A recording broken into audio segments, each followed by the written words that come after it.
Timo, can you open the light?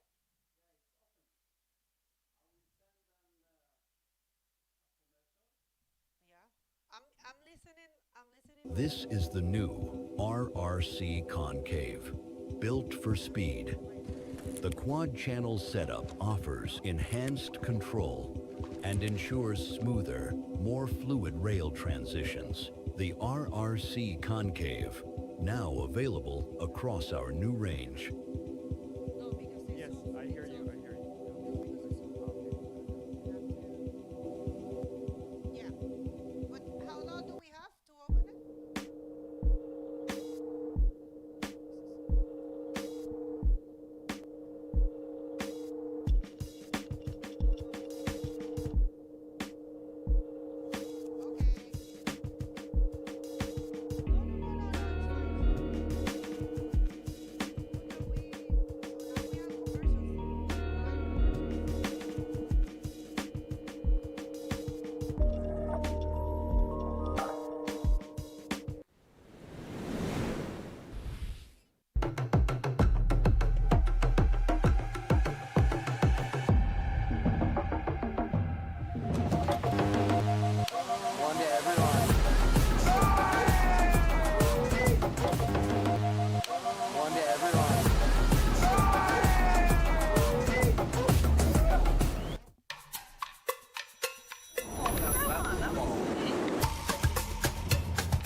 Well, good morning, everyone. We're more than happy to be back after 3 great days of rest, and because the conditions were not that good, we're back here for the round number 5. That's going to be happening today. That's so far what we know is going to be happening. Of course, we're going to be assessing the conditions and seeing if we're going to continue or not.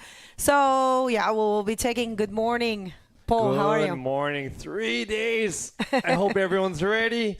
Stretched out. I know conditions are looking fun. Many maneuvers in store for us today. So I hope we're ready, and I hope all of you are ready as well at home. For sure. I mean, today is a little smaller than probably will be the smaller day in the window.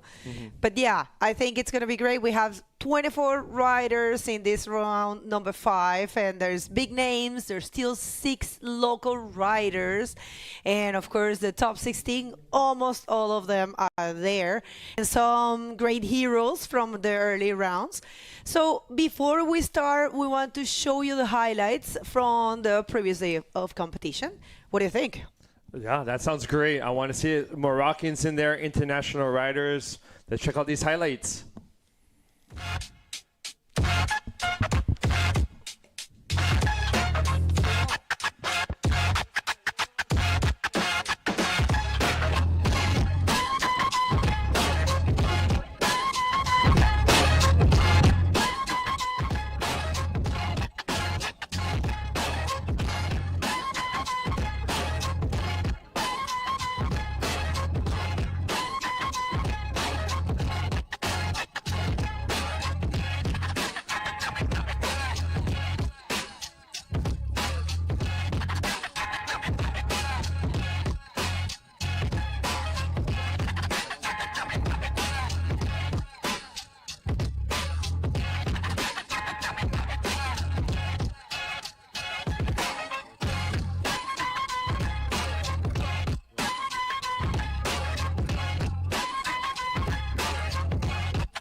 Pierre, directly talking from Anza Beach. We have main event today. Conditions are pretty fun.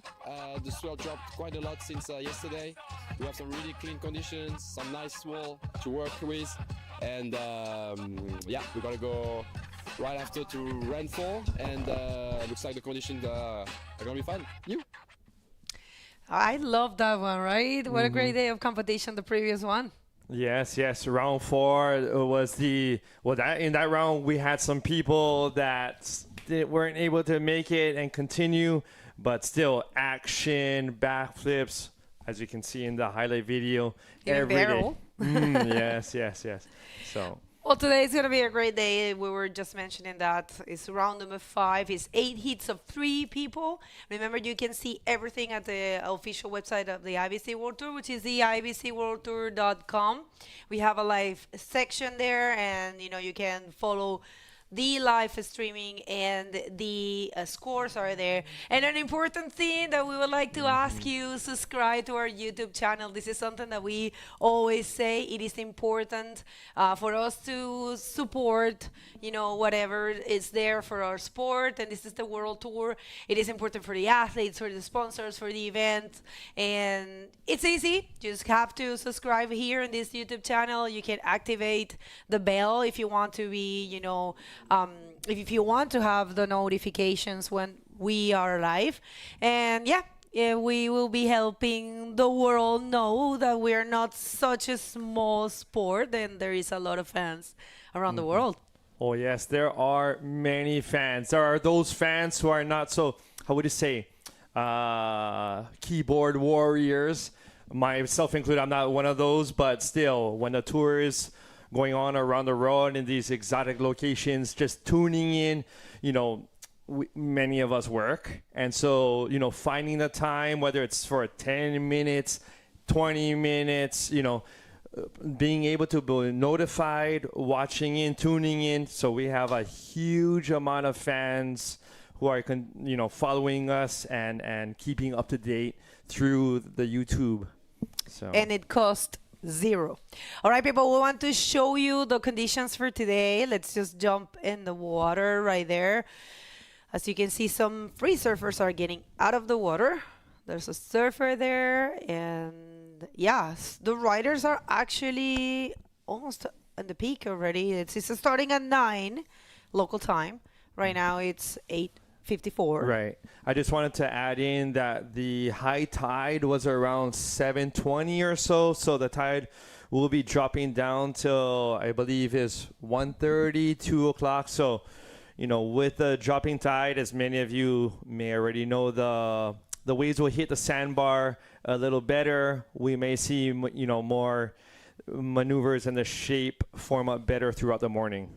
And it's interesting that you're mentioning the tide, because right now you can't see the rocks. And actually this specific area that we're watching at the moment, it's when it's low tide, it's a full plate of rocks, right? There's a rocky area. So yeah, now it's fully covered.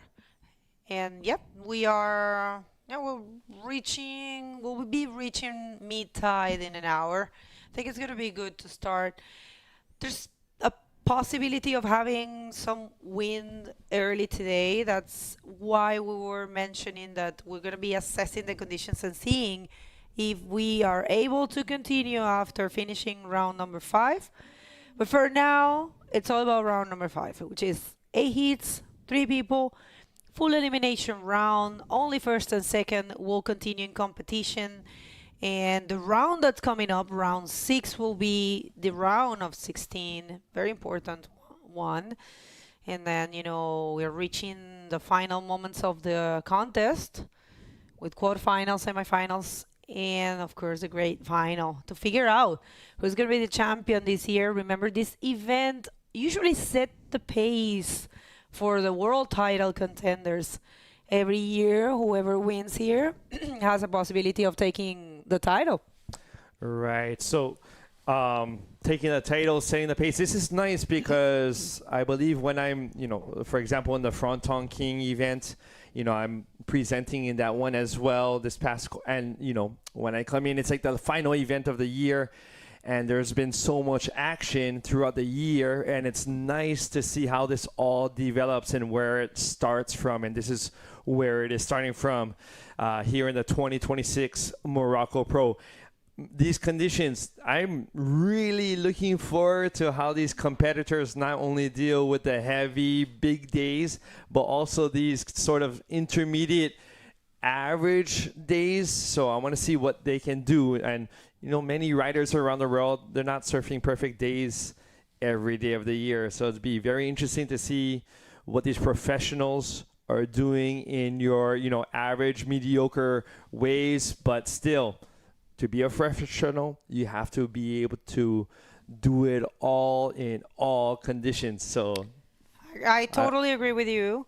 It's you know, it's the thing in bodyboarding is that you never know what you're gonna get in all, you know, water sports or wave sports, if you might call it. You have no control of what the ocean will do, so definitely you have to adapt. So yeah, beautiful moments we have here in Morocco, a special event, third year in a row that we're presenting this event. It's a pleasure to be back here. We would like to thank the Royal Moroccan Surf and Bodyboard Federation for bringing it, for, you know, putting a huge effort in order to bring this event. And of course, there is a list with a lot of supporters, starting with the associations. We have the imouran Surf Association, the New Generation Anza, Anza Blue Waves, the Taghazout Boardriders Club, and we would like to thank Tikida Group and of course Nobi Boutique Surf Hotel, which is in Tamraght, and that's where we're staying. And my lord, I'm loving that place. It's a boutique hotel. It's full of details, fully recommendable. You know, the place is super accessible. It's in the middle. It's between Anza and Taghazout, so you get the best of the both worlds. I just left my Google review yesterday evening for this Important. hotel, I'll do so it. check it out. I even added in some photos. This place is fantastic. Where to go? Yeah. That's very good. I'm gonna do that too. Who else do we have? All right, thank you to our sponsors. We have Pride Bodyboards. We also have Rip Curl and Red Bull. Moving into our, you know, the TV media support, we have La Map. Yeah, La Map. Also, Ariadia. No, that how- just yeah. Okay. We have the authorities. Authorities as well. We have the Ministry of Education and Sports, along with, of course, the city of Agadir, Souss Massa Regional, Wilaya de Souss Massa, and our TV channel, Amaury. So, All right, so horn has sounded, and it's a 30-minute hits, people. This has been granted. I saw the technical commission having a meeting with Amaury Lavernhe, who is the athletes representant, and a couple of other riders were there, and they were chatting about the conditions and about, you know, getting a little bit more time. And I think it's going to be great, you know, 30 minutes, 3 people in the water. And we have Amaury Lavernhe in red representing now the Spanish flag. We all saw his post. If you haven't seen it, go check it out. He was explaining why he's not representing the French flag. He got the nationality, and he's getting some help, which is great, you know, from the Spanish government. And we also have a great name from France, Jan Salon. Jan did an amazing job last year in tour, so it's great, you know, to have him here. He's part of the top 16. And who's also doing a great job, and he's not part of the top 16, but he has been making a name for himself, is André Luis Tavares. He's from Brazil, actually from very close to Itacoatiara. So yeah, let's see who start things here. No takers as of yet. And we have a pretty cool survey that we put together for the riders. Andre is actually 28 years of age, and he actually has an online bodyboard shop, works with marketing, with lawyers, And yeah, there's pretty cool questions that we asked. For example, we asked them what was the biggest challenge that they faced to prepare and to come to this event. And he said finding the sponsorship to come, very difficult. That's a difficult one for everyone. Right. Always, from young boy age trying to find sponsors, and now at their age having to travel the world, accommodation, flights, many food, things like this, many things. All these things add up. So finding sponsors that will, help you throughout the entire year for the entire tour cannot be easy. That's right. And Amaury, through Amaury right now, it's alongside with Uri and Brahim, the oldest that are in tour. Amaury is 40 years of age. And when we asked him about his projects, his current projects, he spoke about his tutorials. I'm loving those tutorials. Amaury is super good at teaching, and, he's got his academy, and he's got a series of tutorials named Steps to Bodyboarding. So check it out in YouTube. It's important that we help these riders and, push these riders in their projects, because it's so hard. Like almost no one, only a few riders leave from being a professional athlete. So yeah. All right, so it looks like probably they're sitting to, I don't know, to outside, maybe? Maybe, but just prior to the event beginning at 9 a.m., there were some waves that were coming through, so maybe the competitors had seen that the waves were breaking right in that area, and so they're deciding to wait it out for a set to come in to that area. Wow, Amaury is in better shape than ever, it looks, and he is one of the older riders on the tour. But I do remember surfing with him in Tahiti, and he must have been only 24 years old, and always ripping as long as I've known him. Same. Long and successful career for Amaury Lavernhe, for sure. One of the names of the sport, and one thing that it's great that it continues. He continues. He never gives up. He does a lot of things. And Jan Salon, he didn't answer the survey. I was chasing him, but he didn't do it. Qu'est-ce que ça passe là-bas, Jan? Surfing too much these days. There's been other places have had some little bit of waves, so maybe he's been warming up and practicing a lot. All right, let's see. We have the first wave. It's Jan Salon taking off on this right. Let's see, trying to gain some momentum, going for a quick cut back there, and probably connected. It looks like a good section, and yes, a roll for Jan Salon, landing. Excellent reading, I will say. He used that cutback just to get back to that area and being able to connect. Here's a replay of his as he is coming down. I really like that cutback where he does not look at the spray. He looks back at the whitewash coming towards him, and that always makes the cutty a little smoother coming into that roll section, and making sure he comes out into the flat of the wave before pulling off. That is key, ladies and gentlemen. Here we have Andre Luisa doing a roll on the outside. Let's see if he can find a section there on the inside. Stalling. Nice, quick 360 back to the pocket into a reverse. I'm wondering if he's hoping for a reform on the inside in order to get a roll or something more, but nothing came up for him. Good wave, very complete for Andre. Andre has been working really hard. It's great to have him here. It's great to see new names and tour. So yeah, let's check it out. Last wave of Andre Luis started very early there with a roll. That was actually good reading as well. Trying to use the wave in full. Connect with a spin, quick one, and a reverse. So yeah, just trying to milk all the possibilities out of this wave.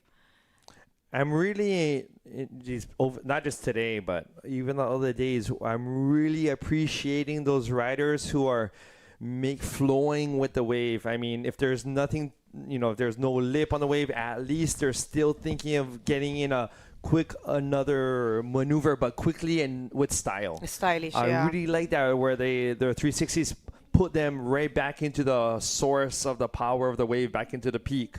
And so I imagine the judges are appreciating that too, whereby there's no real dead time on the wave, where they're always doing something, whether it's a cutty into a spin or stalling with their legs to be near the peak. I appreciate that. Yeah, I totally agree. Very accurate comment. It's beautiful to see this. This is, the riders that have reached this point means that they're connected with the plates, and they're the most, I would say, prepare for, all competition situations, because we have the first 3 days were challenging. First day was super big, second and third had some decent size as well. And it looks like tomorrow it's gonna pick up, and Wednesday is gonna be big.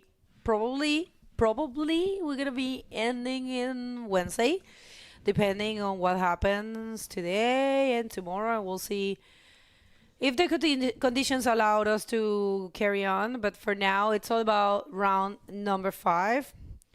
And we want to show you the classic link, the IBC World Tour link tree. If you scan that, it will take you to our world, and it's very good that you try to connect with us, to link with us, follow us in all socials, and as we were saying at the beginning of the day, try to subscribe to this YouTube channel. It is important. Like I always tend to say, everything is measured by numbers these days, and this time of the human history, it's all numbers. So it costs nothing. Right. That numbers are so important for those of you looking for sponsors, for us here at the IBC. So get on top of that. That is such a useful resource. You go, through the link on your phone, your computer. You go straight to the website where you'll find the web streaming. And if you haven't followed us yet on YouTube, you can click on the YouTube button there to go straight into the YouTube and follow us. Excellent. Subscribe and follow us in the social media. Easy and good to give your support. It's a tiny thing that we can all do to help the sport grow. We all would like to see higher prize money, different venues. We want to see more riders coming to the tour. But if we don't show that this is a important sport, there is support, that, let's say, a brand, if a brand wants to support the event, wants to sponsor, the first thing they will request is to see, the numbers, how many people watch this and how many people follow these guys. So definitely, if we, play our part, that will help a lot these athletes and the whole community. Right. Big support. So I believe Amaury saw something on the outside, and he did have priority, but he didn't go on this one. Jan doesn't like it as well. Jan is actually in the lead so far with one wave only, and he was able to get 6 points on that wave for that cut back to roll. We have Andre in second, who got a roll on the outside with a couple of spins on the inside, so 4 points there. And Amaury, I guess he went for a wave, didn't like what he saw, and with a 0.75. Here we have Andre going for this one on the inside. Quick spin on the outside, setting up for the inside. Looked like he can form up to something. A quick little reverse. Let's see if the lip throws right around there. Nice roll. Let's see if he can little cut back to the power source. Waiting, and let's see when he's going to release it on the gas pedal. Got it. And so you got a couple rolls, couple spins on that wave. So definitely will be adding to his 4 points on there. Amaury, 18 minutes left with a 0.75. What do you think, Bagel? before we get that, let's do this All replay. right, so one more look here. Last wave of blue, Andre.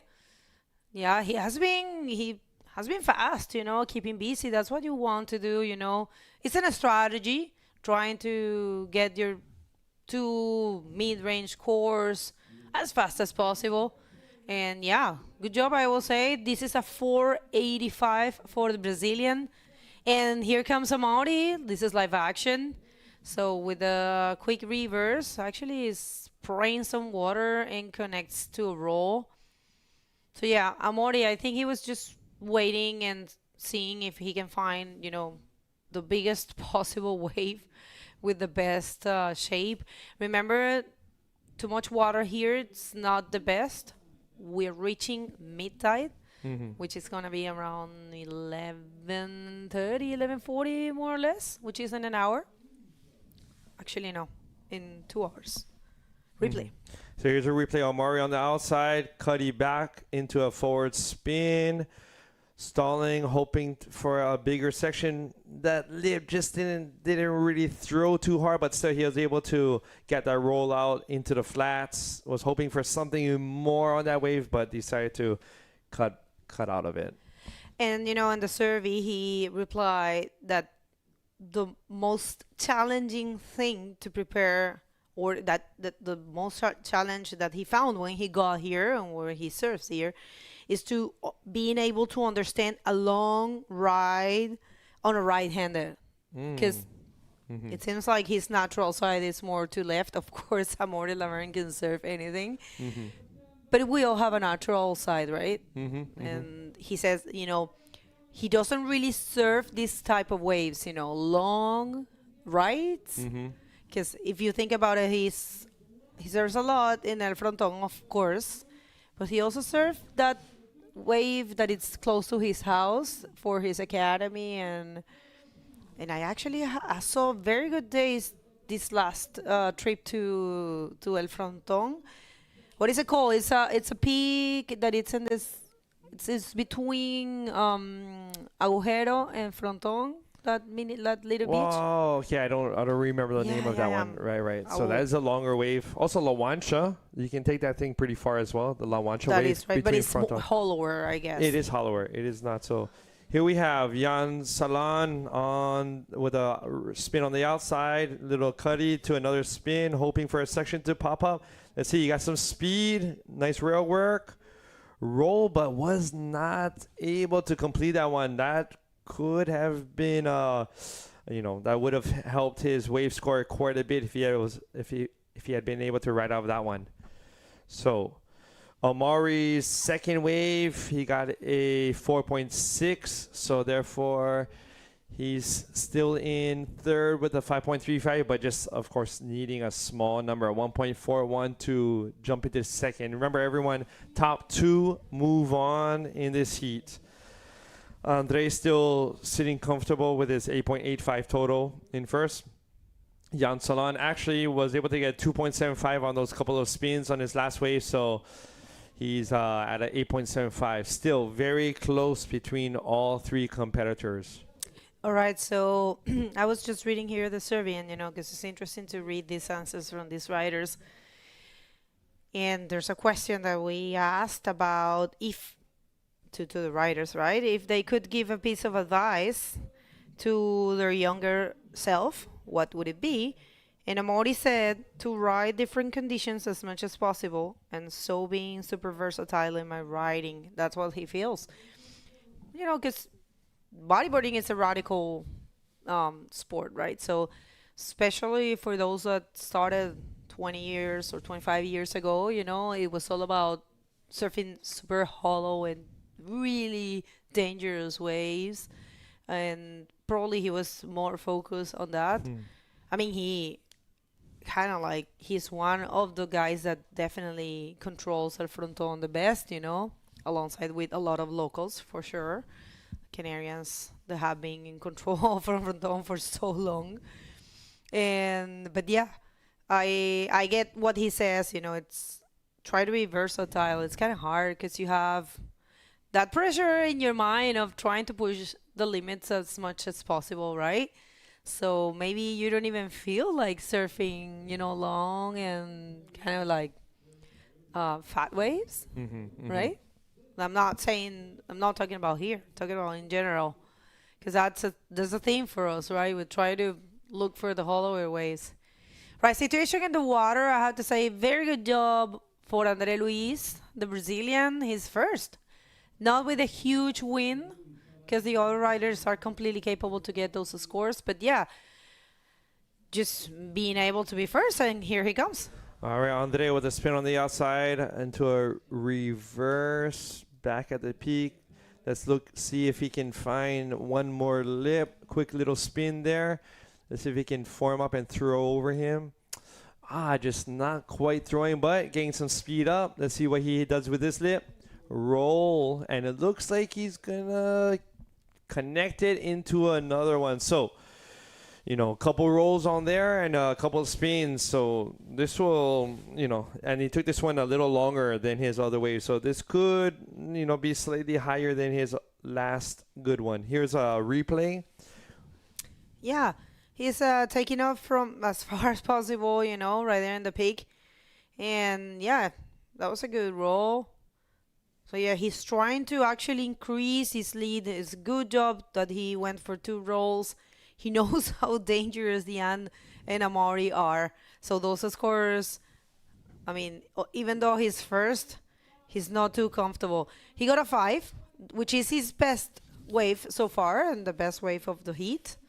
And now the rest, they're still very close. Jan Salon only needs a 386 and Amaury Lavernhe a 416. This is where, confidence in yourself, trusting in yourself gets in play, knowing that, okay, I have to try to pick the best possible wave. In the case of Amaury, he knows he needs a 416, which is really not too much, and it's nothing for him, and he has a priority, and Jan second priority as well. So I believe it's about getting the chance, small scores.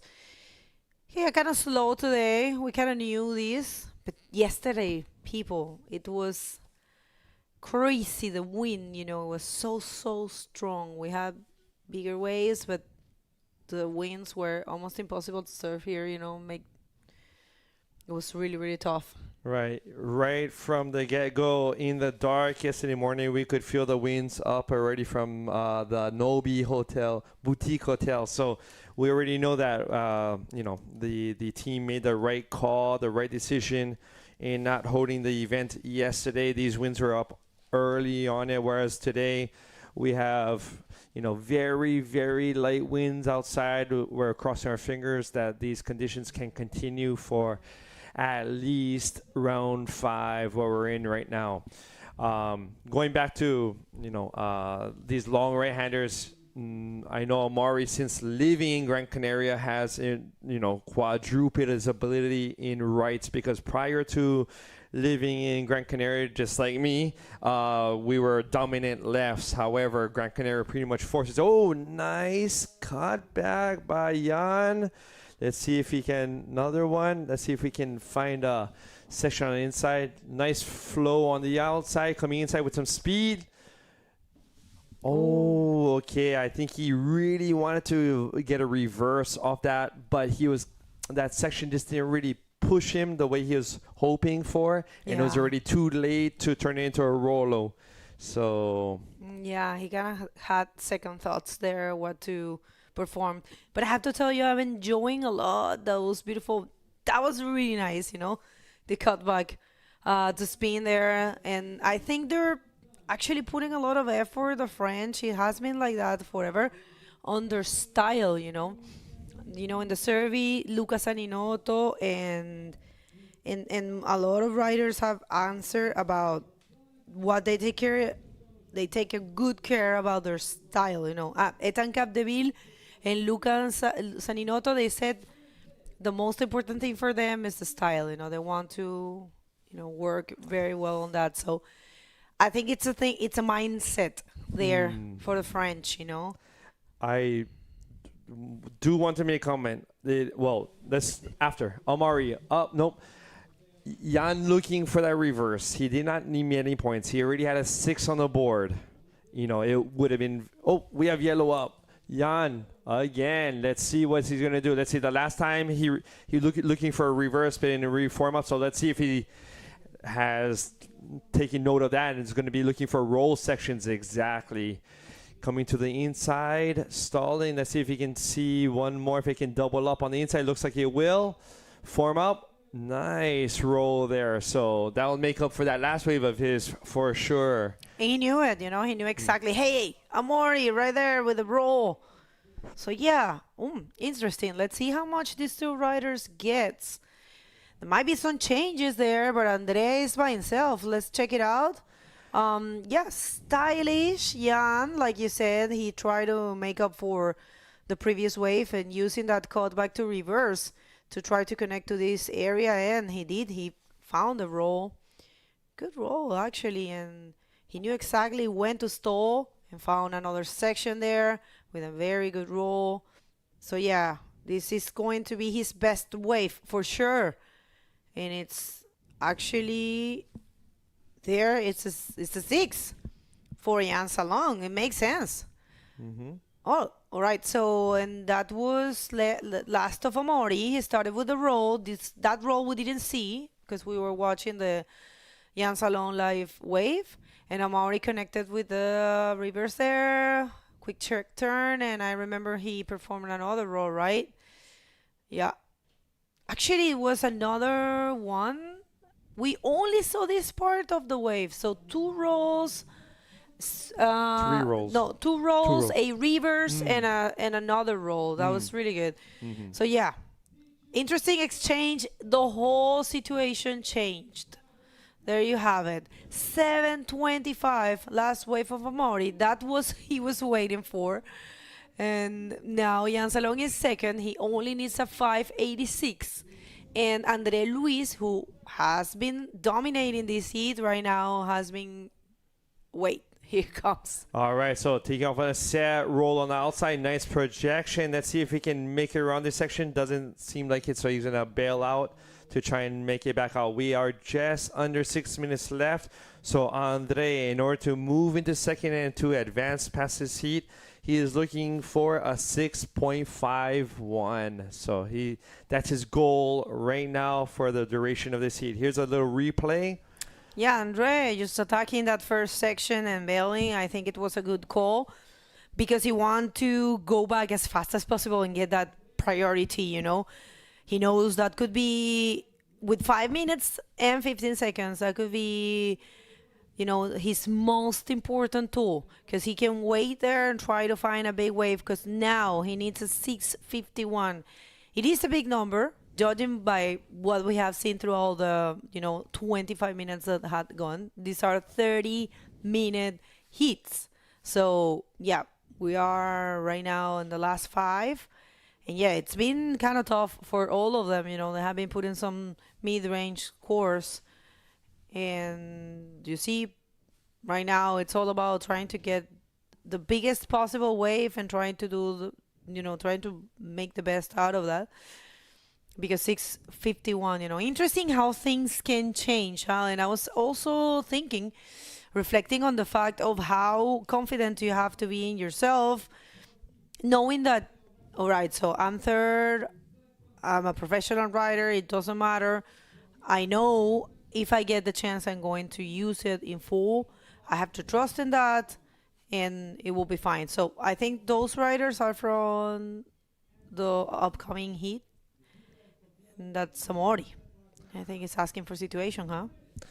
All right, so let's see. It was interesting. Jan's last wave was actually a 5.5. His first wave with the 6, it was the first wave of the heat, and always, you need to take the waves into consideration when handing out points. So I can already tell during this heat, there are some better looking waves already in comparison to when the heat started just even, I would say, about 27 minutes ago, and in comparison to even before the live webcast today. So the tide is helping it. making a break on, forcing it for the waves to break on the outside. So this will give more point opportunities for all these riders. Hands up in the air.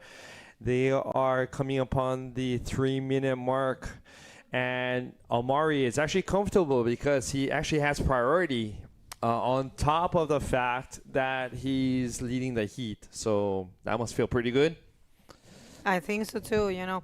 Well, it's part of the strategy, right? And it's part of the fact of being, you know, a professional rider, knowing how to regroup, you know, because some people get affected by the fact of, you know, not getting the scores in the first half of the heat, you know, and that was the case with Amaury. You know, he spent more than 15 minutes looking for a good score, and you know, some people get affected by that, you know, but you know, not him.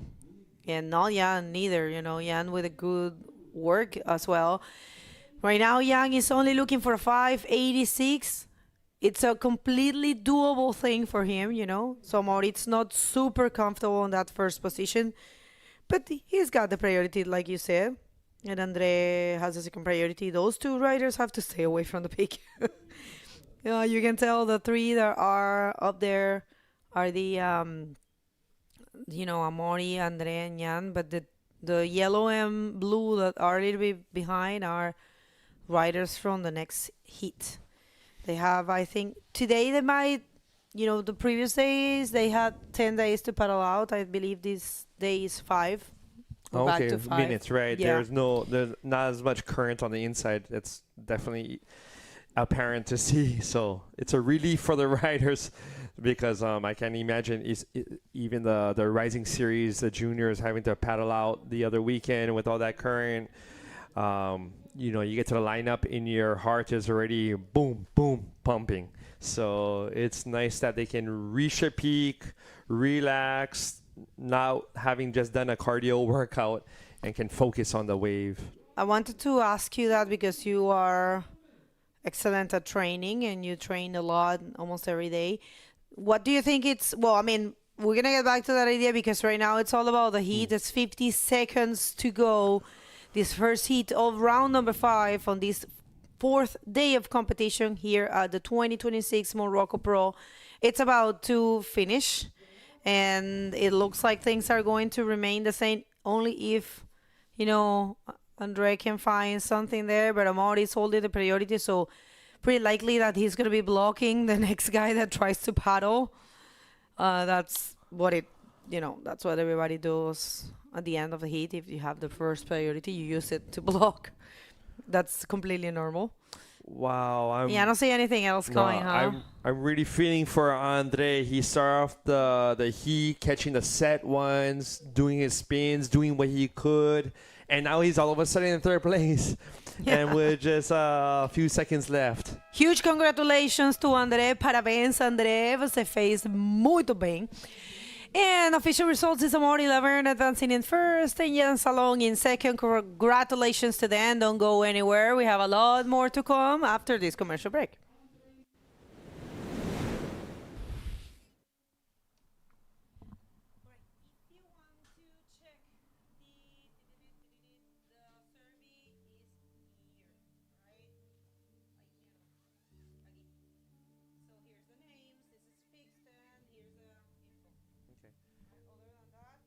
Would you do me a favor and just hand me my water? The pink bottle or that whatever other bottle. Thank you. All right. Do you want the jacket off? You're good? All right. Well, yeah, for the media, I guess they're not sponsors anymore. It's really loud.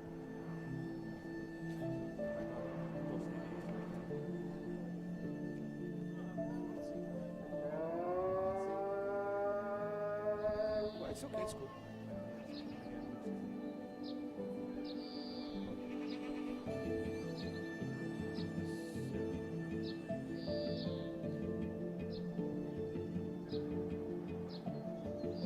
How many seconds? How many seconds? It's still echoed, you know. Heavy. لما كان سمعكش السيم. لا والو.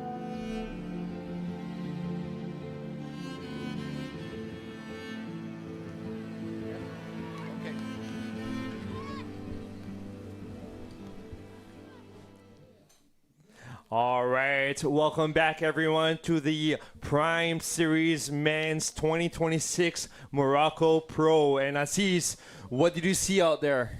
I see a lot of amazing maneuvers from the riders right in the water right there. It was so cool. The conditions are very good. So now we are heading to the water to see the second round. Who is competing. Now we can see Gabriel Braga from Brazil in red, Joel Rodriguez in yellow from Portugal, and Luca Zaninoto in blue from France. So, ladies and gentlemen, we remind you that it's a 30-minute heat with it's an elimination round, of course, and we have, as I was saying, we had an amazing heat. The last one, the first one, but that we start with, it was amazing, man. So as I saw, Amaury was third until the last 5 minutes, and he came back with a 7.25 wave. It was so cool. That's it. Right. So it's anyone's ball game, even into the last minutes, because things can change so much. You may catch a set wave and it doesn't hit that inside sandbar well, whereas the medium ones may be giving you more opportunities on the inside for additional maneuvers, as we had seen in the last heat. Now, the other day, a couple days ago, I was actually free surfing another spot, and I had seen Joel and Luca. It's interesting, having seen them in bigger waves. But now, as a professional, let's see how they do in waves that are slightly smaller, more of a typical average day, maybe at your own break, wherever you may be living around the world.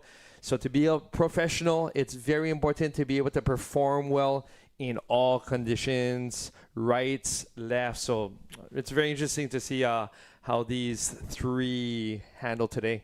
Yeah, of course, especially that the tide is coming up, and conditions are good, and the waves are pretty good. I think it's not that small. Like when you sit in front of the ocean, it's not that small.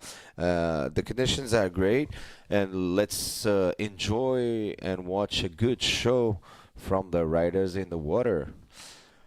Still got 26 minutes. Right. So first wave of Joel Rodriguez. He just had 6.5 for his first wave. A good score, I think.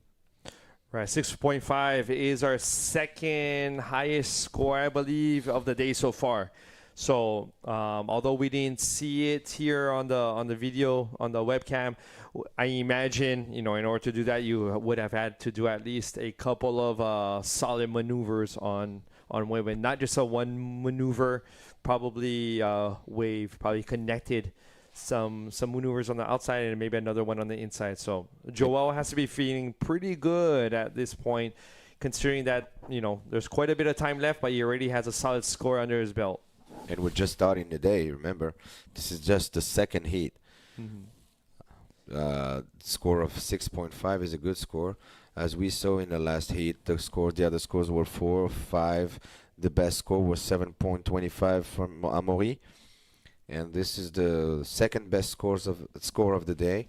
It's 6.5 from Joel Rodriguez. Joel Rodriguez from Portugal. And we want to thank all our sponsors.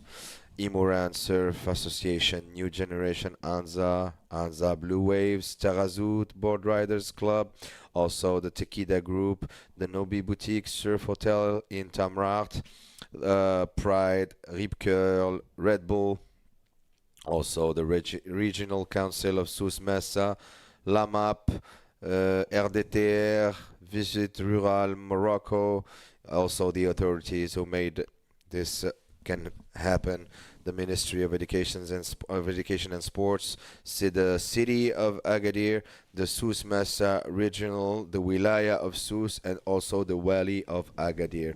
Thank you very much for your help and your support. Here it seems like a set maybe coming in. See if we have any takers. We do have, well, Joel, I do not believe has priority, so it's going to be either red or blue that would have priority on this set coming in. So let's see if we have someone who takes it. They were checking it out, but they didn't really like the... It's a red prior. And if there's nobody going on the wave, I think we can go to the interview. I don't know if it is okay. No, once the interview is ready, we'll keep you all informed at home. Interesting how, we had sent out this interview and some of these responses by some of the riders.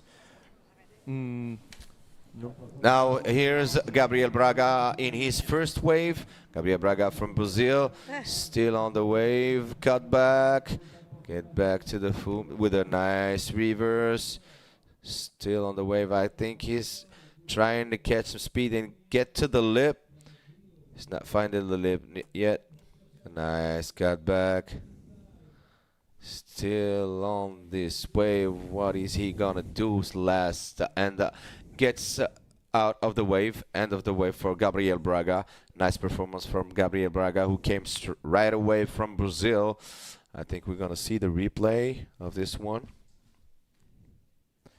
Here we have a replay. Gabriel with a reverse on the outside, stalling, hoping for a section to pop up, but it just didn't really want to use that bottom to break. So, and Gabriel, I believe he made a smart decision looking down the line, didn't want to waste his time. He could have gotten a roll, but he would have been like in the sand by the time he would have rolled that. So he decided, hey, you know what, I'm going to get back to the peak, not use my time for, maybe one more point or a half more point. So, dedicating his time, making it productive, and using that time to find a better one. And now we go to the interview. All right, There you guys. go. Hey. Well, we're here with Amaury Lavernhe, first winner of the day. Amaury, very difficult. We saw you struggling, actually.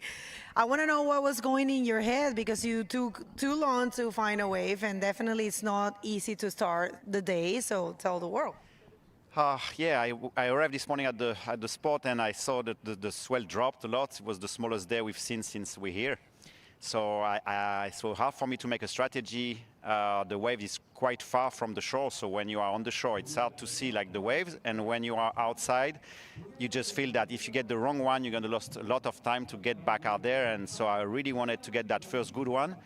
And I missed a couple, thinking that first section is not going to be good, but then here is some good scores for the other riders. And I was like, okay, I just need to change my mindset. The next wave that looks okay, I should go and try my best out there. That's what I did, first score, and then wait for that second one. And yeah, definitely not easy conditions. Well, you mentioned your tutorials on the survey that we put together, and I want to ask you, in those tutorials, are you going to teach how to cope with the pressure in competition? Is that in your mind, or is it only about style in bodyboarding and how to perform the maneuvers? Are you going to teach the people how to get ready mentally and physically for the competition? This is something I'm definitely thinking about. My tutorials right now, it's more on technical stuff and technical, the bodyboarding basics and the main maneuvers, but where I'm really teaching how to compete, how to manage your pressure, it's like on the course I'm doing around the world, and on when I'm doing preparation for competition for riders in the Canaries or overseas. This weekend I've got a course in Cadiz in the south of Spain, for example, and we're going to talk about competitions. So this is something a bit hard to talk in like a tutorials online, but this is something that we can work, and this is something you can teach to people, and I've been learning a lot like in my career and from other riders too. Well, excellent. Amaury, you want to say some words to anyone? Yes, thanks for all the guys watching that first event of the IBC World Tour. Un abrazo a la familia mirándome, et merci à tous les Français qui nous regardent. Well, felicitaciones and best of luck for the rest of the competition. Back to you guys. All right, thank you so much, Begonia. Amaury, technical riding under pressure. That is exactly how Amaury got through his last heat. So, it's not just a bunch of words being thrown out there, but action speaking for themselves. So Amaury, another heat win for him. And here we had, during that interview, Joel's roll on the outside, spin, connecting it, reading that wave, another spin in order to help him set up for the inside, kind of trying to stay near the power zone of the wave. Let's see if a section popped up for him, reading it, and let's see if he got that roll off. Yeah, so a couple spins there, roll on the inside. Here we at a 6.5. And here we are, Gabriel on the outside. Yeah, I don't think he's gonna get the same score as his first wave for his second wave, Joel Rodriguez. But still, as we can see on the replay, he started with the first roll in the very beginning of the section, then followed by a 360 spin, then another spin. Tried to catch as much speed as he can to get to the lip, and that's it. Just the scores just drop off. He's got 3 points for his last wave, Joel Rodriguez. And here's Luca Zaninotto in his first wave, first spin. Still on the wave, Luca, and ended his wave. Here's the replay. Here's a replay of Luca taking off, hoping for a double section. All right, so got a roll off on the outside. I believe he did a cut back into a spin to keep in the pocket. Was hoping for something else on this, but the wall kind of just died out. So we, at least all the competitors have already have some points up. So Luca with a 4.75 on that last one. We have Joel's combined point score 9.5. So in order for Gabriel to move up into first, it seems like he would need a 5.51, whereas Luca reaching to second place is very doable. Just need a 1.76. And here we're watching the last wave of Gabriel Braga, which gave him 4 points in only and one maneuver in his last wave within that Rollo. At least we've got a sunny day today. Oh, beautiful, beautiful day. Just, waking up on the drive here, we could see the sun rise with those amazing variations of pink and orange. Oh, beautiful, beautiful mornings. Yeah. Beautiful morning here. Yeah, the colors of the sky here in, especially here in Agadir, Taghazout, and Anza, the weather is great, and the sky is. Even in the sunrise or the sunsets are very beautiful over here, guys. You should come to visit us here in Morocco. It's beautiful how the sun, with the angle and whatnot, setting right in front of this entire area. It's lovely in the evening, peaceful with a little bit of Moroccan tea. It's spectacular. It's interesting. I was reading over some of these answers by the riders, some of the more difficult challenges that they faced prior to coming here to Morocco. And it's kind of, at least for everyone in this entire region, you're speaking about the European continent, about this area of Africa, Canaries included. Many guys have mentioned about the weather and the storm systems that have been rolling through over the last couple of months. It's been quite difficult to find good waves to practice on. Yeah, of course. So these weather systems affecting everyone around this entire region. And of course, the storms didn't manage to get better conditions for us and for several parts of the world to get good waves to surf.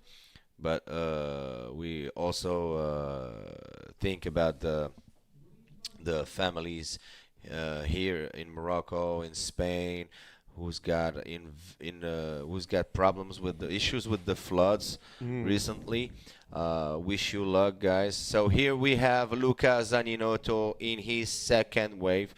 He chooses to go left, still on the wave, with a nice cut back, reverse 360, still on the wave. Trying to catch some speed to get to the lip. Luca Zaninotto, he's looking for the lip as much as he can. And then finishes his wave with an air rollo.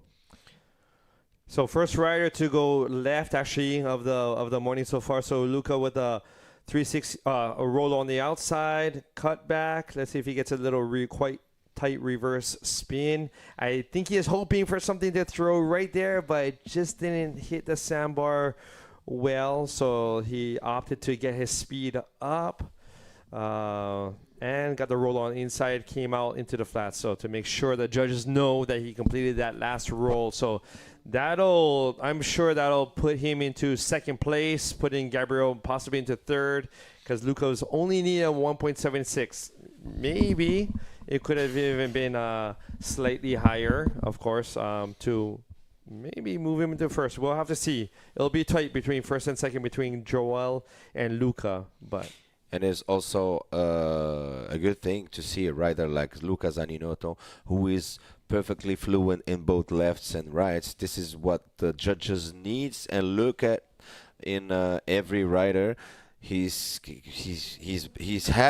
have to be capable of ride both sides of the wave. Sorry, so he have to ride lefts and rights as good as he can for both sides and equals. And this is a departure of the red Gabriel Braga with a nice cutback, getting back to the wave of belly spin. Still on the wave with another belly spin. Gabriel Braga is looking to improve his score to get into and finishes with an air rolo. Gabriel Braga, who's got a total of 6.5, needs 5.26 to get into second position. Here's a replay of Gabriel's last one. Cut back to quick little spin, back to the pocket. Another spin to stall him up on the wave in order to set him up to get some speed for that last roll. That last roll was actually, he got out. You could see his board while he was upside down. But to get a 5.26 to jump into second, I'm not sure. That's going to be, of course, it's the judge's call, but it may have kept him in the third place area. We have to see, but it would allow him to possibly be closer to moving up into first and second for his next wave. Yeah, still 11 minutes and 40 seconds to go. We remind you that there's all those heats in round 5 out of 30 minutes heat. So this got plenty of time to catch as much wave as they can. Remind you that this is the two best wave scores with the non-limitation of waves. Right, no limit. You can catch your 5, your 10, your 50 waves if you even want. But I think you can catch as much as you can. Yeah, just go for it, kick it. Yeah, go for it. So as I mentioned, Gabriel with a 5-point rise, so that didn't change his place situation in the seat. Still in third, but definitely better than his first wave. So still need a 4.26 to move up into second. We still have, just under 11 minutes, so there's quite a bit of time for things to change, as we had even seen in the first heat. Yeah, still 10 minutes before the end of the heat, and we always have in first position Joel Rodriguez from Portugal, second Luca Zaninotto, and third Gabriel Braga. Luca Zaninotto needs a 4.76 to get into first position, and Gabriel Braga needs a 4.26 to get into second position. What do you think about this heat, Paul? Is it as tough as the first, or maybe less, maybe more? It depends on the waves. How do you find it? What's your opinion about this? There are just more lumps in the water. With the tide coming down, there are just more waves entering, whereas in the first heat, when there weren't any waves, it was like flat until the horizon. So I feel, there are more opportunities in this heat for points. So in comparison, if I was in both heats, I would feel more comfortable at this point in this heat, just because there seems to be more waves rolling in compared to the last one. I'm not sure about what's your opinion? Of course. It's a good point to say, to say that. Yeah, we have maybe nope. Yeah, of course you have more waves rolling up there right now because of the condition are changing. Here's No, he didn't catch it. Still waiting for a rider to get in. 9 minutes. 9 minutes left. And we have Luca in priority. At this moment, going back to this little questionnaire, some of them are in French, so you might have to help me on some of these answers. Assis was Joel, although he is from Spain, he answered his in English. But it's very interesting if he wasn't in his professional position right now with bodyboarding, what he would dedicate his life to would be more so in the seafood industry. Something he's actually learning more and more about. Yeah, we're talking about Joel. Joel, right? Rodriguez. Joel, and dedicating his life to the ocean in general. Even with something. Here we have surfer Gabriel Braga bodyboard. on this beautiful left. I think we're gonna have something special on this left, Paul. Wow, nice, superb air rollo from Gabriel Braga. Nice cutback, still on the wave. He's trying to get some speed to get to his second maneuver in this wave. Wow, and a nice air rollo to finish his wave. So 2 solid rolls, replay. Taking off, he can already see it's going to double up down the line, give him some speed in a section, so he just preparing for that. And, you know, considering this is the outside and there are not too many point differences between him and the other places, he just did a roll, but it was very nicely done, really rolled out, circulish, and looking for one more reform on the inside, another beautiful roll to land it in the flats.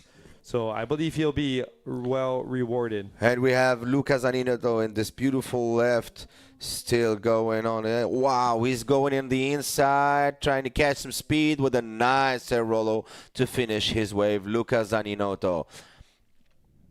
Oh, this is quite interesting how the riders both go to the. Here's the replay of Luca Zaninotto for his first wave.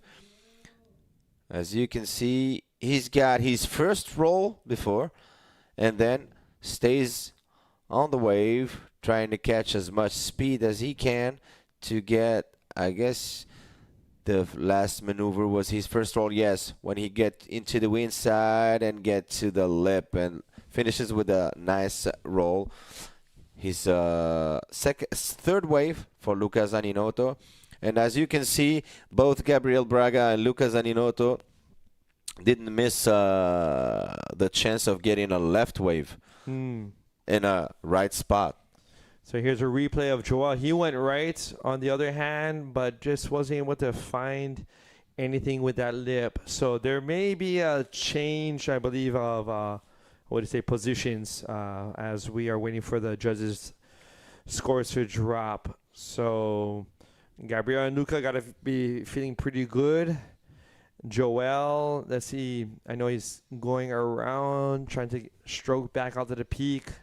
We'll see who gets priority, who reaches out there first. I think that both Gabriel and Luca for sure made a change in this, as you can see. So the last wave of Luca Zaninotto is a 5.75, who puts him in second position, and the last wave of Gabriel Braga was 6-point wave that puts him in first position. Now Luca needs 5.26 to get into second position, and Joel Rodriguez now is in third position and needs 4.01 to get second. What a change in 5 minutes left before the heat, the end of the heat. Wow, it's quite amazing. I wonder if Joel is going to be switching up his strategy and maybe thinking about going left, because he's able to go both ways, and you know, seeing that maybe he could probably hear something from the coastline about these good scores on these lefts of Gabriel and Luca. So maybe he's thinking, hey, you know, best not to fight the current on this one, and let's look for a long left-hander on his next wave in order to. But still, at that point of the competition, everything is possible. Everything is still doable because the scores are very close. And then, for example, for Joel Rodriguez, he only needs 4.01 to get into second position. He's already got a 6.5 wave. So he's got the highest score of the heat. And then Luca also only needs 5.25. He's already got 5.775 in his last wave. So everything is doable, as you can see. It's only a matter of time. I mean, still 4 minutes to finish this heat. I need to correct myself. I had mentioned that Joel is from Spain, but actually he's representing Portugal. Yeah, Portugal. I made a mistake on that. I mentioned Spain before, but it's actually Portugal. So. If you can hear us later on, Joel, please, sorry for Paul. Right. Or maybe I was speaking to him in Spanish the other day, and his Spanish is so good that I was thinking, that's right. Yeah. Maybe he's from Spain, actually. But right. So a lot of these riders just speak. Also, that's another huge, benefit of doing the world tour is the languages that you pick up while you travel. So many of these riders are capable of speaking, 2, 3, 4 different languages, which is key in communicating with those when abroad. So, Yeah, of course, Paul, when you get to such a level, you have to practice also your languages because you are invited to speak with media, and also with other cultures. So you have to practice, your foreign languages. Still 2 minutes and 35 seconds before the end of this heat, and the suspense is at its top. Right. So it's anyone's ball game at this point. But if you're watching us online, well, of course, that's the only way to be watching us. But if you're watching us on YouTube, please don't forget to subscribe to the IBC World Tour channel. Keep up to date with everything, alerts, and of course, as Begonia had mentioned the heat prior, numbers are pretty much everything in this day and age when it comes to social media. So please be one of our numbers and please subscribe to our YouTube channel. Sets rolling through. I'm still. Wow, here's Joel coming on this right. He's on the wave. What is he gonna do? I don't think he's gonna do that much. First, wow, nice air rollo. I don't think he's gonna take it to the other section. Still on the wave, maybe. With another spin, and then still on the wave, and another rollo. Superb maneuvers from Joel Rodriguez, as you can see on the replay. So he's taking off, nice behind the peak takeoff, coming up, coming down the line, gaining some speed, and breaking through that lip and rolling through, holding on. Now, I believe the wave kind of split at that point, and he realizes this. So this is why he's trying to get in whatever maneuver he can in the remaining time he could, and I think he was just crossing his fingers, hoping to get some points for that last roll, but the wave just died at that point. So he was looking for a 4.01 in order to move into second. It's going to be a tight one. Yeah, he did a great performance, Joel Rodriguez, especially when he know that he's got no time.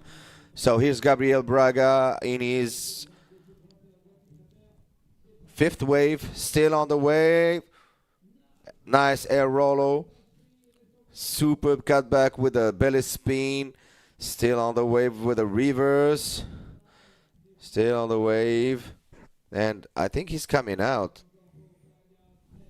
Yeah, still on the wave, and another air rollo to finish his wave. Gabriel Braga from Brazil, and we have the end of this heat, as we can see on the replay of the last wave of Braga. Right, smooth as silk. Gabriel just stalling, coming down the line, finding that first section. Nice, beautiful roll, slowed up a bit, which kind of extends the air time.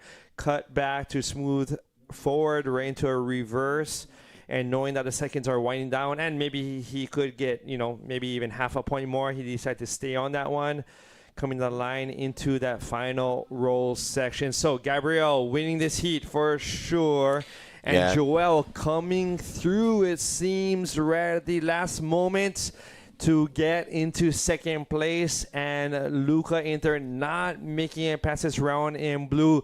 And speaking of not going anywhere, please stay tuned. We're going to be jumping to some commercials and be right back.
Are you ready?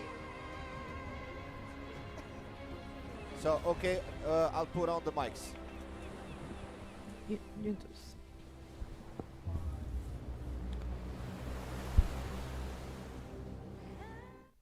Hi everybody, and welcome back to watch us for the heat number 3 in this Man Prime Series 2026 here with Bego live from Anza, Agadir. Let's get to the water, everybody, and see the 4th heat of the day. There's already a departure of the first wave for the yellow. Here we have the blue also, the yellow with the reverse still on the way, finishes his wave. I think we're going back to the blue one. Yeah, interesting mix of nationalities there. We have Eder Luciano, we have Eder, your hero, who's this is Eder Luciano in this wave in red. And Edwin Aldana from Venezuela, you know, waves are starting to look better.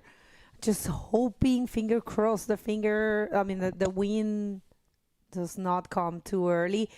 I was just having a word out there, and it looks like with the technical commission, and it looks like we're only going to do round number 5 for today, all right? Because there's some wind coming. I mean, you can see the texture in the water right now. Yeah, as we can see, the first wave of Badreddine Chajri in yellow with the first spin, Erolo, and also Edwin Aldana with the reverse, and finishes his wave. So we remind you, ladies and gentlemen, that we are watching the heat number 3 replay for the first wave of Badreddine Chajri from Morocco with the first bit of spin, Erolo, and finishes his wave with a reverse. So as I was saying, we remind you that in red we have Eder Luciano from Brazil. In yellow we have Chajri Badreddine from Morocco. And in blue it's Edwin Aldana from Venezuela. We remind you, ladies and gentlemen, that we have a heat of 30 minutes. Maximum score of 2 best waves and no waves limitation, so you guys can serve as much waves as you can. That is right. So it's just reading here the survey, pretty cool information that Bader put together. You know, he has impressed the whole world with his attitude. You know, he's such a cool, respectful, and nice guy. You know, everybody in the world has been very happy to meet him. You know, of course, everybody knew Brahim, and by knowing Brahim, we knew that you Moroccans were super nice people and, you know, super respectful, you know. But then having Bader and, you know, the opportunity of having, you know, a big, I remember a big commission of riders went to Itacoatiara, you know, Yasin included. So everybody is loving Bader. He's a great guy, and we put some questions on the survey, and we asked him if he wouldn't be a professional athlete, what path he would have taken, and he said he will be still connected to the ocean, probably coaching with the young riders or something related to sports and performance. The ocean and bodyboarding are part of who I am, and I can even imagine being far from that world. So yeah, he loves this world. You know, his whole life is dedicated to this. So Yes, I can. Yes, of course, and I can only confirm what all you are saying, Bego, because I had the opportunity to surf him because he's a guy from my hometown, and it's everything every time I go surf with him, it's a pleasure having him on the peak, and of course he's a really nice guy. Really nice guy. Really, he's got a lot of potential. So I think we can now head to the interview from the last heat with Paul. Paul, can you hear us? All right, thank you so much, Begonia Aziz. I'm here with last heat's winner, Gabriel Braga, ripper in rights and lefts, as you had just seen in that last heat, being able to go right and left. Now, Gabriel, back home in Brazil, your home spots, are they very good for practicing both ways? No Brasil a gente consegue treinar tanto para a direita quanto para a esquerda e nos últimos anos eu tenho tentado equalizar, né, os dois lados, direita e esquerda, e eu acho que o treino tá surgindo efeito agora. E é isso, tô amarradão. Ali na bateria eu consegui pegar uma esquerda muito boa, foi minha melhor onda. E é isso, tá fazendo efeito os treinos. From what I could gather, that's a big yes, that in Brazil, many opportunities to practice rights and lefts. Now, Gabriel, in that last heat, you had caught a couple of rights, and then you changed your strategy and caught that really good left with a solid, powerful couple of rolos. Tell me, when it comes to changing your strategy, why did you start going left?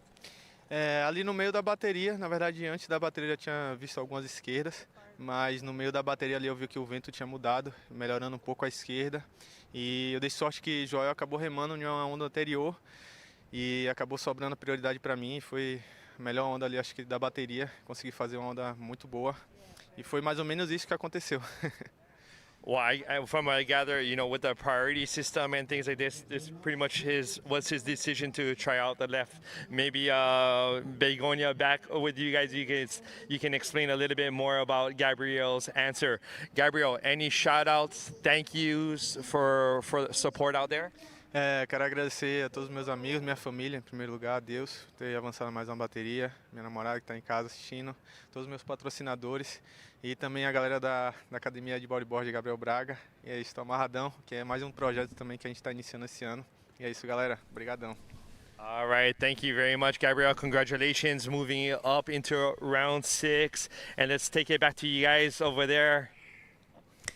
Right, so great interview there. One of the things that I can remark more from what he said is that at the end he mentioned that he's creating an academy as well. I'm loving that almost all professional athletes that we have in the World Tour have an academy, and I think that's the normal path, right? Because you love this sport, you have so much to actually teach, to pass, that it makes a lot of sense to have an academy. So congratulations to Gabriel for that. And to, just go for the classic maneuvers and get the job done. That was really good. In the water, we do have some wave reading. This is the replay of last wave of Bader that happened while we were in the interview. Good stylish reverse there to start things. And he was able to connect right there in that section. And I believe he performed a roll. Yeah, very good one, well projected. And that was a 4.5 for the local hero. And with this last wave of Badreddin Chajri in yellow, he secured a 4.5 that keeps him in first position. But still, we still have 20 minutes to go in this heat, and everything is possible. And we saw that there's a lot of good scores from the two first heats. Like we've had 7.25 for Amaury, for example. We had a 6.5 also for Joey Rodriguez. So there were good scores. Everything is possible. We have a bunch of good riders in the water.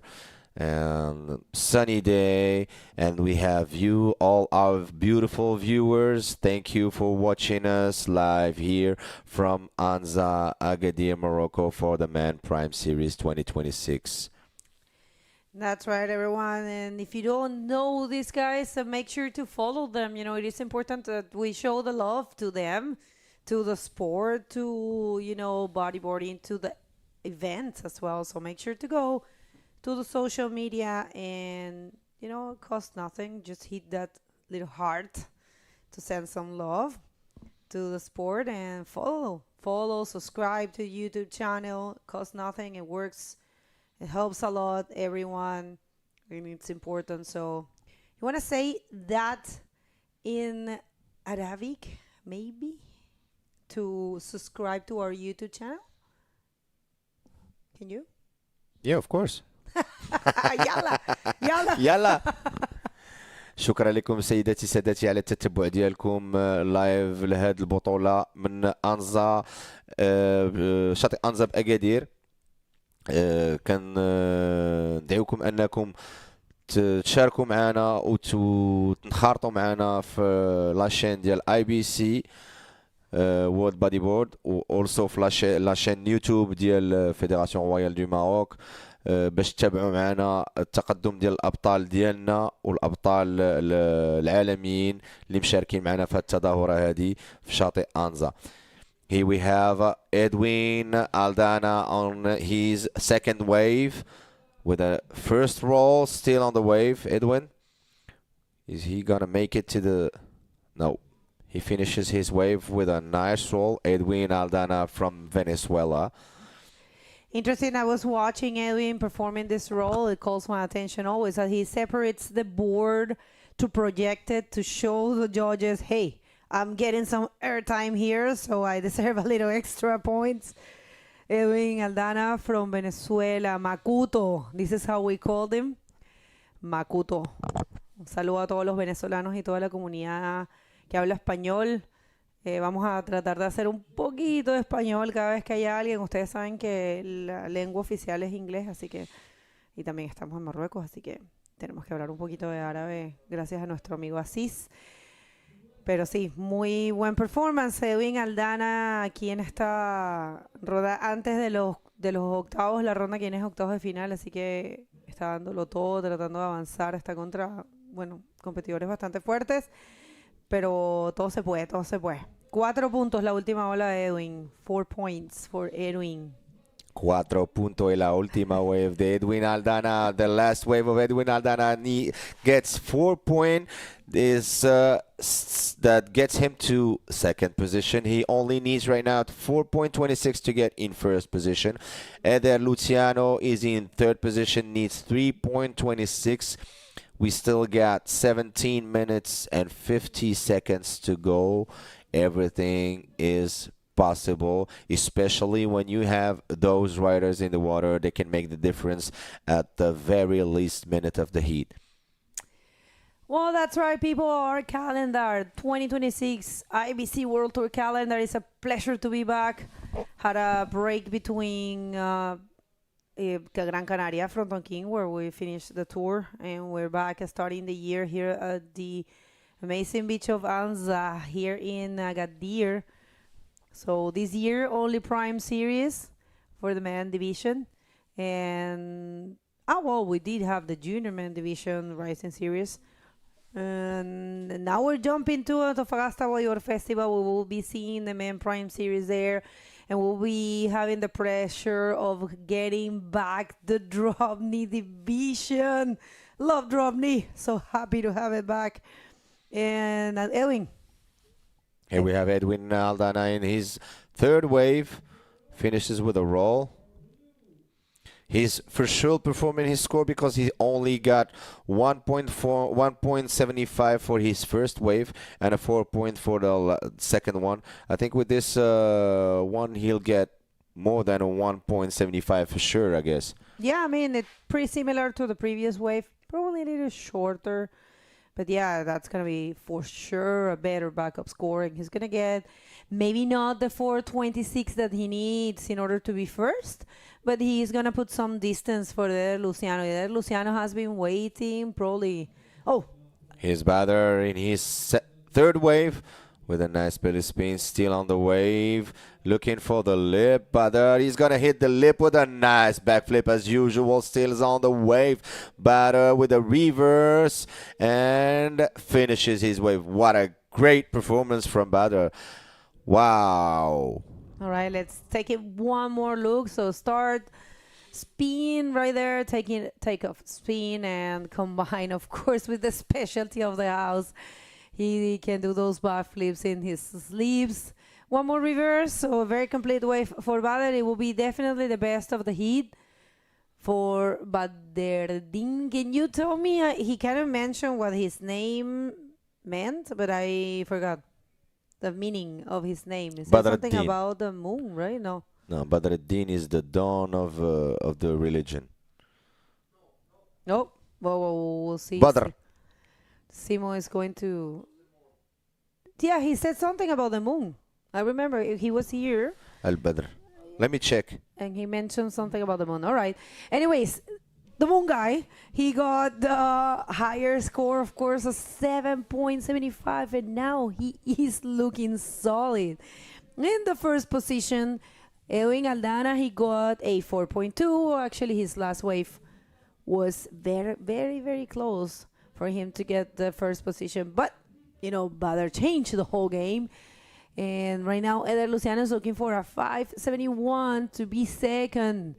So, things are heating up here with Baderdin. He's got 7.75 for his last wave. And sorry if I have spoke before he did the maneuver. That's because I usually surf with him, so I know how he's surfing, and I knew he's gonna hit a backflip before he did. So yes, the super high score of Badr for his last wave, the highest score for this heat is a 7.75. And just to correct the info about Badr, Badr means Al-Badr means full moon. Yeah, he mentioned that. That's The full cool. moon. The full moon and Badr full moon, and there's a great song about that I will share with you, Bego, about Badr. Badr. Beautiful. I'll Thank send you. it to you later on.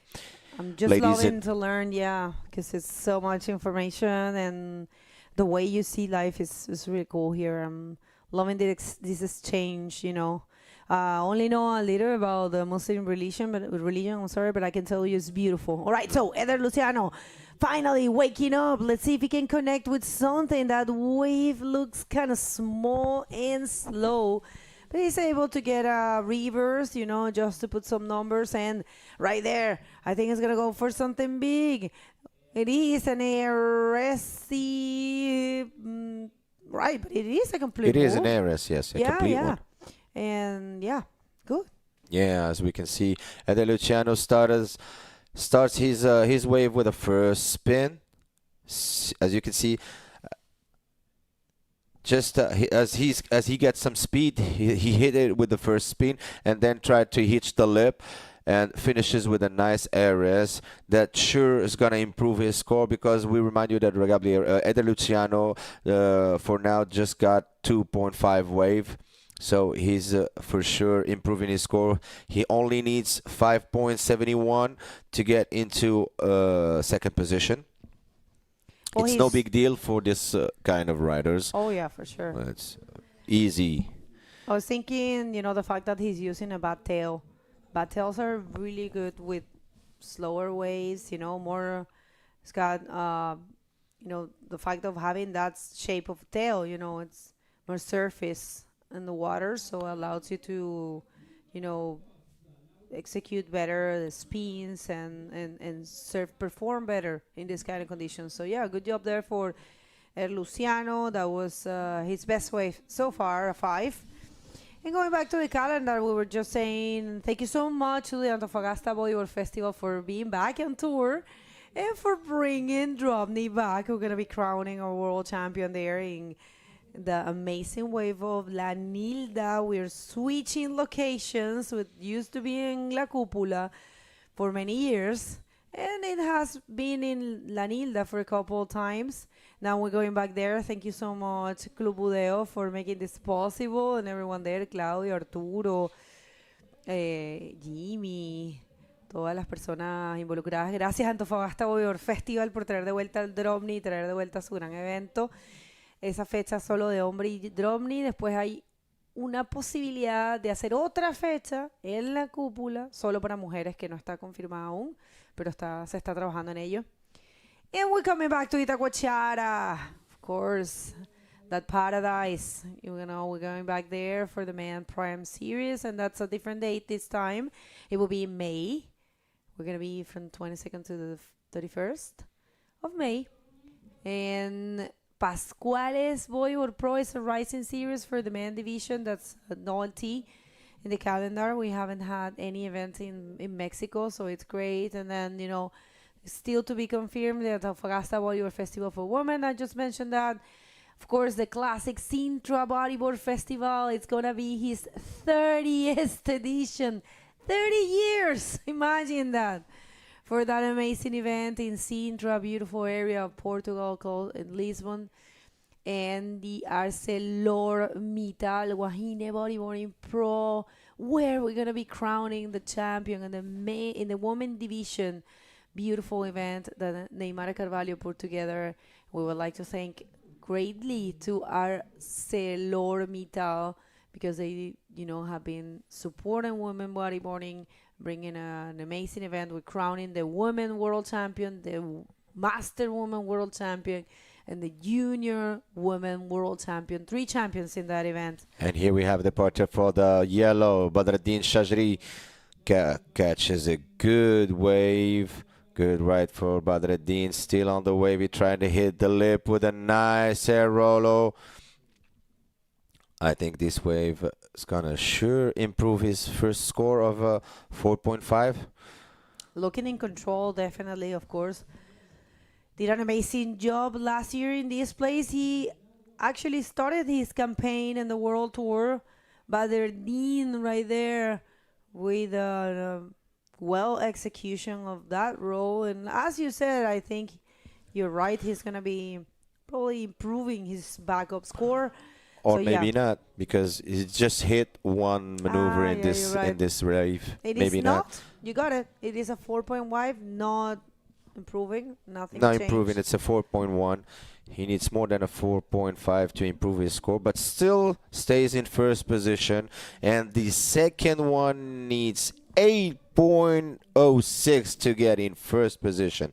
This is quite big deal for the 2 other riders.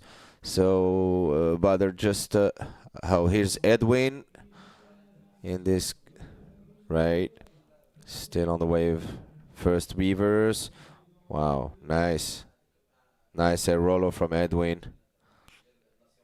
Yeah, but finishes his wave with 2 maneuvers. Wave.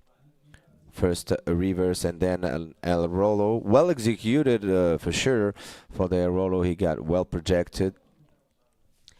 All right, so good job there for the Venezuelan. He needs to put some distance for the Luciano, sorry. So you're starting early there with a quick reverse and a good roll. That was fast, he used all the opportunities he had. So we'll see if he can get something more. He knows how dangerous it is to have Eder Luciano so close to him, needing a 3.21.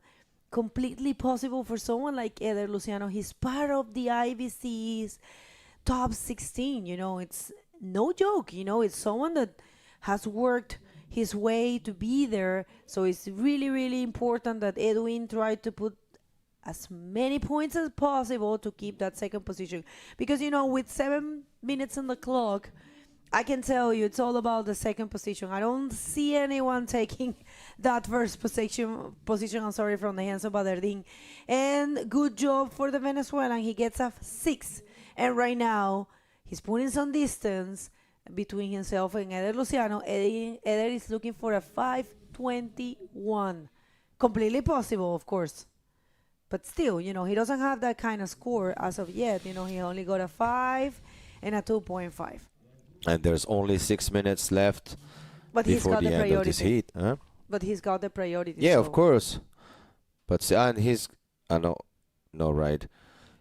Yeah, man, it's I mean, for a rider like Eder Luciano, from his palmarès and all stuff that we saw and all the waves that he's got in his entire competition life, a score of 5.21 is an easy stuff. I mean, it's no big deal for him. He just got to catch the right wave. Oh, yeah. I mean, if you get the opportunity, I promise you he's going to use it. All right, if you're just getting here, today is the 4th day of competition at the 2026 Morocco Pro. We're more than happy to be starting the year. We started the season here, kicking off the IBC World Tour in a great fashion, a very important event for the rankings, for the fight for the world title. You know, this place set the pace for the year. We'll see who takes the win. It's going to have a lot of chances to take the title as well. Important points are in stake here. We would like to thank the Royal Moroccan Surf and Bodyboard Federation for bringing us back, putting a lot of effort, a tough year this year, you know, and they just managed to have us. So thank you so much, C. Mohamed, for your work and dedication, and everyone involved, you know, the two Hafids, Amin. We're missing you, Amin. We wish you will be around. We know you're very busy. We would like to thank the imouran Surf Association. We would like to thank New Generation Anza and the Anza Blue Waves, the Taghazout Boardriders, the Tikida Group, the Nobi Boutique Surf Hotel, where we're staying. And we would like to thank Pride Bodyboards. It is so important to count with you. And thank you so much, Rip Curl, as well. They have a good relation, you know. Rip Curl here represents Pride Bodyboards, and the team, the Moroccan team, is really good, really complete. You guys have the best, including Badardine right now in the water, doing an amazing job representing that beautiful reg flag with that green star in the middle. Yes. How beautiful. Yeah, of course. One of the most beautiful flags. Of course, it's your flag. And we're loving to have you here. Thank you for being here, Assis. It's so important to count with a local commentator. You're doing a great job. Congratulations. Oh, thank you. All the pleasure is mine, Begonia, to be here with you guys and sharing those great moments with you. We also want to thank La Map. We want to thank La RDTR. Here's Eder Luciano in this wave. Started with a nice barrel.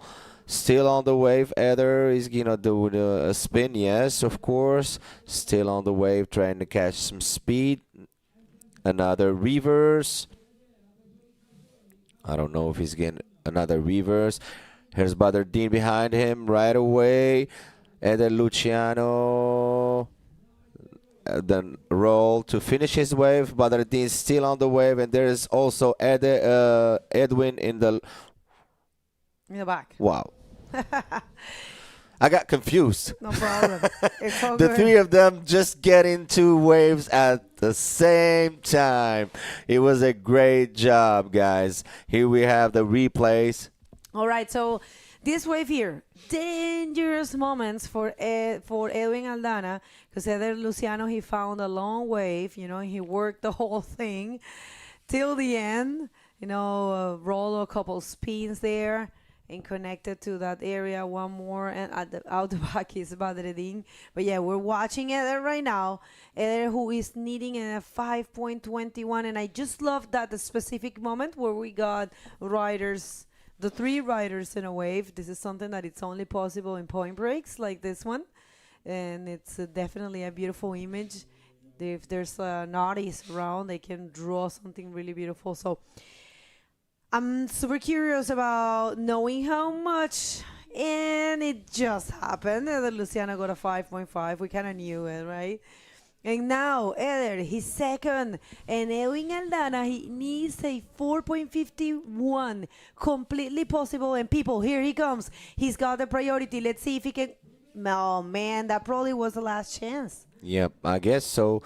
Still 1 minute and 30 seconds to go before the end of this heat. And Badreddin's got 6 points. Oh, here's Edwin Aldano. Didn't got it. Aldana. He didn't get it. No. Oh my God. You can tell he's desperate. It makes a lot of sense. Let's see, Edwin Aldana, he's looking for a 4.51. He was second the whole heat, but Eder Luciano, he found a wave, changed the situation, and right now, 1 minute left. And, Edwin has been trying, man. He has been taking 2 waves, but unfortunately, they were not as good as, or in his eyes, they were not good, so he didn't continue. I don't know if he's going to get the time. No, I don't think so. He's still got 45 seconds before the end of the heat. We have Badr with his last wave, who's got easy on his first position. So now Eder Luciano needs a 8.76 to get into first position. No. 4.51. No, for Eder Luciano to get into first. I'm so sorry. So Edwin Aldana needs a 4.51 in 25 seconds before the end of the heat. Oh, well, 17 seconds and this is almost over, and it looks like the 2 riders, part of the top 16 of the IBC World Tour, will be advancing. I will have to say, regardless of the results, congratulations to Edwin for his performance, and it's a steel deal. Badreddin and Eder Luciano are advancing. People, don't go anywhere. We'll come back with a lot more right after this commercial break. This is the new RRC Concave, built for speed. The quad channel setup offers enhanced control and ensures smoother, more fluid rail transitions. The RRC Concave, now available across our new range.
Welcome back, everyone. We are in day number 4 of the 2026 Morocco Pro, and we are in round number 5 of the men division, of course. And check this out. We have the event shirts. We're loving it. It's pretty cool. Looking good. All right, so let's hit the water, Paul, and we will introduce this next heat, which is, of course, on fire. Yes, in this next heat, I just saw these top 2 riders. Well, all 3 of them, fantastic job so far in this competition. We have in red from Brazil, last year's world champion Uri Varadão from Brazil. In yellow, we have Tahiti Tahei from France, from Tahiti representing France. And we also have Pierre-Louis Bosserier from France in blue. And I just saw Tahiti and Uri out there with their jerseys on, taking some photos together, some photo ops before paddling out for this important round 5 heat. So how was that last heat? Well, very good, very intense. You know, Edwin Aldana was in second position. I mean, Badr, he was completely in control the whole time. Was it the first backflip? Well, I was watching the heat a little bit out there. It could have been the first backflip I seen of this morning. I may be wrong, but because in the heats prior, I saw many nice rolls done and things like this, but backflips or ARSs, right. Yeah, so big score, well deserved with that, 7.75. It was well score. Executed, because very clean. Eder, he performed an ARS, but it was at the end of the wave, but the way he was able to advance. So yeah, good. I mean, I have to say huge congratulations to Edwin Aldana for, making it all the way till this point, round number 5. He started in round number 2. So yeah, great job there for the Venezuelan. But right now, it's all about these guys, you know. These are 30-minute heats. Remember, we are in round number 5. It is a full elimination round. 24 athletes are in this one. And only one out of 3 in this heats are going to be eliminated. Only one rider. Very comfortable, I have to say. You know, 2 spots. Two spots, but it can be stressful, as we saw in the last heat at the end. Blue, it was Edwin. Yeah. Edwin, I was suffering for him. Outside, I was watching this heat, and he was looking and looking with a minute and a half left. Of course, anyone would be just looking for something in order to get that, I believe it's a 4.5 or 4.15, something like this. But sometimes just the wave is not there. So stressful. It is tricky, you know, when you have mid-range scores, you know, and the other riders are having the same, you know, it's anyone's ball game, you know. The only way to actually secure your spot is by having really high scores, but it's difficult today, you know. We were having a work with Amaury before starting. He said, like, I was not thinking it was going to be this small, you know. He said, I thought it was going to be, it's not about just being small. It's about the frequency of waves, you know, because the size is not really a problem. It's more that it takes a little long for the waves to show. As you can see right now, it's almost 5 minutes has gone. I mean, 4 minutes and something, and no one has actually found a wave. So, well, we have our defending world champion in the water, Uri Valadão, 40 years of age. Always a pleasure. He's a gentleman. So it's great to talk to him. It's always great to have him around. You know, he fought so hard for that second title, and it was so inspirational. Here he comes, actually. All right, so Uri with a cut back into a spin. Let's see if he can connect this on the inside, keep up his speed. Good rail work right there. Not too much drag. Coming up into a nice roll projected out into the flats and dug out. So nice little, not so little, nice first wave of Uri's on that, and I believe it was a set one. So we'll see what kind of points he gets. All right, and this is Pierre-Louis Bosselier, underdog for this event, doing a great job. In the survey, he replied he's not a professional bodyboarder, but he serves really good. So, yeah.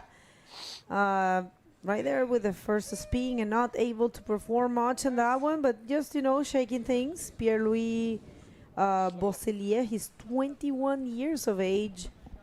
He's a lifeguard. All right, so replay here for the first of our defending world champion and defending event champion. Throwing some water on that first reverse and connects here with that section on a well-executed roll, projecting his board. And one for Pierre-Louis. All right, so he's coming down line, hoping for a bit more wall, I believe. So therefore, trying to do a quick spin and making it back on, hopefully for it to build up to give him a section to hit, but just didn't really throw. I believe maybe he might have done a roll or something on that little section, but it just didn't give him the means to do so.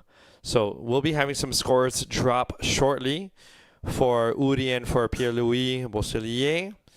And Tahiti, I believe in yellow, still waiting on the outside, waiting for his first wave. Let's see if, actually, I believe yellow also got a wave. Here we have yellow once again, Tahiti, dropping down, hoping for a section to come up, and nice roll there. Continuing on into a reverse. Let's see if he, nice little cut back there with a little bit of water into a forward, but wasn't able to continue going. But I really was digging that dig of that cut back. Yeah, nice looking wave here for Tahiti Tehe. I'm loving his style. He's super explosive. Great guy to have around. It's great to count with the Tahitian on the World Tour. Tahiti right there, traveling with Sarah. Sarah, an amazing bodyboarder from France that lives in Tahiti, and she has been charging Chopo like no other lady in the world. And I'm pretty sure Tahiti has an influence there for sure. And check this out, the wave here for Pierre-Louis Bosselier. We'll see if he can find something. Just bumpy wave there for him. Maybe right there, maybe that section. Yes, is able to complete the roll. And out the back, Uri. Oh. I guess he wanted to, show some variety. So I believe he was going to come up for an invert, but just didn't throw out like he was hoping for. Here's a replay of Pierre-Louis Bosselier finding, cutting through that chop, which is so important to maintain his speed into that beautiful roll there, coming onto the flats. And here we had Uri in the back. I believe in order to keep the speed up, he had to keep his horizontal, diagonal bottom turn, not so vertical, a more vertical bottom turn, more possibilities of doing a nice invert. However, more of a possibility of losing speed while coming up and maintaining speed in these conditions is key. And so Uri, aborted his flight path on his last one, but still. Uri's first wave, he got to a 5, last wave a 1, so he's at 6. In second place, we have Tahiti with his last wave getting a 4, so he's at 6.5 right now. And Pierre-Louis Bosselier in third right now in blue. And you know what? We have Bader ready for the interview out there with Assis. So take it away, please, Assis. Oh, welcome back, everybody, here with an interview of Badreddine Shajri, the winner of the last heat. Badr, can you tell us about your heat? Yeah, alhamdulillah, I passed my heat, even though the condition today was a bit ruined because yesterday was a lot of wind and big swell. So the water is not that clean, but yeah, thanks to the IBC and the Federation for adding 5 more minutes.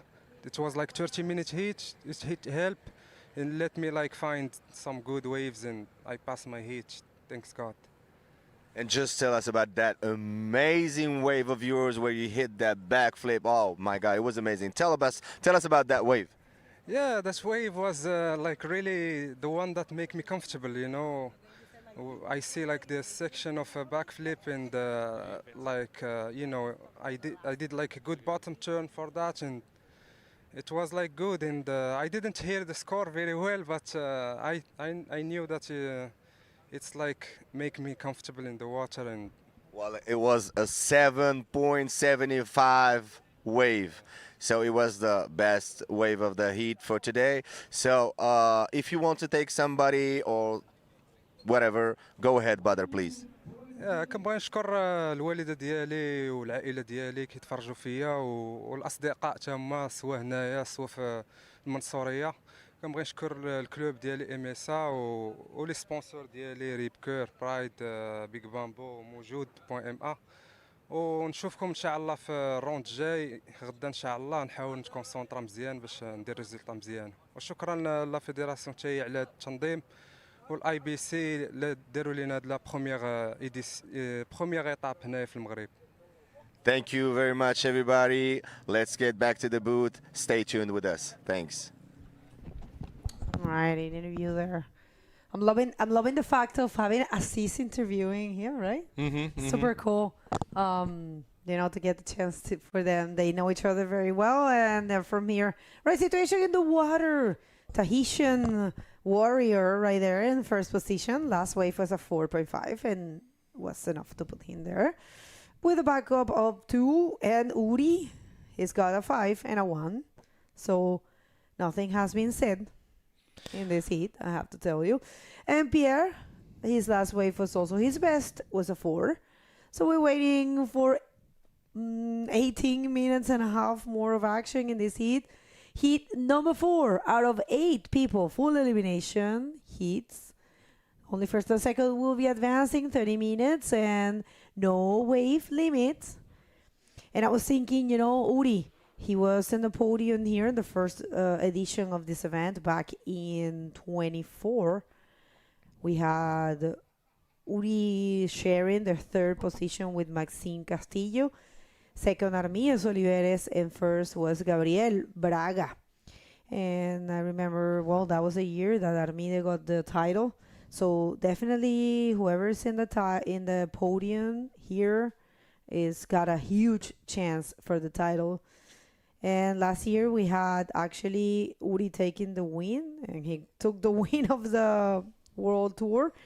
Pierre-Louis Coste second, and Pierre-Louis Coste was runner-up of 2025 World Tour. Gabriel Braga and this guy Badreddin doing an amazing job, just winning the previous heat. He was third here. So yeah, definitely a very important event for the tour. Right, a huge, how would I say, springboard for the rest of the year.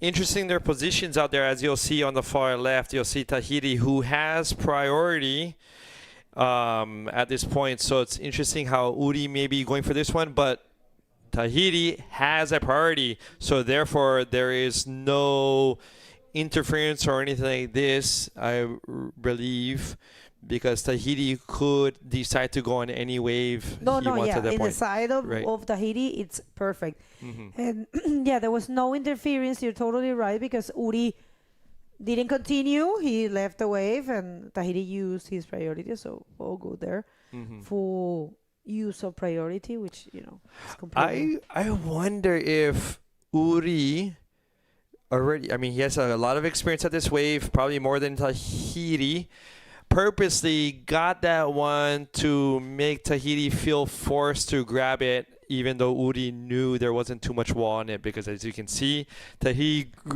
grabbed it, Yeah, but there it wasn't didn't pay much off. wall. I don't think so, because now Tahiti has the priority, and Uri is on third priority. So yeah, no, I think he didn't really maybe think about it. We maybe go get the chance to ask him, because now, you know, yeah, priority. He's with the third priority at the moment, but well, we'll see how that goes. All right, so almost halfway through this heat, and we would like to thank you all for being with us. Remember, it is easy to support the World Tour if you like it. Of course you do. Make sure to subscribe to our YouTube channel. Just give the opportunity to these athletes, to the world, to know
to be first.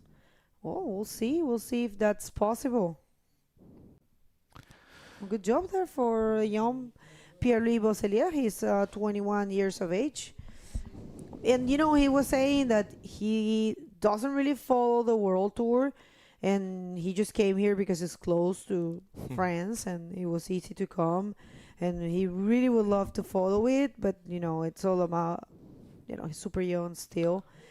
He's a lifeguard. We have here the survey, and you know, one of the most challenging things that all the French guys faced in order to get ready for this event was the fact that waves were really bad in this winter in France. Let's see this one. Here with Uri up, stalling. Let's see if something forms up for him. Looking for a lip, but not really finding it. And there's been I believe a change of position with Pierre-Louis Bosselier now in first with a combined score of 10 points there. He had a 6 on that last one.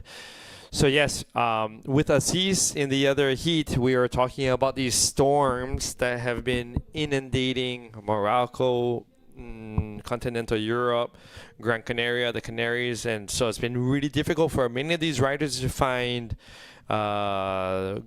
waves, I believe, without a lot of wind in order to practice on before coming here. Whereas the Brazilians, I'm not sure how their weather patterns have been over the last couple of months, but maybe it's been helpful in that aspect. Well, when we asked Uri what was the most challenging thing he faced to get ready for this event, he said it's the biggest challenge he faced when he gets here is coming from super warm weather and water and to adapt to cold weather and cold water. And if you can see, for Brazilians, especially from the north, it's super hard to adapt to a wetsuit. And even though the water is really cold, you have been out there, I haven't surfed this time, but even though the water is cold, he's using a spring suit. Why? Because they don't feel comfortable using, steamers, long wetsuits. And I'm pretty sure he doesn't like not even 3-2s, And if you see Neymar does that, Mayla does that, Luna does that, many riders from Brazil, they rather be a little cold in the water than being uncomfortable. And actually, I think it makes a lot of sense because it's so hot when you competing, that it doesn't really matter. It's only 25 minutes, or in this case of this round, it's 30 minutes. So it's okay. You're not gonna be too cold. For long sessions, it's not okay. Uri, again, in this one, let's see. Uri, unstoppable. He wants that first position. Of course he does. Let's see if he can connect a tricky wave there. Not able to. Doesn't find anything to connect there, right? So it just comes down to compensation. What's worth it? What's not? Of course, when it comes to wetsuits and feeling comfortable, the Brazilians, some of them don't feel it's worthwhile to use a steamer, as you had mentioned, because if you're paddling around a lot, things like this, the cold doesn't really become such a factor. But speaking of going from really warm water to cold water, I'm wondering about the boards, because as many of you know at home or wherever you may be, when you go from one temperature change to the other, your board becomes stiffer if you're going from warm water to cold water. So I wonder how this plays a factor, when it comes to using a board with no stringer or one stringer, or what type of core you want to use. I'm wondering if, maybe Uri, maybe using a board that has been definitely used in Brazil to get some flex. And when he arrives here, it's like opening a brand new board again. I tell you this. Uri loves really soft boards. He actually put weight on the boards in order to bend them. He explained that to me once in El Frontón. Let's see this one. Quick, kind of cut back to reverse, and right there, yeah, I knew he was gonna go for one of those. Of course, he is. He wants to put some different maneuvers and combine with the roll. So that's gonna be probably what he needs. We'll see. And I was reading at the survey.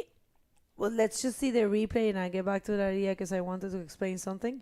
Here's that replay. So on the outside, cut back, nice one to a quick reverse spin.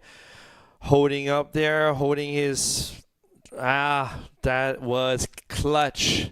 Being able to turn that spin around on that ARS and going right into a roll, that is As best professionals.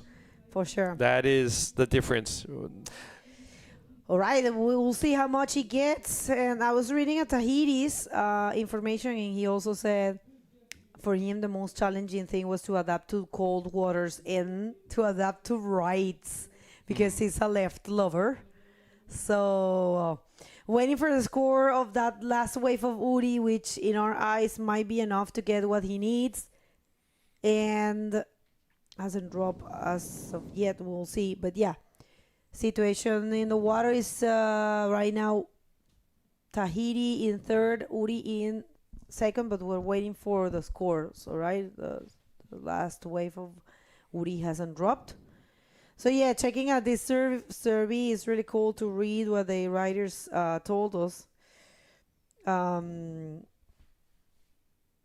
I'm reading here that there's if they got a specific ritual or superstition before going to surf, And Tahiti said, I love to do push-ups, like 50 before going to the water. That's so cool. 50. Here we have Pierre-Louis Bossidier doing nice. Oh, I thought he was going to be able to turn that reverse around. But 50 push-ups for Tahiti just to get warmed up. That's a real warm-up there. Yeah, because, for example, in the case of Pierre-Louis Coste, he stretches. You know, and some people had told me that they prefer to warm up to get the body, you know, heat up and get ready to go. But yeah, I mean, it's everyone knows what it's best for them, you know, especially in the case of Pierre-Louis Coste with 2 titles and one of the best riders in the world. So we asked Tahiti if what he would like to, he would like us to speak about something else. He said he would like to say thanks to his beloved Sarah, who travels with him and is always there for him, you know, to push him, to encourage him, to support him in competition, you know, and he wants to thank all the sponsors that, you know, allowed him to travel the world. He's got a number of sponsors. We can't name them here, but you guys can go to his social media. It's important, people, that you try to to look for these athletes. If you don't know them, Pierre-Louis Bosselier or Tahiti Tehe, you know, just go and follow them in the social media if you like bodyboarding. These are the current World Tour athletes, you know, so it's good that we show them some love. So why not? Right. Speaking of showing some love, I would like to thank all of our official sponsors, associations, imouran Surf Association, the New Generation, Anza Blue Waves, Taghazout, Boardriders Club, along with the hotels, Tikida Group, the Unreal, Nobi, Boutique Surf Hotel, Tamraght. But here we have Uri coming. He's in first place right now in this heat. He had a 6.05 on the last one. Coming on the inside. Let's see if he can find something. Bing! Nice backflip there. I know we have Tahiti in the back behind Uri. And Uri continues on, looking for one more section on the inside into a roll and landing that. Oh, and we had Tahiti hand up with the ARS backflip variation into a spin. So, nice little trade-off there. Love that exchange, definitely. We'll see who's going to get the best out of that. But this one was huge, I'm sorry. Uri, I just love his projection. Yeah, it was proper backflip there. And out the back, it was the answer of Tahiti. So, yeah, great job for both. Sorry, guys. And Uri continued that one. So, combined with the roll. And now the back, I just love that, to see that exchange. So, let's see who's getting the best out of that. One more look. Here's a replay of Uri from the outside, getting his speed on with that visual of that wall into a nice backflip, very quickly done, and into a reverse. Whereas we had, nice, Tahiti had that takeoff spin, coming from behind, getting that speed up, coming around, finding that section into the ARS, very nicely done, and hands up, excited, into another quick spin. So, some decent scores coming up on the boards for both riders. Excellent exchange, you know. And I have to tell you, I was thinking Tahiti is super explosive as well. And that's the way he carries his bodyboarding, you know. Huge maneuvers, lots of air time, you know. He likes to push the limits. And yeah, I'm loving it. I'm loving it. We'll see how that goes. But definitely, you know, things are going to be changing. Uri already changed before. We don't have that last wave for Uri, but I dare to say it's going to be probably his best and one of the best of the heat, because it was really projected. He showed the whole slick of the board to the judges. So yeah, that was a proper backflip.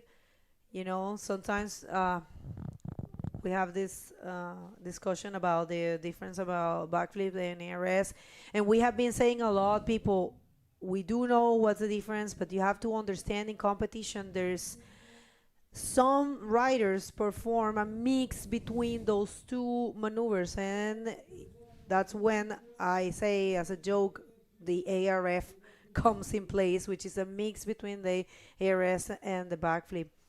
And that's completely normal. It happens because the riders, they have this technique that they kind of mix things in order to land it easily, I mean better, and have an easier landing. So it's a mix, right? A mix, right there. So Udi, I believe, on his first wave, that 6.05 is more like an ARS, whereas this one was more of like a backflip, more slick, more points, especially for these maneuvers like backflips. And speaking of backflip, Udi, which highest score of the day so far, 8 points. So that comfortably puts him into the lead with a 14.05 heat total. Tahiti also got his highest wave point score on his last one with a 5.6. So he's in a 10.1 combined score, and Pierre-Louis Bossile just on his tail with a combined score of a 10. So Pierre-Louis, in order to not go home today, is looking for a 4.11 to move into second place. So with just under 2 minutes left, it is a nail-biting moment. Oh, yeah. Especially for Tahiti and Pierre-Louis Bosselier, both representing France, both not wanting to go back to France just yet, and both wanting to be able to continue on in this 2026 Morocco Pro. That's right. And I was thinking, I was checking out the scores and thinking, whoa, I mean, and having this conversation, I was having this conversation with Amaury.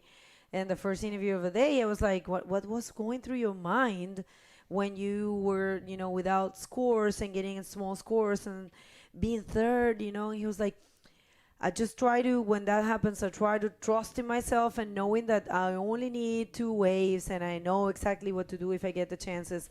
And I will, take every opportunity I can. And this is the case of Uri. As you can see, he started with a 5, a 1, 2.5, a 0.5, a 0.85, and then a 6, and then an 8. So, sometimes it takes a little time to get in rhythm with the wave, tune with the wave. And 40 seconds to go, and it looks like no one is going to take that first position out of our defending world champion and defending event champion, Uri Valadão.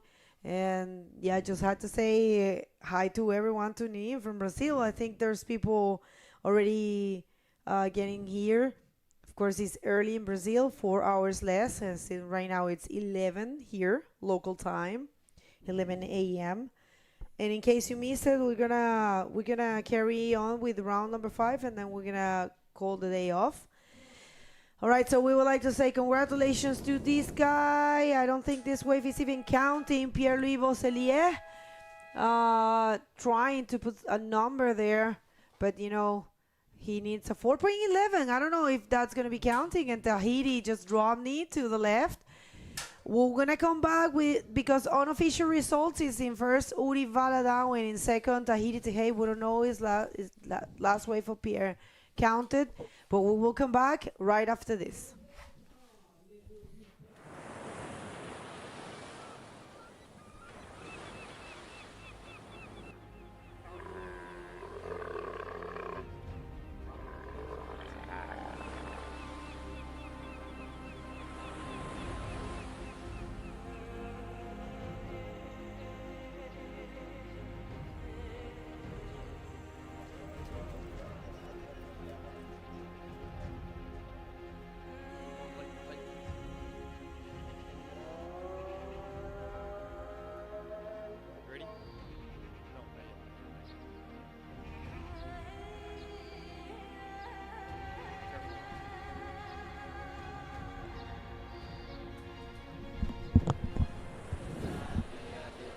Yes. I got it.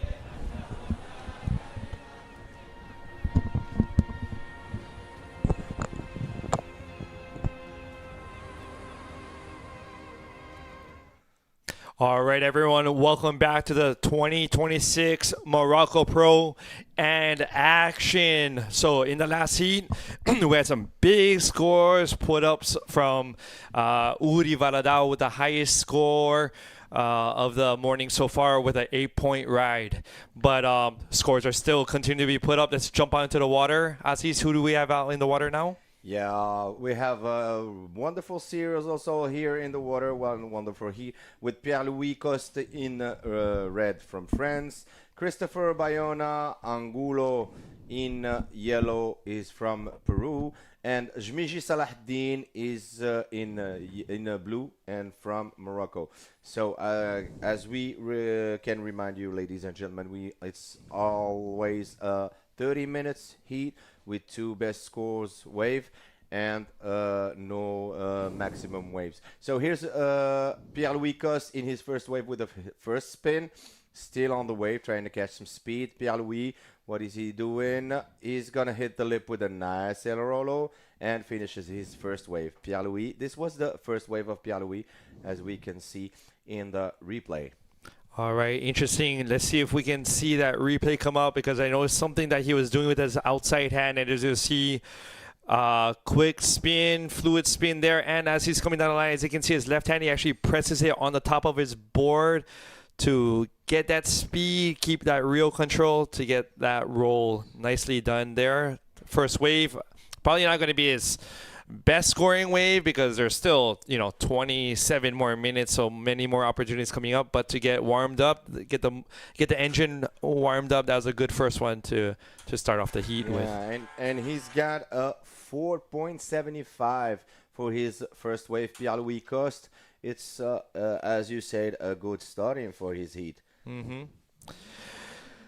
Actually, considering it seems to be that there's a certain timing to these sets, actually, it'd be a great time to actually mention our official sponsors for the event. We have our imouran Surf Association, New Generation Anza, along with Anza Blue Waves, Taghazout Boardriders Club, the hotels Tikida Group, along with the Nobi Boutique Surf Hotel Tamraght, and our sponsors Pride Bodyboards, Rip Curl, and Red Bull.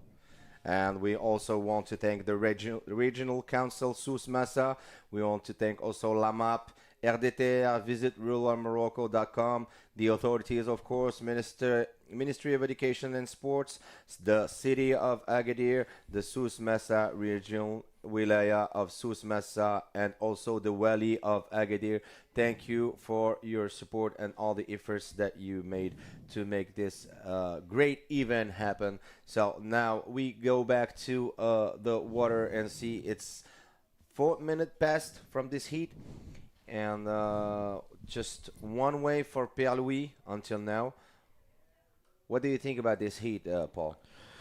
Well, it is starting slow, but this is why we mentioned the sponsors, because I believe once it start rolling in, there's going to be about 10-12 minutes of different sets. So here we have Jmiji Salahdin in his first wave with a nice Rolo. Still on the wave, Jmiji Salahdin is trying to catch past the section. Yeah, he's gonna make it. Still on the wave, Jmiji Salahdin with a nice 360. Seed as with another belly spin. See how the wave's getting bumpy. Yeah, he's still on the wave, Jmiji Salahdin. Great rider from Morocco here. Well, he took that wave all the way almost to the beach. There he is on the outside, coming into the line. Nice connection with the lip and soft landing. Always nice to have. Keeping up his speed, trying to make it around this section. Now, 360s in this area is not the easiest thing to do. It's one thing to have a powerful wave. Here we have Red Pierre-Louis on his second wave. Roll around that. We'll see if he did something else on the outside, and here is he's pumping, trying to get on the inside, but nothing forms up. But he may have had another move on the outside. We'll have to see. Wait and see on that. Yeah, it was a great wave from Jmiji Salahdin. Nice wave, second wave also from Pierre-Louis Coste.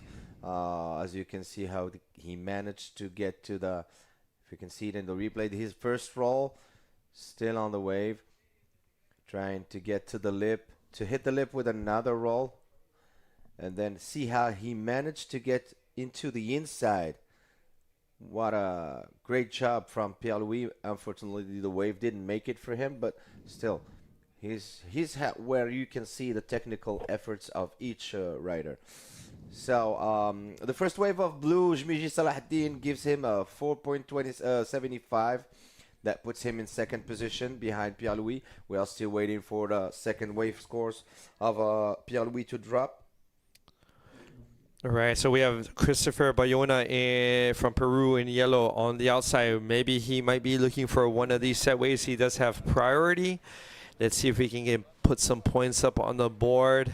Finding a wave that will give him some point opportunities. However, this one didn't really come to fruition on the outside. Didn't really break, so he'll be waiting for another set wave there. We just have a 5 point for the second wave of Pierre-Louis.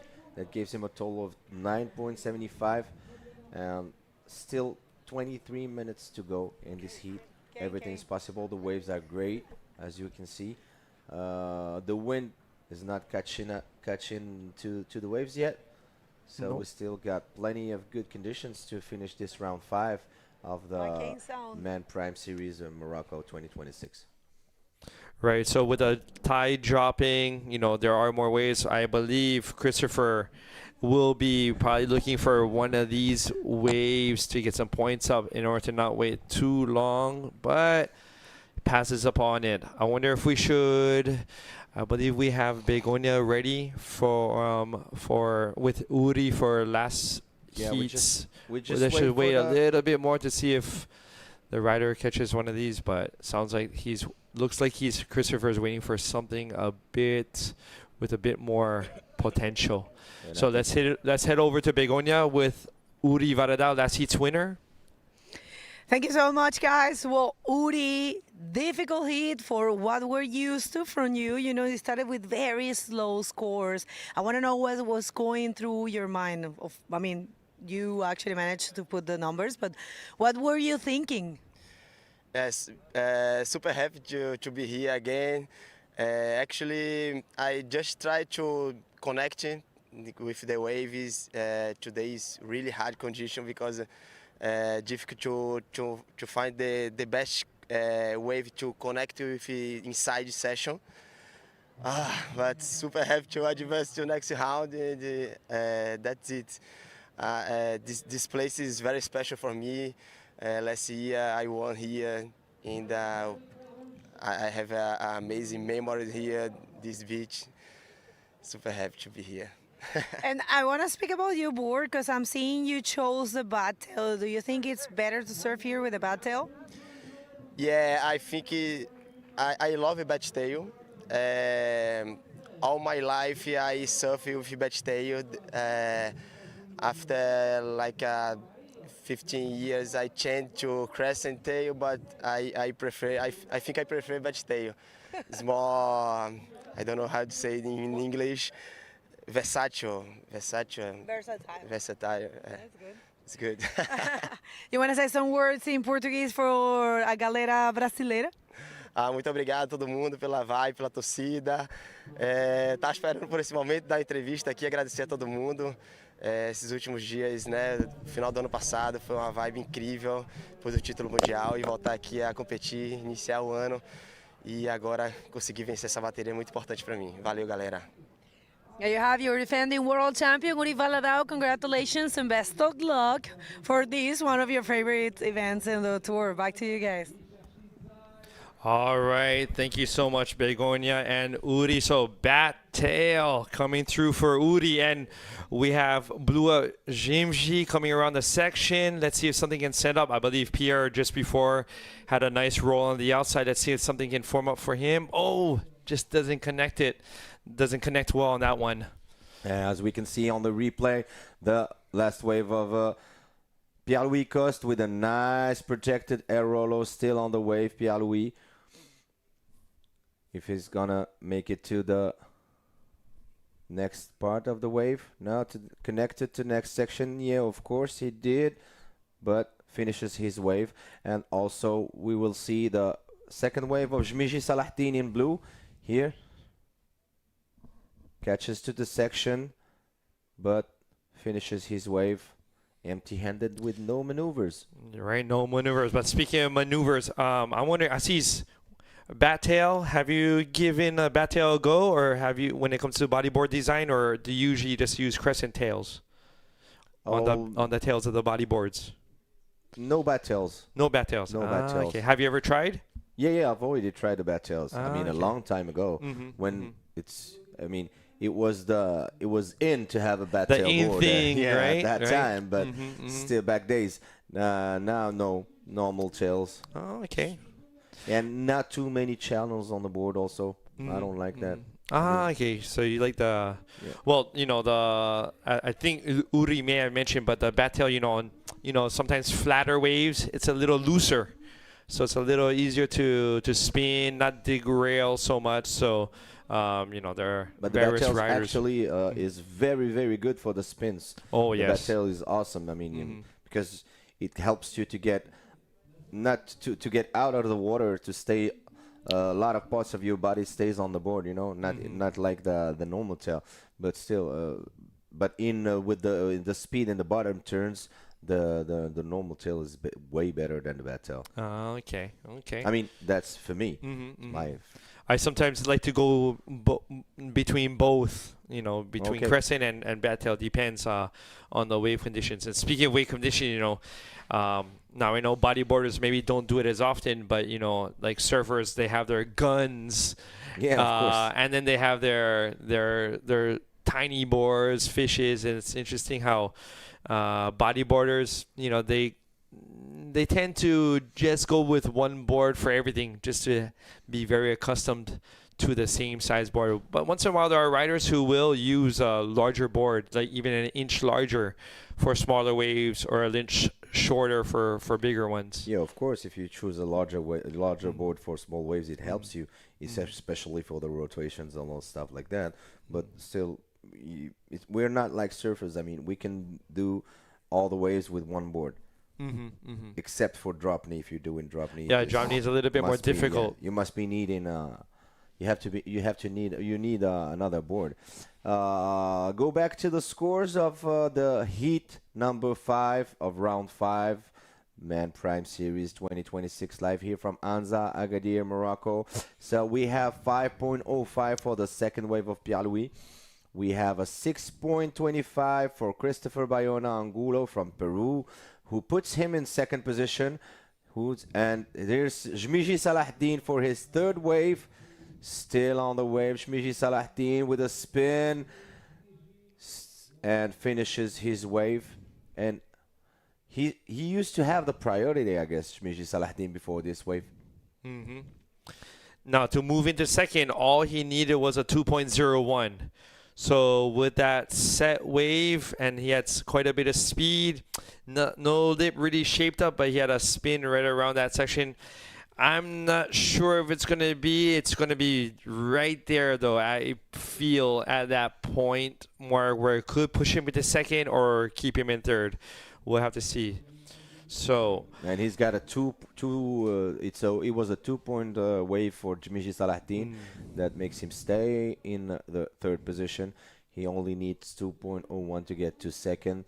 Christopher Bayona Angulo also needs only 3.81 to get into first position. But be careful, this is Pierre Louis Coste, and he can improve his score in the last minutes of the heat. He's only got 5 point and 5.05 for his two best score waves. I mean, he can get much higher scores. Right.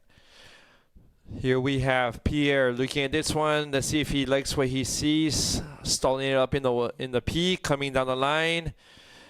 Little roll right there, but kind of landed on the top and couldn't really get back down to connect it more. Yeah, as we can see right here, the wave's getting a little bumpy, and he just starts with a roll and maybe didn't see that much potential in that wave and preferred to get back to the peak. Here's we have Christopher Bayona Angulo. starts with a reverse, still on the wave, trying to catch the speed. He needs to get a maneuver with a nice air rollo, still on the wave. Christopher is still on the wave, trying to get the speed. He needs to get a nice air rollo to finish his wave. We remind you that Christopher only got 0.5 and he's got 6.25 for Here's a replay. Nice barrel roll there, right with the lip, with the form. Little cut back there to keep him near the power source. Nice reverse, quick with some spray coming down section. Will be coming around for that roll. Landed into the flats, and he was able to make it to the last section for another roll. And something that maybe not many of you know, he also dances well, according to his questionnaire. So he's dancing on that wave as well. He did really well, got that hip movement, really excellent score. We have here the replay of the last wave of Jmiji Salahdin in blue. He catches the speed and still on the wave. What is he gonna do?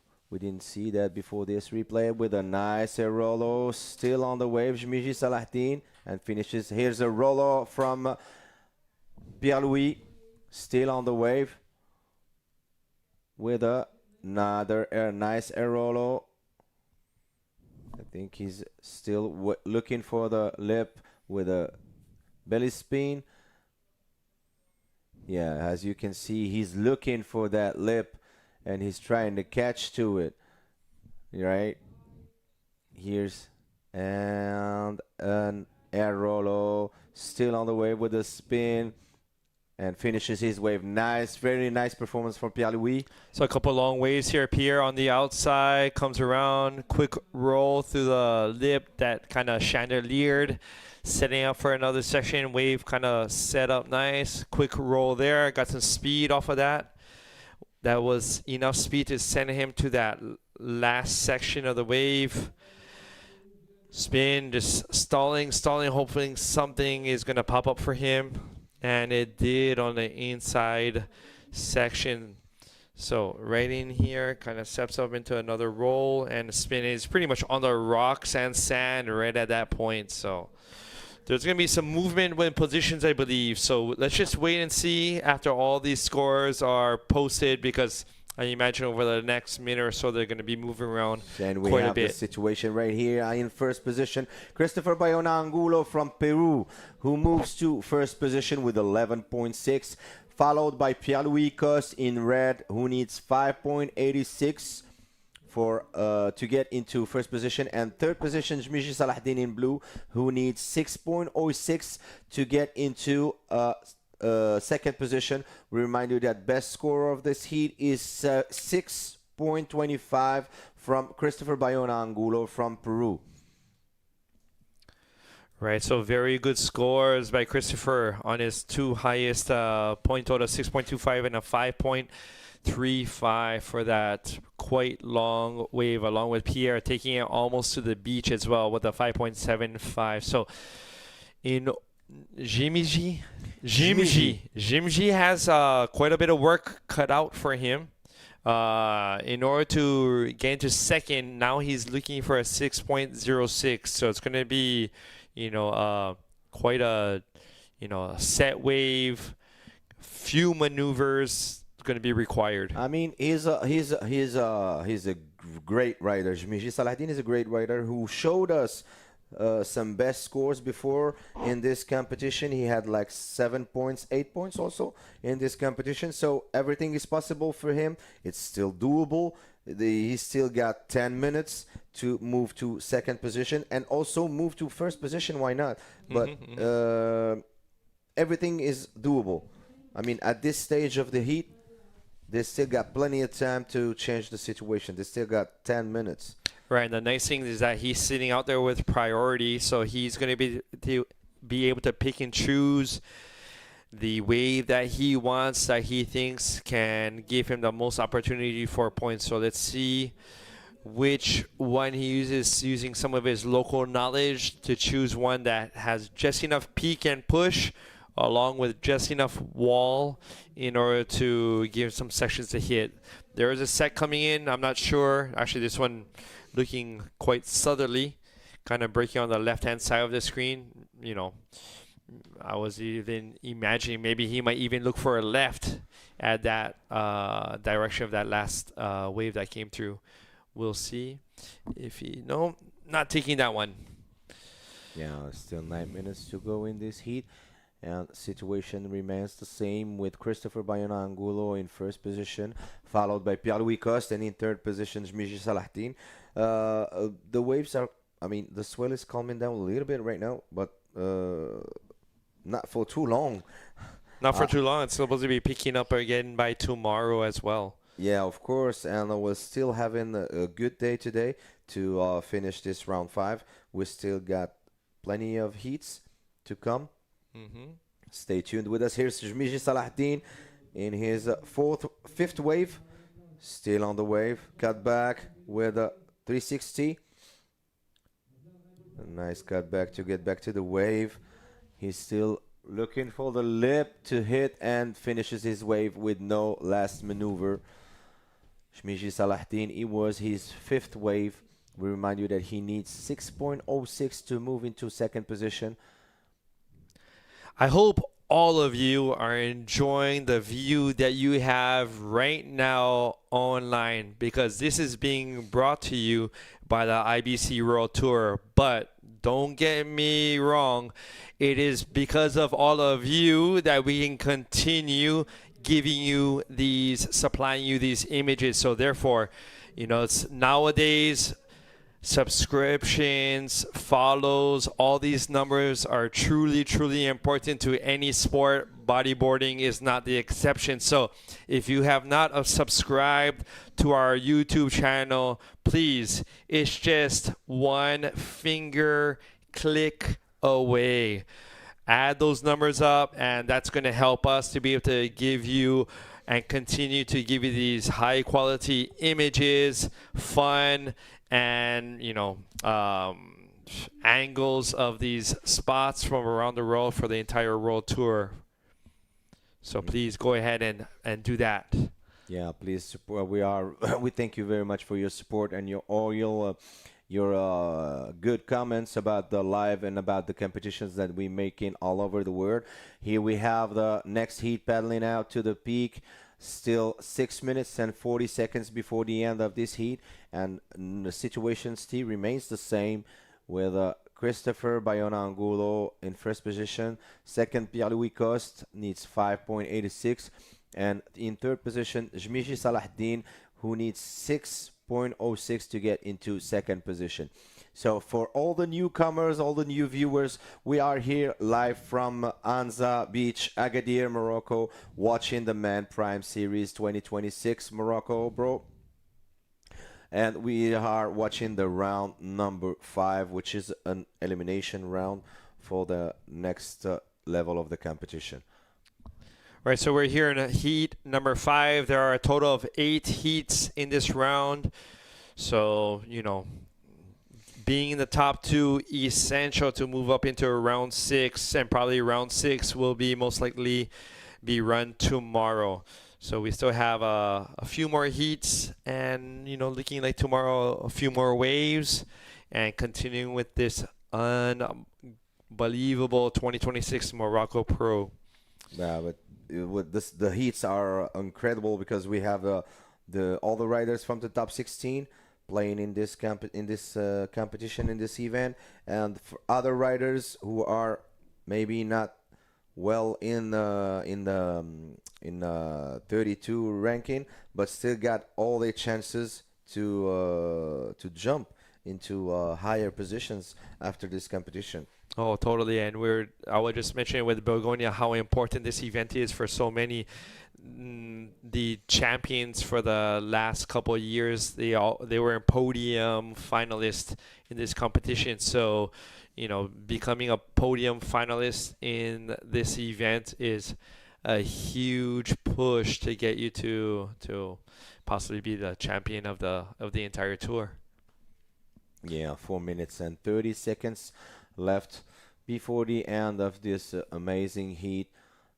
Still waiting for the competitors to get much waves. We remind you that it's a 30-minute heat with two best wave scores and no maximum waves. So please, riders, those who are hearing us for the next heats, please, when you hit the water, catch as much waves as you can, because it's giving us and for all our viewers the maximum show.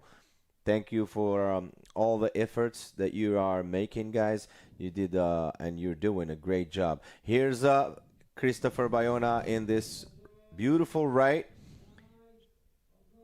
Trying to get through the section.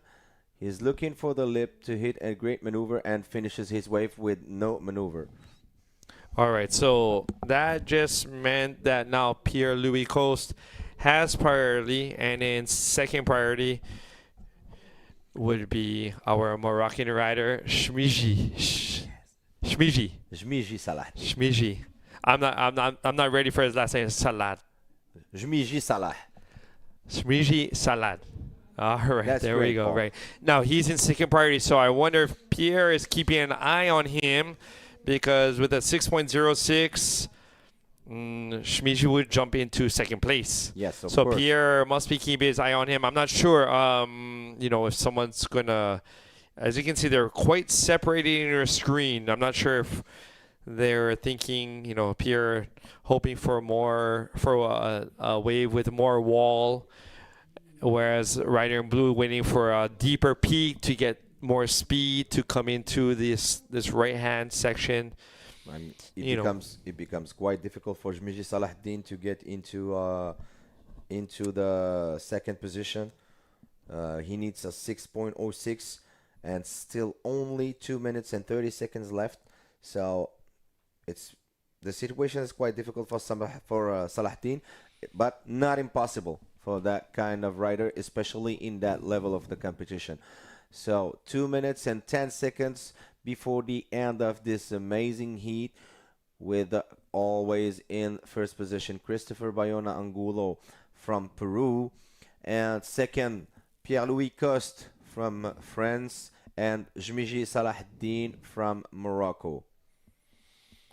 We are now at mid-tide going further down, so maybe this is affecting that. I know from what the locals have mentioned, the medium tide here in Anza is usually its prime tide. So with the tide going down further, maybe it's kind of changing up the wave a little bit. Maybe, I'm not sure if there's as much oomph as maybe an hour or two ago when it comes to the wave power. But we still have dropping time for another couple of hours. So maybe I might get some sections that might be hollower. We'll have to see. Yeah, Wow. we're just hoping for the wind to stay like that. The winds are nice. Yeah. If it stays like that, we're gonna have good waves. Nerve-wracking, coming up on 1 minute. The suspense is going up, Paul. Oh, and I see some lines coming in. Let's see if there is someone who's gonna take this first one. I see blue up And and Pierre-Louis uses his priority to catch this wave. What is he gonna do? He finishes his wave and lets the first priority now goes to blue. 30 seconds left. And here's the yellow Christopher Bayona on his last wave. Always on the wave, trying to catch as much speed as he can. Still on the wave. He's trying to get into the inside to hit the lip. Looking for the lip. I cut back. And finishes his wave with no maneuvers. I don't know if the blue hit a wave or not.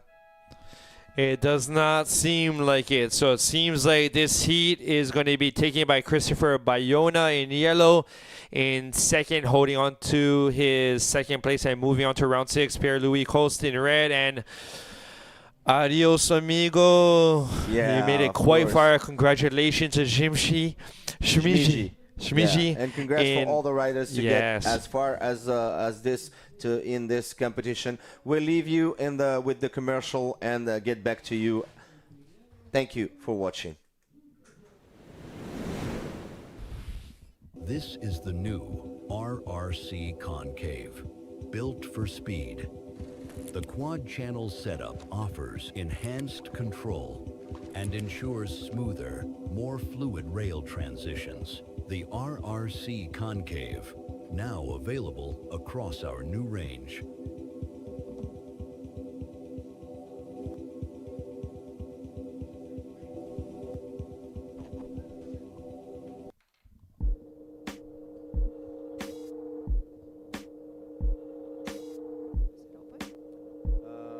We're on air. Can you look? 20 seconds. Okay, 3, 2, 1. We're live.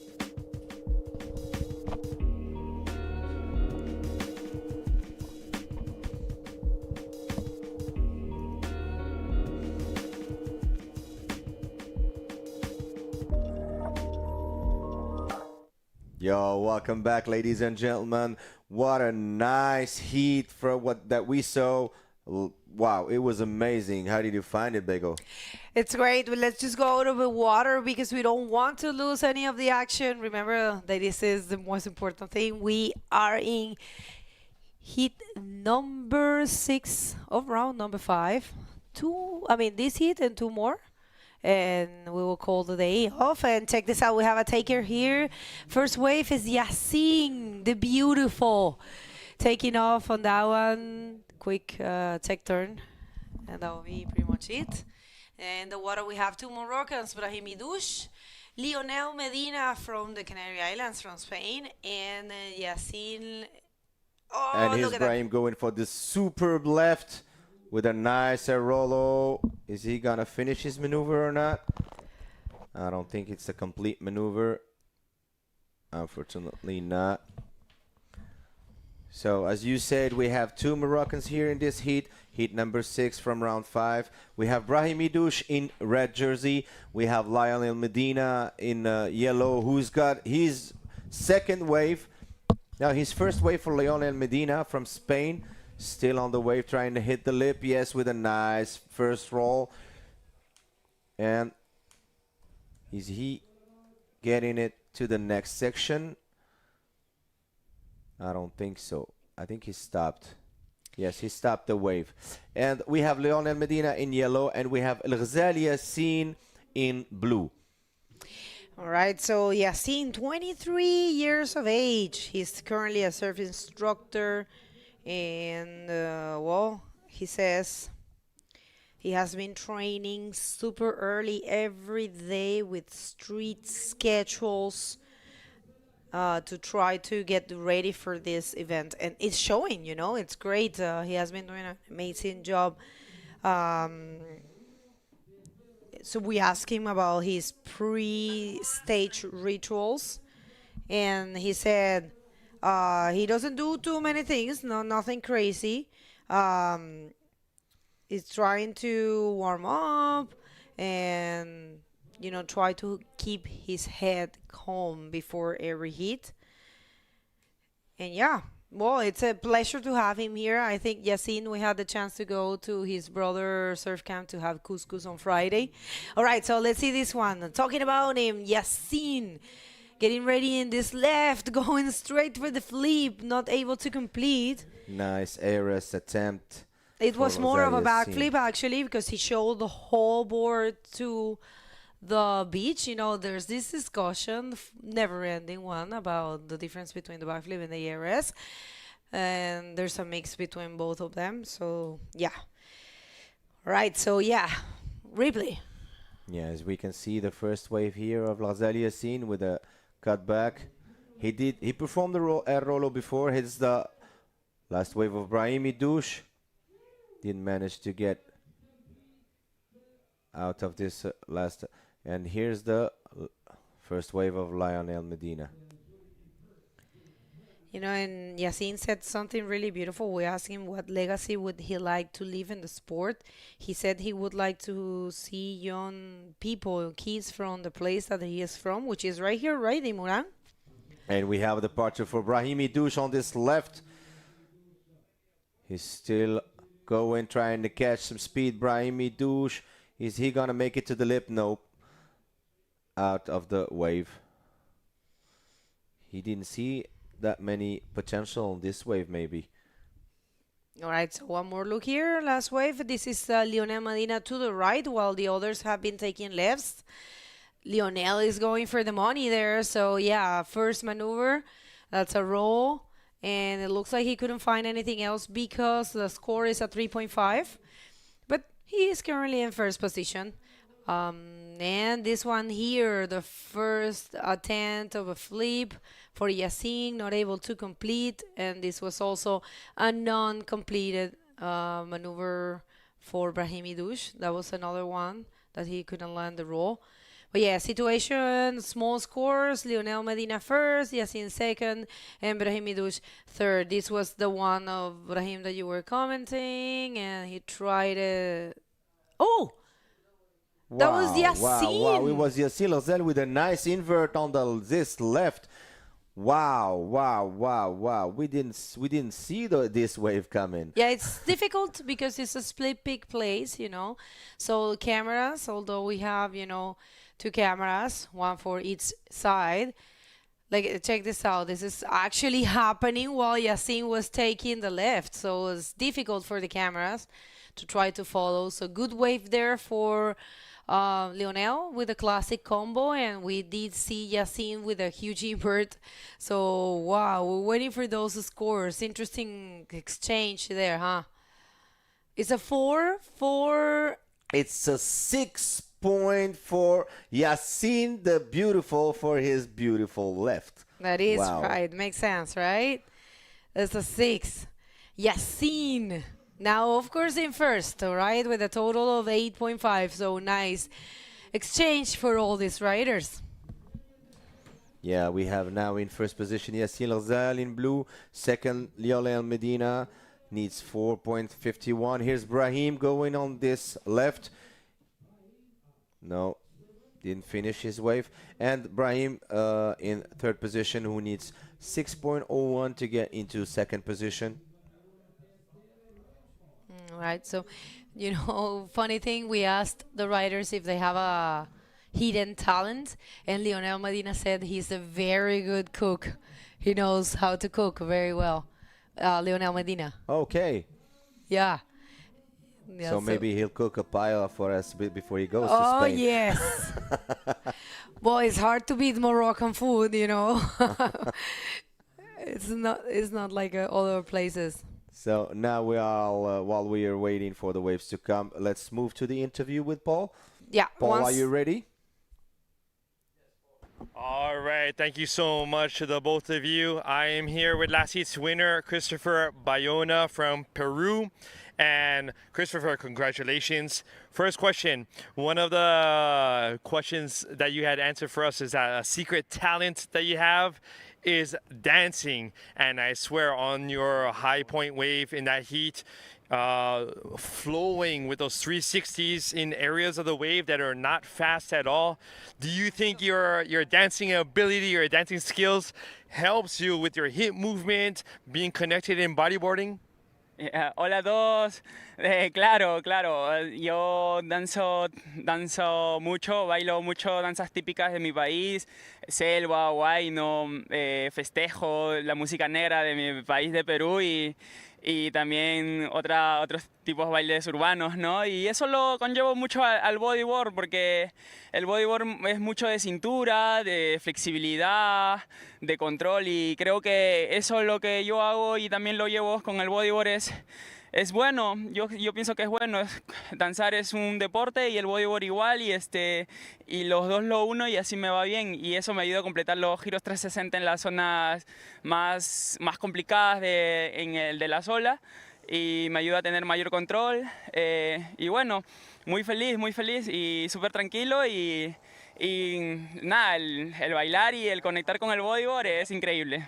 Cross training right there, right? So yes, he practices dancing. He dances a lot, various types of styles, urban dance included. And when it comes to moving the cintura, the hips, he says it's really connected in between both sports. Now, Christopher, in your last heat, you put up some big numbers against, former world champion Pierre-Louis. How are you feeling now, moving to round 6 and hopefully beyond that? No, lo tomo con tranquilidad, yo los respeto mucho, son mis ídolos de pequeño y estar compitiendo contra ellos es un gran honor, como lo dije con Uri.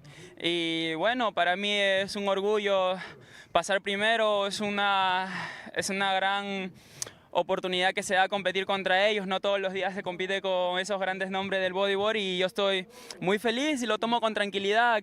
Hoy las condiciones no, quizás están un poco complicadas, pero en mi mente está, los dos tenemos dos brazos, dos piernas y las condiciones están igual para todos. Lo tomé con tranquilidad, siempre respetando a ellos que son mis ídolos, pero bueno, en esta oportunidad pude pasar primero y muy feliz por eso.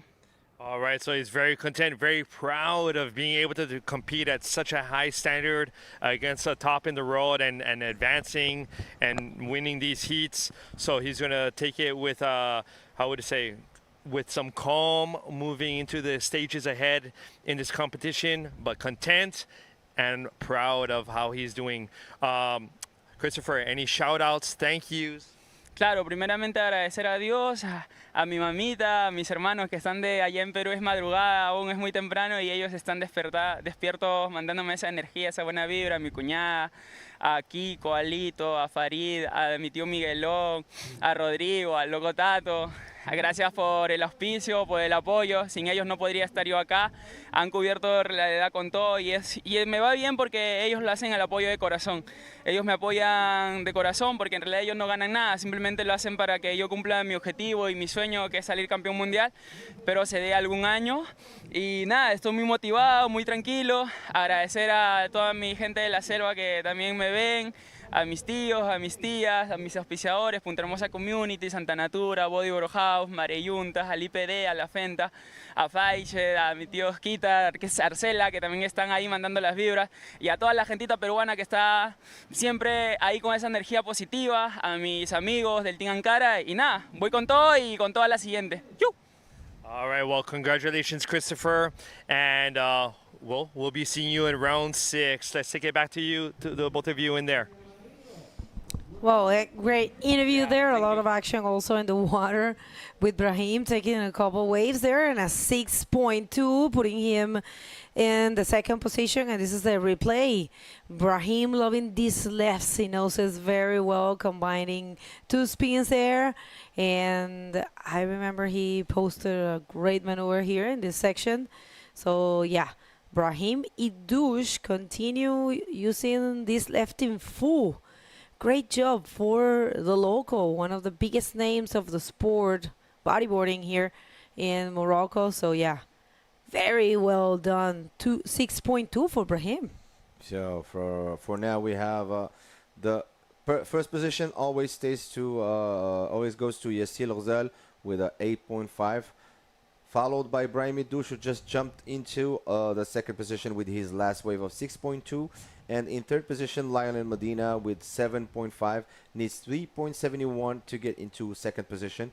We still got 16 minutes and 40 seconds to go. I think everything is doable. No big deal for the riders. Still plenty of time, and no big scores, I mean, to change the positions needed. No, I mean, it's completely possible because you know what? All of them have basically Yassine and Ibrahim, they have a good wave. And Lionel still looking, but you know how it is, Lionel. He's got at least two mid-range scores there. So, yeah. I was just reflecting on the interview. You know, it was beautiful to hear from Christopher Bayona, you know, watching him winning Pierre. It's definitely something remarkable for someone so young. You know, Christopher Bayona is such a good person. He actually, when we asked him about what he would like to leave as a legacy, he said he would like to let the world know how much of a good person he is, you know, and would like to trespass that. He's only 23 years of age, and he also would like to remark the help of his brothers and his family. He says he's here because of his family, you know, mainly the support of his family. So for him, his family is the most important thing. So yeah, I'm just loving to see someone like Christopher advancing. Of course, huge congratulations to Pierre for his performance. But, you know, that was really remarkable from Christopher Bayona. Yeah, and he's from Peru. Can you just talk to us a little bit, and for the viewers about Peru? You are more familiar with the It's a beautiful place. with the places in South America. So if you can tell us about the peaks over there, the waves, the food, the people, the culture. Well, it's full of waves. It's the Pacific Ocean. It's got a huge coastline, lots of waves, lots of great people, and Peruvian food is known for being one of the best in the world. It's got like, I don't even know how many restaurants has the Michelin stars there. You know, it's really, there's a lot of different plates, a lot of different type of cooking. People is really welcoming as well. It's really humble, and you know the country is really beautiful. It's got all kinds of environments. Let's see this one here, Yassine. And we have Yassine Lazel for his first move at Rolo, still on the wave. Yassine, he's got a beautiful left over there. Still trying to catch the speed he needs to get a maneuver. No, he finishes his wave with a roll. Nice air roller from Yassine Lazel. All right, let's see it here. Yeah, Yassine just opting for those left. I think it's good idea. Today the lefts are offering good options. Bigger size here in Anza. The lefts are a little bit complicated because, you know, getting back to the peak, it's definitely a challenge.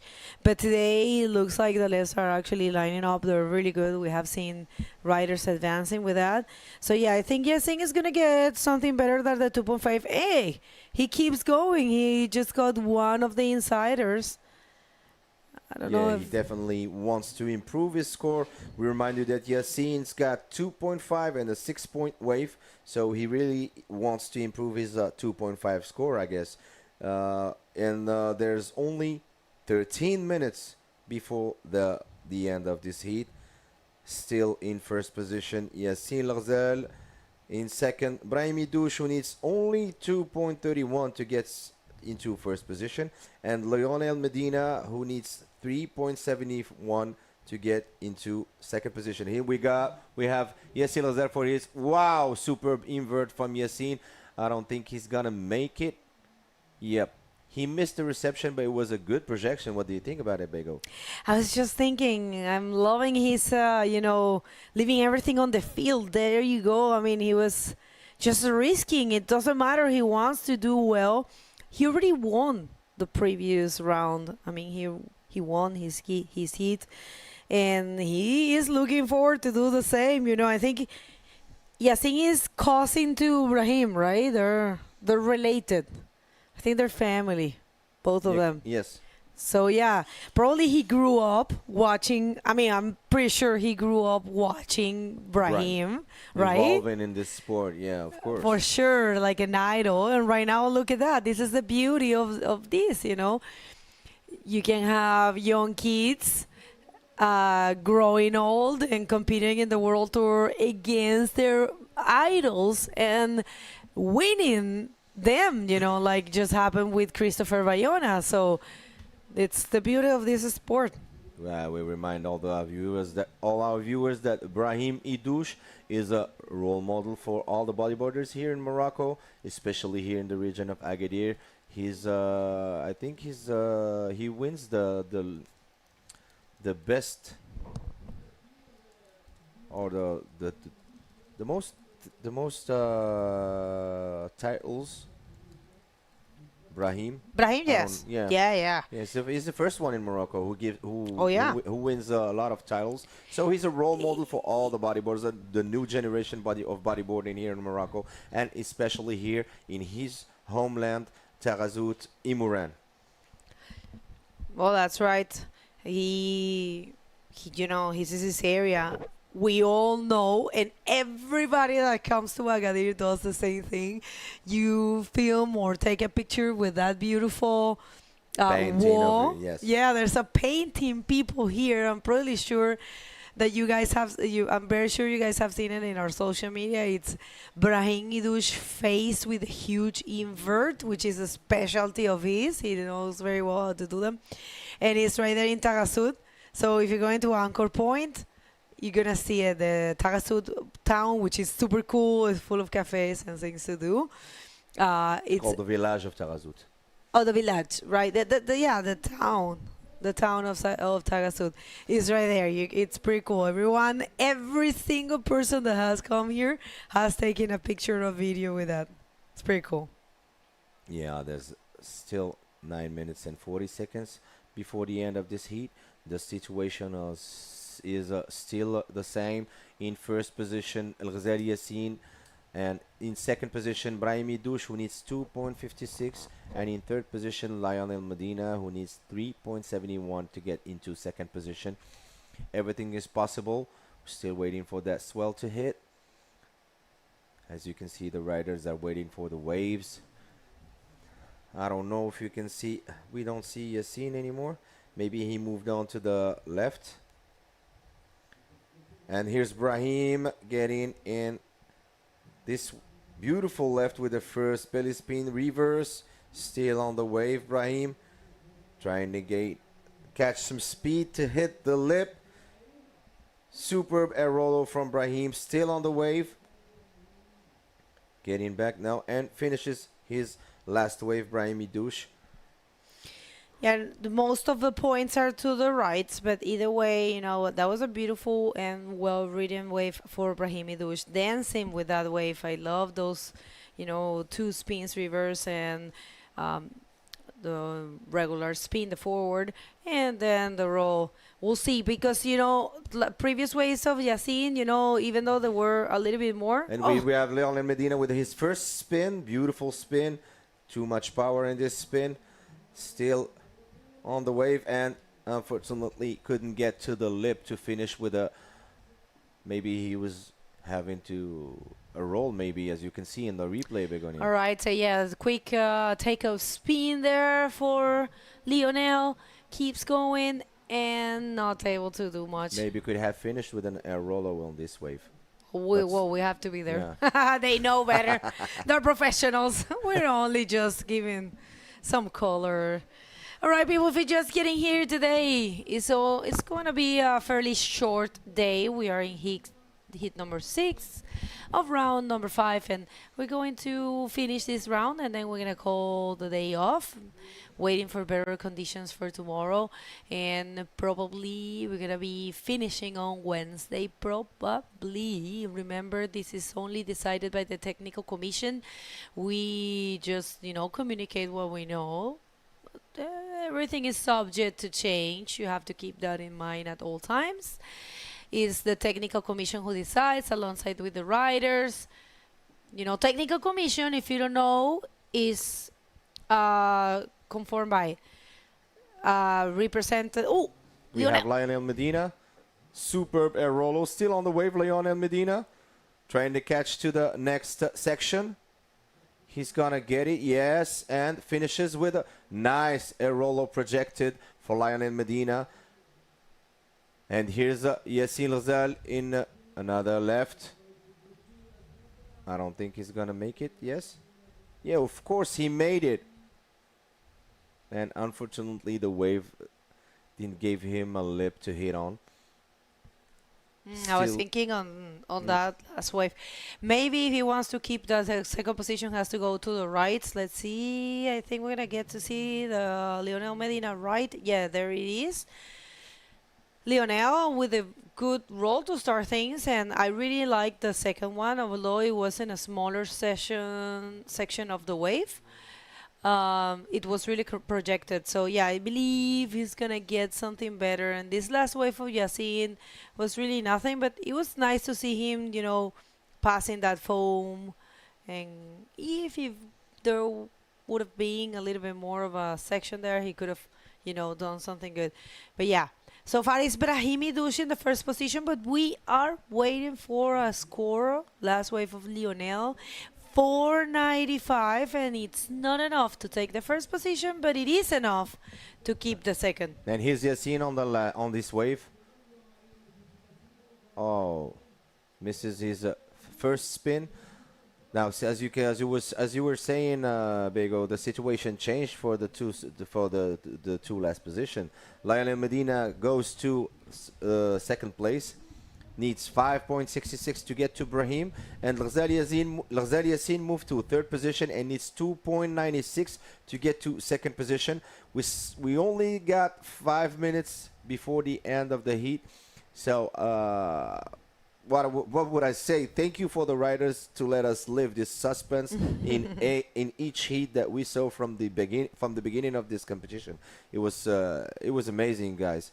You did a great job.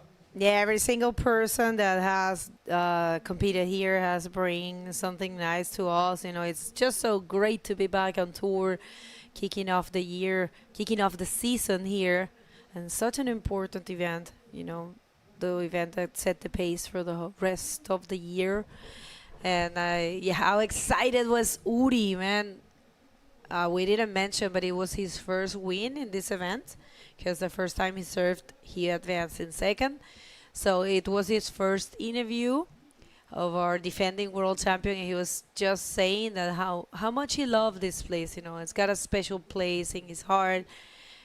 Gave him, you know, the chance to battle for the world title and take it last year. You know, after so long, you know, he was searching for that title.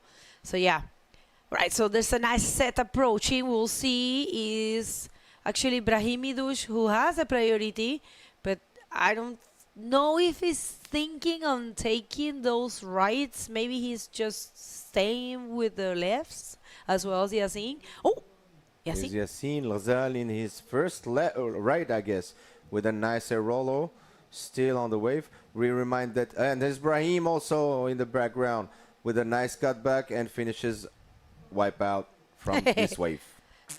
All right. We remind you that this Yassin Lazal needs only 2.96 to move to second position. Ooh. I don't know if he's gonna make it with this last wave of his, but still, it's up to the judges to decide.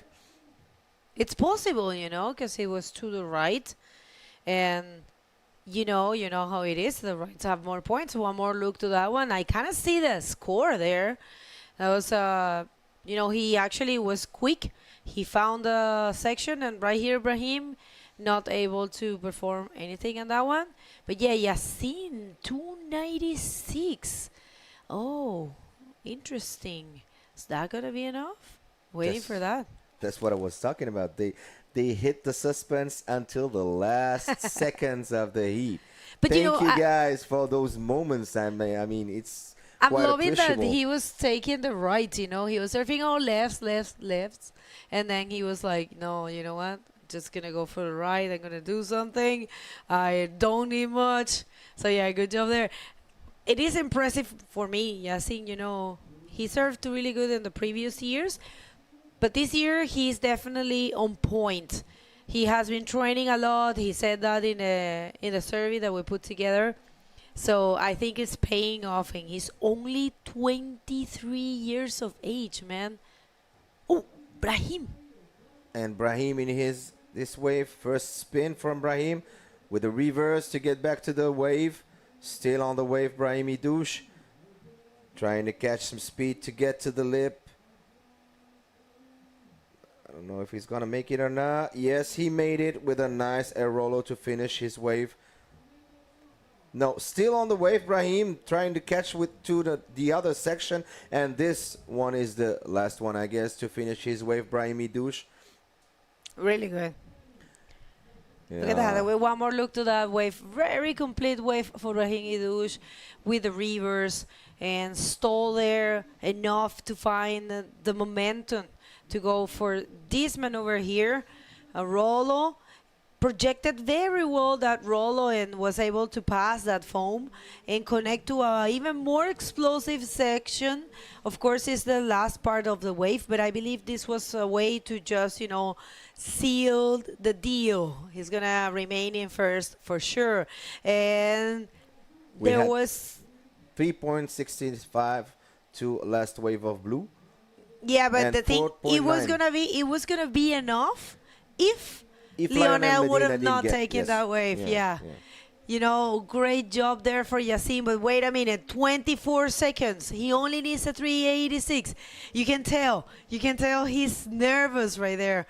He was looking down like, God, set me in the wave, please. I think he's 386. gonna catch this wave. This one's counting. Yes, this one's counting for Yassine Larzel. His last wave, he performed the belly spin. Still on the wave. With a nice air rollo, still on the wave. Trying to catch some speed to get to the other section. With a spin and a nice air rollo. and, and that move of his to confirm, maybe it's still on the wave, as we can see on the replay. Let's just see this one again, all right? So it is a 3.86 what he needs. All right, so that's a spin. That's a good roll. He kept going. Oh, intense moments for Lionel Medina. Is this going to be the score he needs? A 3.86? My Lord, I don't know. It was 4 maneuvers, but also it was to the left, all right? We have to keep that in mind, and we don't know. Only the judges know. Wow, tense moments here for Canary Islands, tense moments for Morocco. But unfortunately, we cannot wait because we have to send it to commercials. So let's see. I'm trying to make it wait, but intense moments. All right, people, we're gonna get back with the official results right after this commercial break. Oh no, wait a minute. Oh my God. He made it. This is the new RRC Concave, built for speed. The quad channel setup offers enhanced control and ensures smoother, more fluid rail transitions. The RRC Concave, now available across our new range.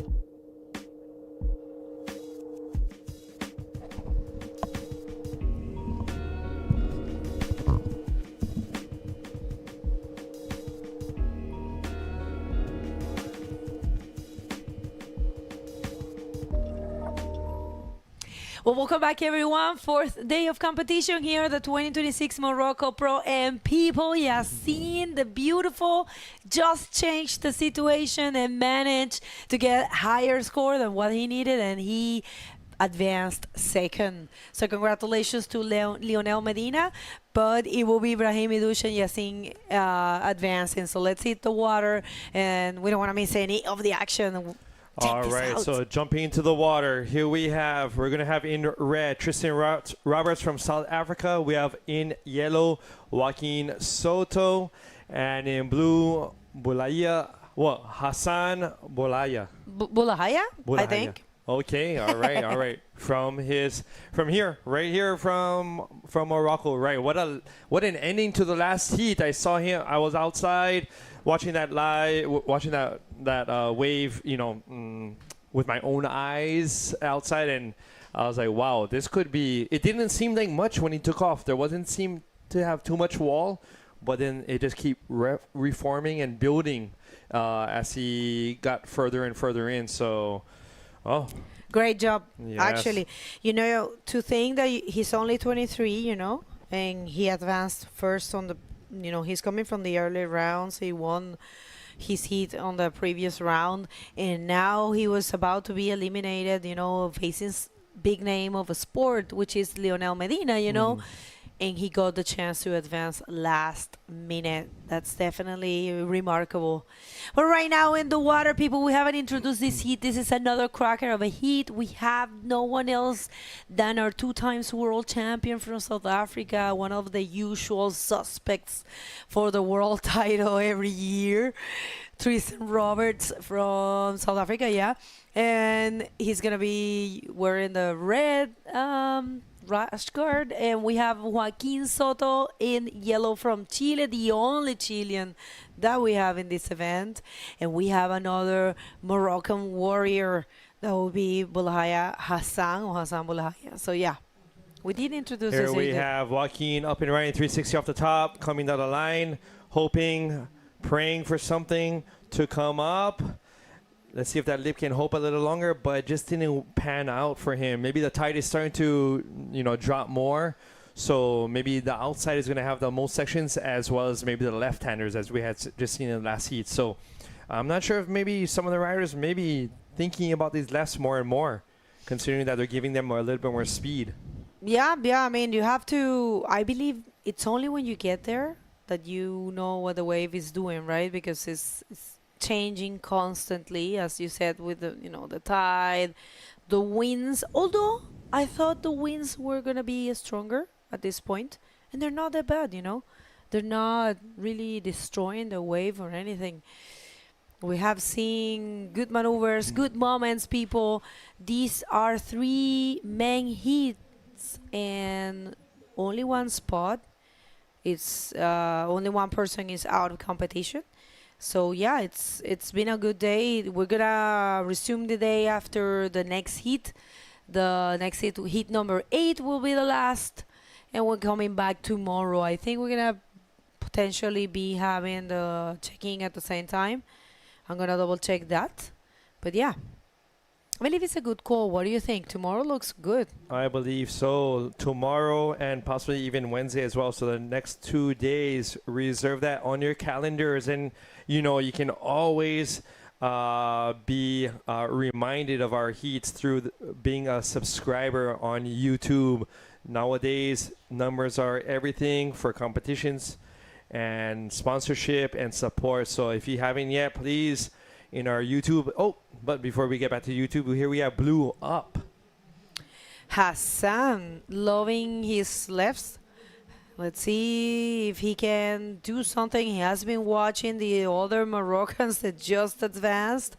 Brahim and Yassin, he said go right. So I'm just going to take it right. Lefts. Lost some momentum there. It's going to take him a long time to get back to the peak. All right, just shaking things off in there. Joaquín Soto, first wave is a 2. Saludo a todas las personas que están sintonizando desde Chile. Tenemos un solo chileno en esta competencia que abre el Tour Mundial, que es muy importante para un poco marcar el paso del año, ¿no? Nosotros recordamos que el año pasado ganó Uri aquí y Pierre quedó segundo, y esos fueron los resultados finales del Tour, ¿no? Quedó Uri campeón mundial y Pierre quedó segundo vicecampeón. Here we have Hassan once again trying out his left, rolling the dice. Nice ARS. Let's see if he can complete it. But I think he got stuck in the explosion there. So unfortunately, he wasn't able to ride out of that one. If he had, that might have been some decent points on the board. Here we have Joaquin on the outside, looking for a roll section and pulling through. But yeah, he exited the wave after that one, knowing that he was able to make it to the connection reform down the line. Here we have a replay. All right. Let's see. This is it looks like it's someone that took off on. All right, maybe. I think the camera is looking there. Yeah. All right. So wonder what happened there, but it was still on replay, I think. Yeah. It looks like Joaquin took something because he's holding another score at 3.5. Parece que Joaquín Soto tomó una ola, no la pudimos ver. Joaquín con un 2 y un 3.5 que está ahora primero. Esta es la última ola de Joaquín. This is the 3.5 for Joaquín Soto. Creo que fue un rolito. Sí, ahí está. Right, so Joaquín Soto there, just, working his way to the top step by step. You don't want to be left without scores, you want to try to put some numbers there. It is difficult to be facing Tristan Roberts and, a local who is Hassan Boulahaya. So, yeah, Joaquin is just, avoiding the waiting technique. And, all right, so do we have the interview ready with Aziz? So let's just do it because I think there's no takers, no ways coming up. So take it away, just Aziz. Hi, welcome back, everybody. We have with us here Brahim Idouche, the winner of the last heat from this round 5. Brahim, can you tell us about your heat? It was an amazing heat. Yeah, it was not an easy heat with Yassin Lorzel, the local guy. He lives in Tamraght. And with Lionel Medina, I know the heat will be hard. So I had a little bit of pressure, but yeah, I was lucky to manage it and to have two good ones and made it to the next round. And if you can tell us and tell all our viewers how you managed to get first in this last heat with those superb waves of yours. You know, at the beginning I had like 3 waves and I couldn't find a good section. And I just changed the strategy and changed the place that I had that last ones. And yeah, the ones come at the place I was and yeah, it was good. I'm happy. Well, thank you, Brahim, for that super performance of yours. If you want to thank somebody, say something to your family, your sponsors, in whatever language that you prefer, Brahim. Yeah, I want to thank all my friends, my family, my sponsors that always supported me, our federation that do a big job to make this competition again. And yeah, see you in the next round and see you at IBC World Tour. Well, thank you, Brahim, for that super performance of yours. Stay tuned with us. We'll get back to the booth. Yalla for the end of the competition. Thank you. All right, thank you. And as we have Tristan with a roll on the outside, on the inside with a spin. Let's see if he's going to be looking for one more section to finish this off with another roll there. So Tristan putting some points on the scoreboard. We also have Joaquin, quick spin on the outside. Maybe he had done something even on beyond that, but scooted out. So, you know, I just wanted to say also thank you to Brahim for lending me a board the other day. And so what goes around comes around. So thank you very much. I thought it was Marty who lent you a board. Right. All right, so replay here. Let's see. This was the wave of Tristan that it's coming right here. This is last of Joaquin. Actually, Joaquin did a spin there. And yeah, we'll see. It looks like Tristan took a wave. It's right there. All right, so now we can see it in full. Tristan Roberts, first roll, explosive one. And it's landing very well. And, you know, he had the chance to actually advance and connect to this section, perform one more roll. Tristan just choosing the basics. I believe it's a good call. You know, he wants to put the numbers there on the leaderboard and connect with one more roll. So very complete wave. And Joaquin Soto out the back. I don't know if he did something at the beginning. It's going to be reflected on the score. Yeah, this is only the getting those replays. Right, but if he only had done a 360 and no roll after, so this is why he got that 2.1 score. And Tristan with a 6.25 on that last one. Here's Joaquin there on the first wave of his earlier that he got a 3.5. And here's one more of Tristan one more time, but as we had seen, he had a 6.25. So 3 rolls and 1 spin on a single wave, earning him a 6.25. So comfortably, you know, with just mostly a 1 wave score. He got a 0.6 on another one. So situation, Tristan in first, 6.85 combined total. Joaquin in second, needing a 3.36 to move Tristan out of first place and move into second. And we have Hassan in blue in third place right now, looking for a 4.41 to move into second place. Remember, everyone, only the top 2 advance. The third one, sayonara, adios, and thank you for competing. So Hassan, not wanting to say adios just yet. So really looking for that 4.41.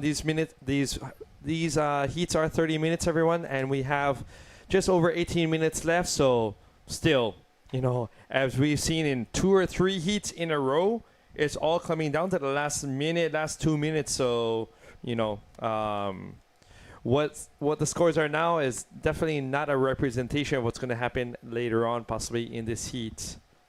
Definitely, you know, this place changes a lot. That's usually what happens in these kind of breaks. All right, so here comes Joaquin Soto. Let's see, he's looking good for him. Goes for his first attack. That will be a roll, but not able to complete.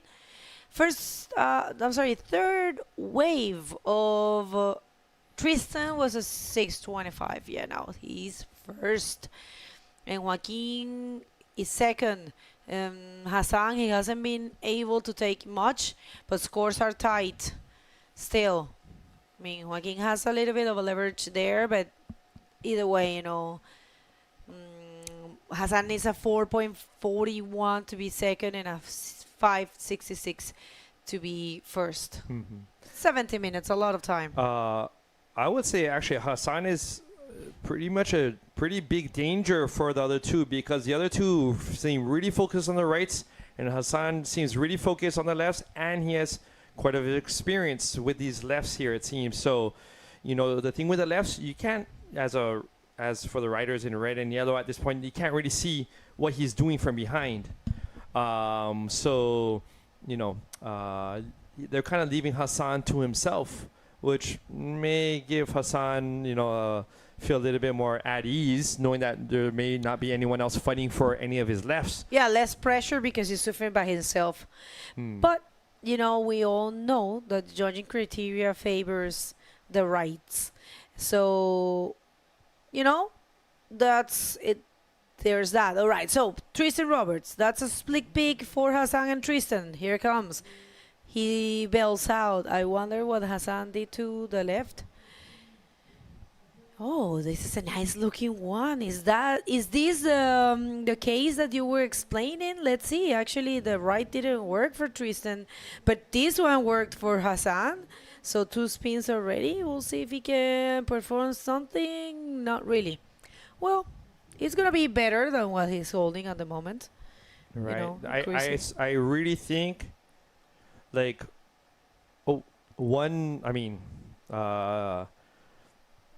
a wave right after could have broken a lot better. So, I mean, it was on the brink of being a really good scoring wave. That's what and just maybe for a quarter of a meter of depth, it didn't break correctly. But in 5 minutes, that same wave could break correctly, and that would have given Hassan some definitely boosting potential. Here we have a replay once again of Hassan seeing that left takeoff spin, nice, keeping up his speed. Seeing that he wants to, another spin there, keeping that high line, keeping that speed, another spin again. And I think it's just this part, I really thought it was going to push him into that following section.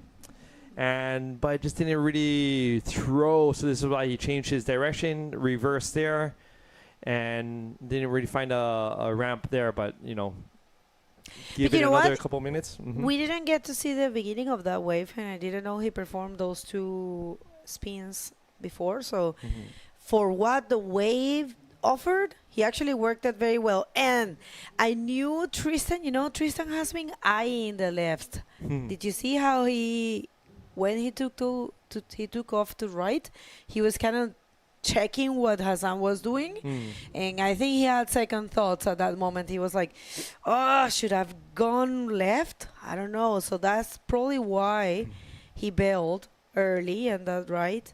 And you see, next wave that came, he tried to go to left. But right now it's Joaquin Soto with the priority, sitting there waiting for something. I know for a fact Joaquin is not going to risk it. He's going to go for the right, unless he sees a very good opportunity to the left. And I was just, I want to throw some words in Spanish for the crowd that it's tuning in from Chile, supporting Joaquin. Saludos a todos y recordarles que la manera que tenemos de ayudar al deporte a crecer, de ayudar a los atletas a conseguir mejor patrocinio, el evento conseguir mejor patrocinio, mayor exposición, es suscribiéndonos a este canal, siguiendo, dándole like a los atletas, a los eventos. Right, on our YouTube channel, here's Yellow up and riding. Let's see if Joaquin can find something. He might throw in a quick spin pretty soon. No, he's waiting, trying to keep up his speed to make sure he can get into the next sections, and finds a roll section. Let's see if he can. No, and he decides to dig out. So at least he got a roll off that one. Sí, estaba diciendo Paul que por lo menos logró un rolo. La verdad le costó un poquito a Joaquín. Ahí como que perdió un poco ese momento, pero lo que nosotros decimos, hay que estar ahí afuera para saber lo que se puede hacer con la ola. Es fácil decirlo desde aquí, pero ellos están ahí, ellos saben. Por lo menos consiguió cerrar la ola con un rolo, con una maniobra, ¿no? No se fue sin nada. Tristan, quick in and out, nothing there for him. We're just saying that Joaquin at least got the chance to, find something. And here we have Hassan up and riding, quick 360, dangerous. He's at the end corner where the waves are reforming up with the wall. He's stalling, hopefully hoping to get some speed, kind of faded out there. It seemed like, just looking at Tristan's right that he didn't take off on it, closed out, whereas the lefts are seeming to maybe have a little bit more potential than earlier, maybe a little bit more wall to work with. Hassan really is trying to see if he can find some gold down there, down by these lefts, hoping for some sections as well. So here he goes once more. All right. So, yeah, like you said, it's dangerous to take those lefts, but we have seen that there's not too much points, although that was a good roll. We'll see. I mean, step by step, he's building, and we'll see how that goes. But, yeah, people, 10 minutes to go. Replay here. Here's a replay of Hassan getting into that double up, triple up section at the inside, rolling it, on the far left. So we'll see if that changes the situation maybe between Hassan and Joaquin, but we'll know in just a moment or two. Whereas I believe, Joaquin and Tristan are quite far away from him, focusing more so on the right. So we're just coming up on the 10-minute mark in this heat number 7. We'll have one more heat after this one, and I guess we'll be wrapping it up for the day. Looking for round 6 tomorrow after, and seeing if that the waves are even a little bigger. We'll have to see for the conditions in the morning. Hassan making his way back out to the peak. I believe this would be a great time to actually say thank you to all of our official sponsors for helping the IBC put together this 2026 Morocco Pro. Firstly, thank you to Imouran Surf Association, the new generation Anza. Here we have red up. All right, let's see this one for Tristan Roberts.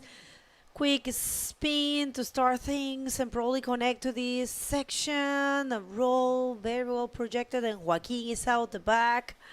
We'll see. This is one of the beauties of this spot. Joaquin, huge roll. And Tristan, that will be pretty much it for that. So good exchange. We'll see that reflected on the scores. Yeah, we'll see. Right, so here's a replay once more of Tristan on the outside.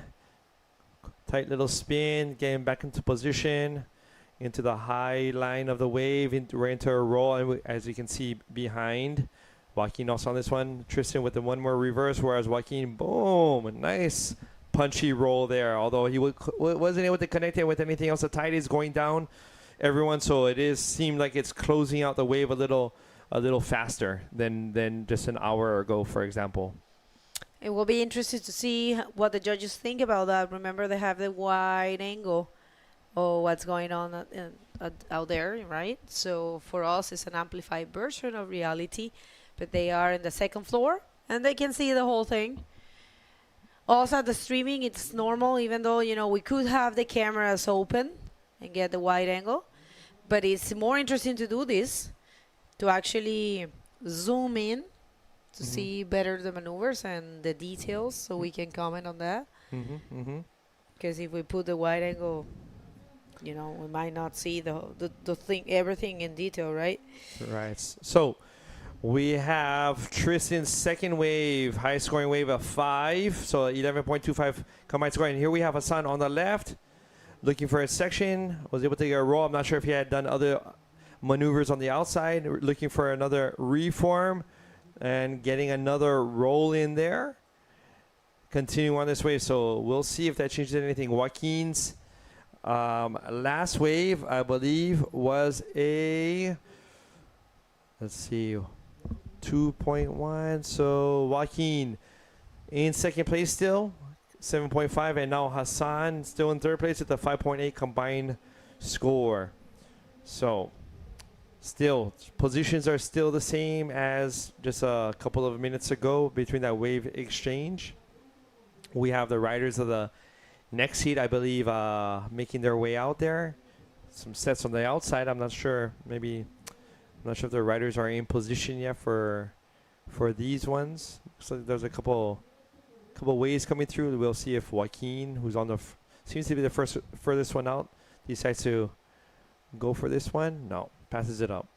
I was mentioning our sponsors just before that wave exchange.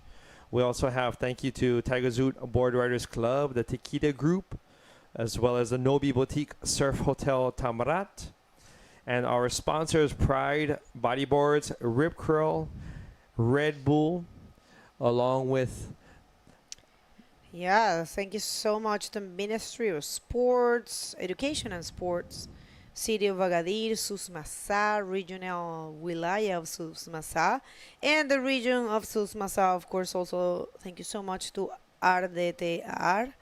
And go ahead and visit the tourism website, visit ruralmorocco.com.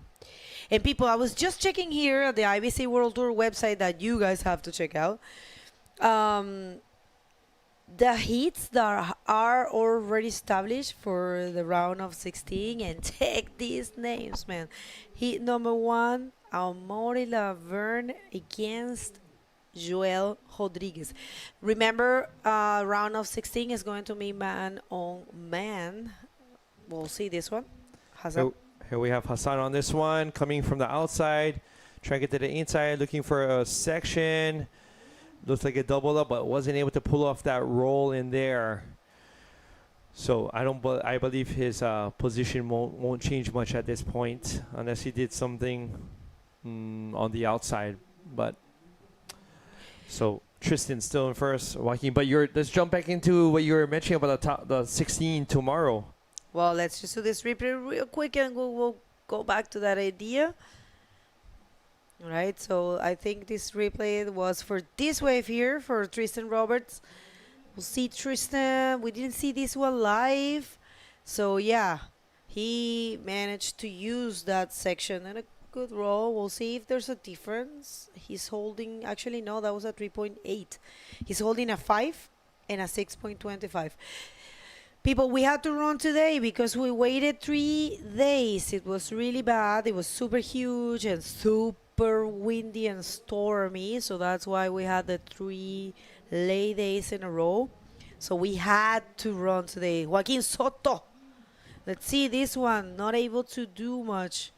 So yeah, we had to do something today. That's why we are only doing 1 round today. We're leaving another round for tomorrow. Check-in, it's an 8:30, the same as today, and it looks like on Wednesday is going to be the same. 8:30 for 9 a.m. possible start. And yeah, we have to advance a little bit today. It's a smaller day in the period, in the waiting period. And tomorrow is picking up. Wednesday is going to be big, and Thursday is going to be massive, probably unsurfable, like it was on Friday. You guys have no idea how this place was. It was huge. All right, so going back to the round of 16, which is round number 6, we have Gabriel Braga facing Jan Salong in heat number 2. We have Baderdin facing Tahiti Tehei in heat number 3. Oh, and in heat number 4, how's this Brazilian against Brazilian? Uri Valadao against Eder Luciano, man on man. In heat number 5 tomorrow, very possible we have Christopher Bayona against Yassine Exal from here in Morocco. Heat 6 would be Brahim Idouche against Pierre-Louis Coste. And heat 7 and heat number 8 are kind of being determined right now in front of us. Joaquin Soto, quick spin there. I think this is going to be probably his best wave. He attacks that section, and able to connect. So yeah, good combo, classic one. Let's see, probably his best. We'll see how much he gets. Joaquin Soto for that one. Here's a replay of Yellow Joaquin coming around that section. Nice spin, right back to the power zone, right back into the pocket and out with a roll through that lip. and making sure, he rides it out into the flats before he scoots on out to make sure that the judges know that he landed it properly. Very important. It is very important. Sometimes it happens to Edwin Aldana in one of the heats. He actually landed the maneuver, but he bailed too early. He just dropped his board. You have to continue couple seconds, out of the foam. So the judges, so the maneuver is deemed as a complete move. So, yeah. All right, people, good day. We advanced a round, and next heat is going to be the last heat of today. We're coming back tomorrow with hopefully better conditions, bigger waves, more action, and we'll see if we're going to be closing on Wednesday. That's going to be great. Right, so just under a minute left. Tristan must be feeling pretty comfortable at this point, with a 11.25.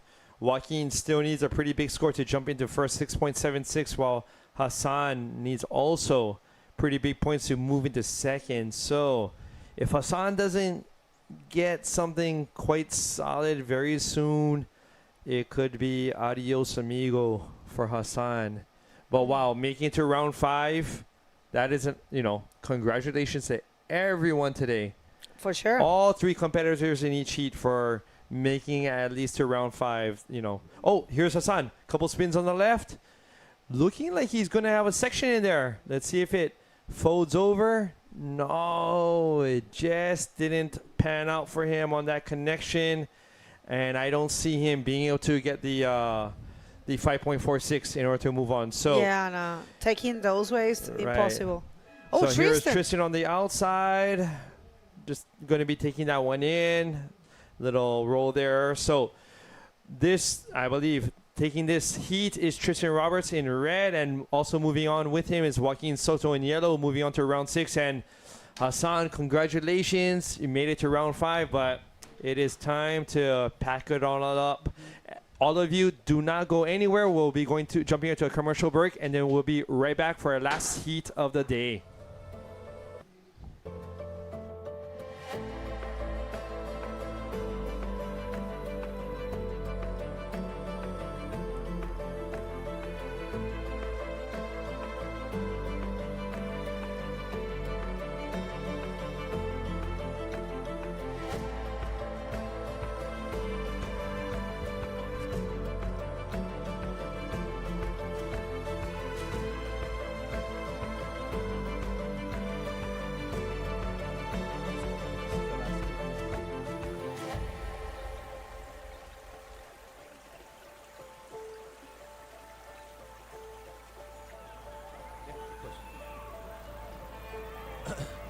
Simon, whenever you're ready.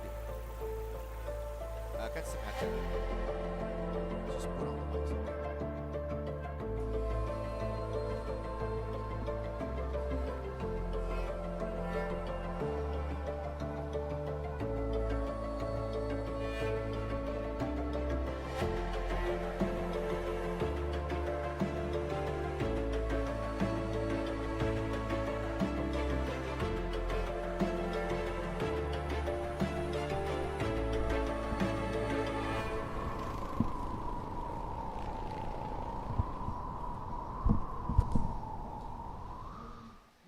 All right, welcome back, everyone, to the Prime Series Men's 2026 Morocco Pro, and we're heading into our last heat of the day. Let's jump in on the water, because I just heard the buzzer go off. Yeah, of course. We have still good conditions here in the water. We have a good heat to finish this round 5. Live here from Anza, Agadir, Morocco. We have Armides Oliveres from Spain in red. We have Etan Capdeville from France in yellow. And we have Ben Abdeslam Ashraf in blue from Morocco. We remind you that it's 30-minute heats with 2 best scores and no maximum waves. Right. So what about the last heat, Paul? Can you that tell was us about quite that exciting. amazing last heat? Right, I believe Tristan felt pretty comfortable. That first wave of his, he got some pretty good points on that one already. Whereas the second and third place was quite a bit of a fight. Hassan was really trying to look for those lefts to put something together, but it just didn't hit the sandbar well enough for him to really put together a combination with maybe a backflip as well in order to give him a fighting chance to get second. But, you know, the top two moved on. And now we are in our last heat of the day. Armide, former world champion, and, you know, residing in Gran Canaria. One of his spots that he starts out a lot is La Cesar, which is in the capital. And so it's a shifting sandbar, which may help him, you know, in conditions like this, where it's kind of a shifty peaks. Some parts you have to are closing out, then move into some reforms. So let's see if that can help him in being able to advance through this heat. Yeah, I mean, he's a good rider. I've had the opportunity to watch him in a couple of sessions here in Morocco also live. He's a good rider. He's pretty cool and knows how to deal with waves, you know, where to hit, where to go to catch the lips, where to do some spins or not. Also very comfortable with backflips also. He did some great job on the last, I think it's the last session I've seen him surfing. It was in Safi at Ras Lifa. Very good left also. And yeah, it's a great competitor. We have also Ben Abdeslam Ashraf, who is from Morocco, from Rabat, who is a good bodyboarder also. And of course, Ethan Capdeville from France, who is the Nicolas Capdeville's son. And here it is, Ethan in his first wave, trying to catch some speed. Still on the wave, hits it with a nice first air rollo. Still on the wave, Ethan, and finishes his wave with this nice air rollo from Ethan Capdeville in yellow. So here we have a replay of his first wave, revving up the engine, coming down the line, trying to trim, find speed. Nice rounded roll out there. Saw a little bit of his the bottom of his board, which is always nice to see on rolls to show judges that he did get out of the lip. Some disconnection there, so we'll see what kind of points he puts up, although we're just beginning the heat, and so we'll see many more opportunities arise with the more points. Armide waiting quite far out, actually. You know, maybe he's only thinking just, you know, I only need 2 top scoring waves. I'm not going to bother with the insiders, with the medium ones. I'm just going to aim for the sets and bust a couple of maneuvers, big ones, and head back out. Well, great job from Ethan, who's got 5.25 for his first wave with this nice air rollo performed in his last, in his first wave ridden. Here's Ethan Capdeville also on the left, trying to get to the lip and get out of the wave. Didn't see a potential in this wave, and has here where you can see the technical skills of each rider. When you see him going, oh, here's Abdeslam Ashraf in his first wave with a nice air rollo. Still on the wave, Ben Abdeslam Ashraf, he caught a beautiful right with a second air rollo. Still on the wave. Is he managing to get to the last section? Yes, with the last air rollo. Is he going to finish it? No. Incomplete maneuver for the last one. As I was saying, for Ethan Capdeville, he's familiar with both sides, left and right, and this is a very, very helpful skill when you do a competition, because you never know where the wave can come from, you know, especially when the conditions are not that, or for example when there's peaks where there's left and rights. As we can see on the replay for the blue. Here we have Ashraf coming down the line, roll on the outside. Although he came up maybe a slightly early, but still, he made it up for it with this one. That was a solid one coming out, and was able to find at least the beginning of a roll on that last one, although it kind of kept him at the top, and so it kind of like squished him together and wasn't able to complete that third roll, but still, a couple solid rolls off that one and rewarded the 4 points. So Ashraf in second. Right And he's got a 4 point Ethan. for his first wave. I think he can have a higher point if he had made a better projection in his first roll. Don't you think so? Right. Better, I mean, imagine better projection in the first roll if he had hit it maybe a split second later.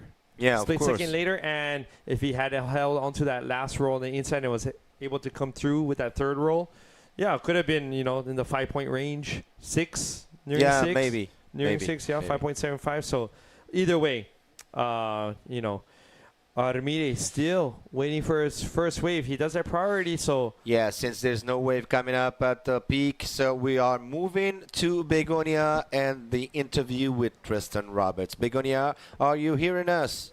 Yes, thank you so much, Assis. All right, so Tristan, you went for the basics, which I think it's really good because you got the score. So how was it out there? Yeah, it's so soft and so challenging. You know, it's like the 6-point ride that I had was like the only wave where I felt like there was actually a bit of a lip, and I just wanted to make the most of it and just get a good score and not take too many risks. Even at the end, like my last one, I thought about backflipping the whole way up, and I was like, just do a roll. You just need to get another 5. So yeah, it was a bit of more of a conservative game. It's really challenging out there. It's hard to find a lip that's steep enough to actually do a proper maneuver. But yeah, happy to advance.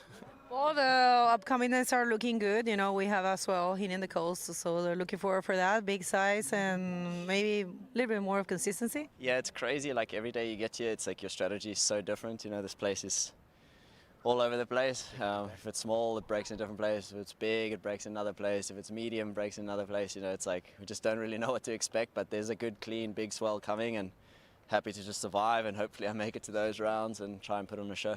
Well, that will make victory sweeter if you make it.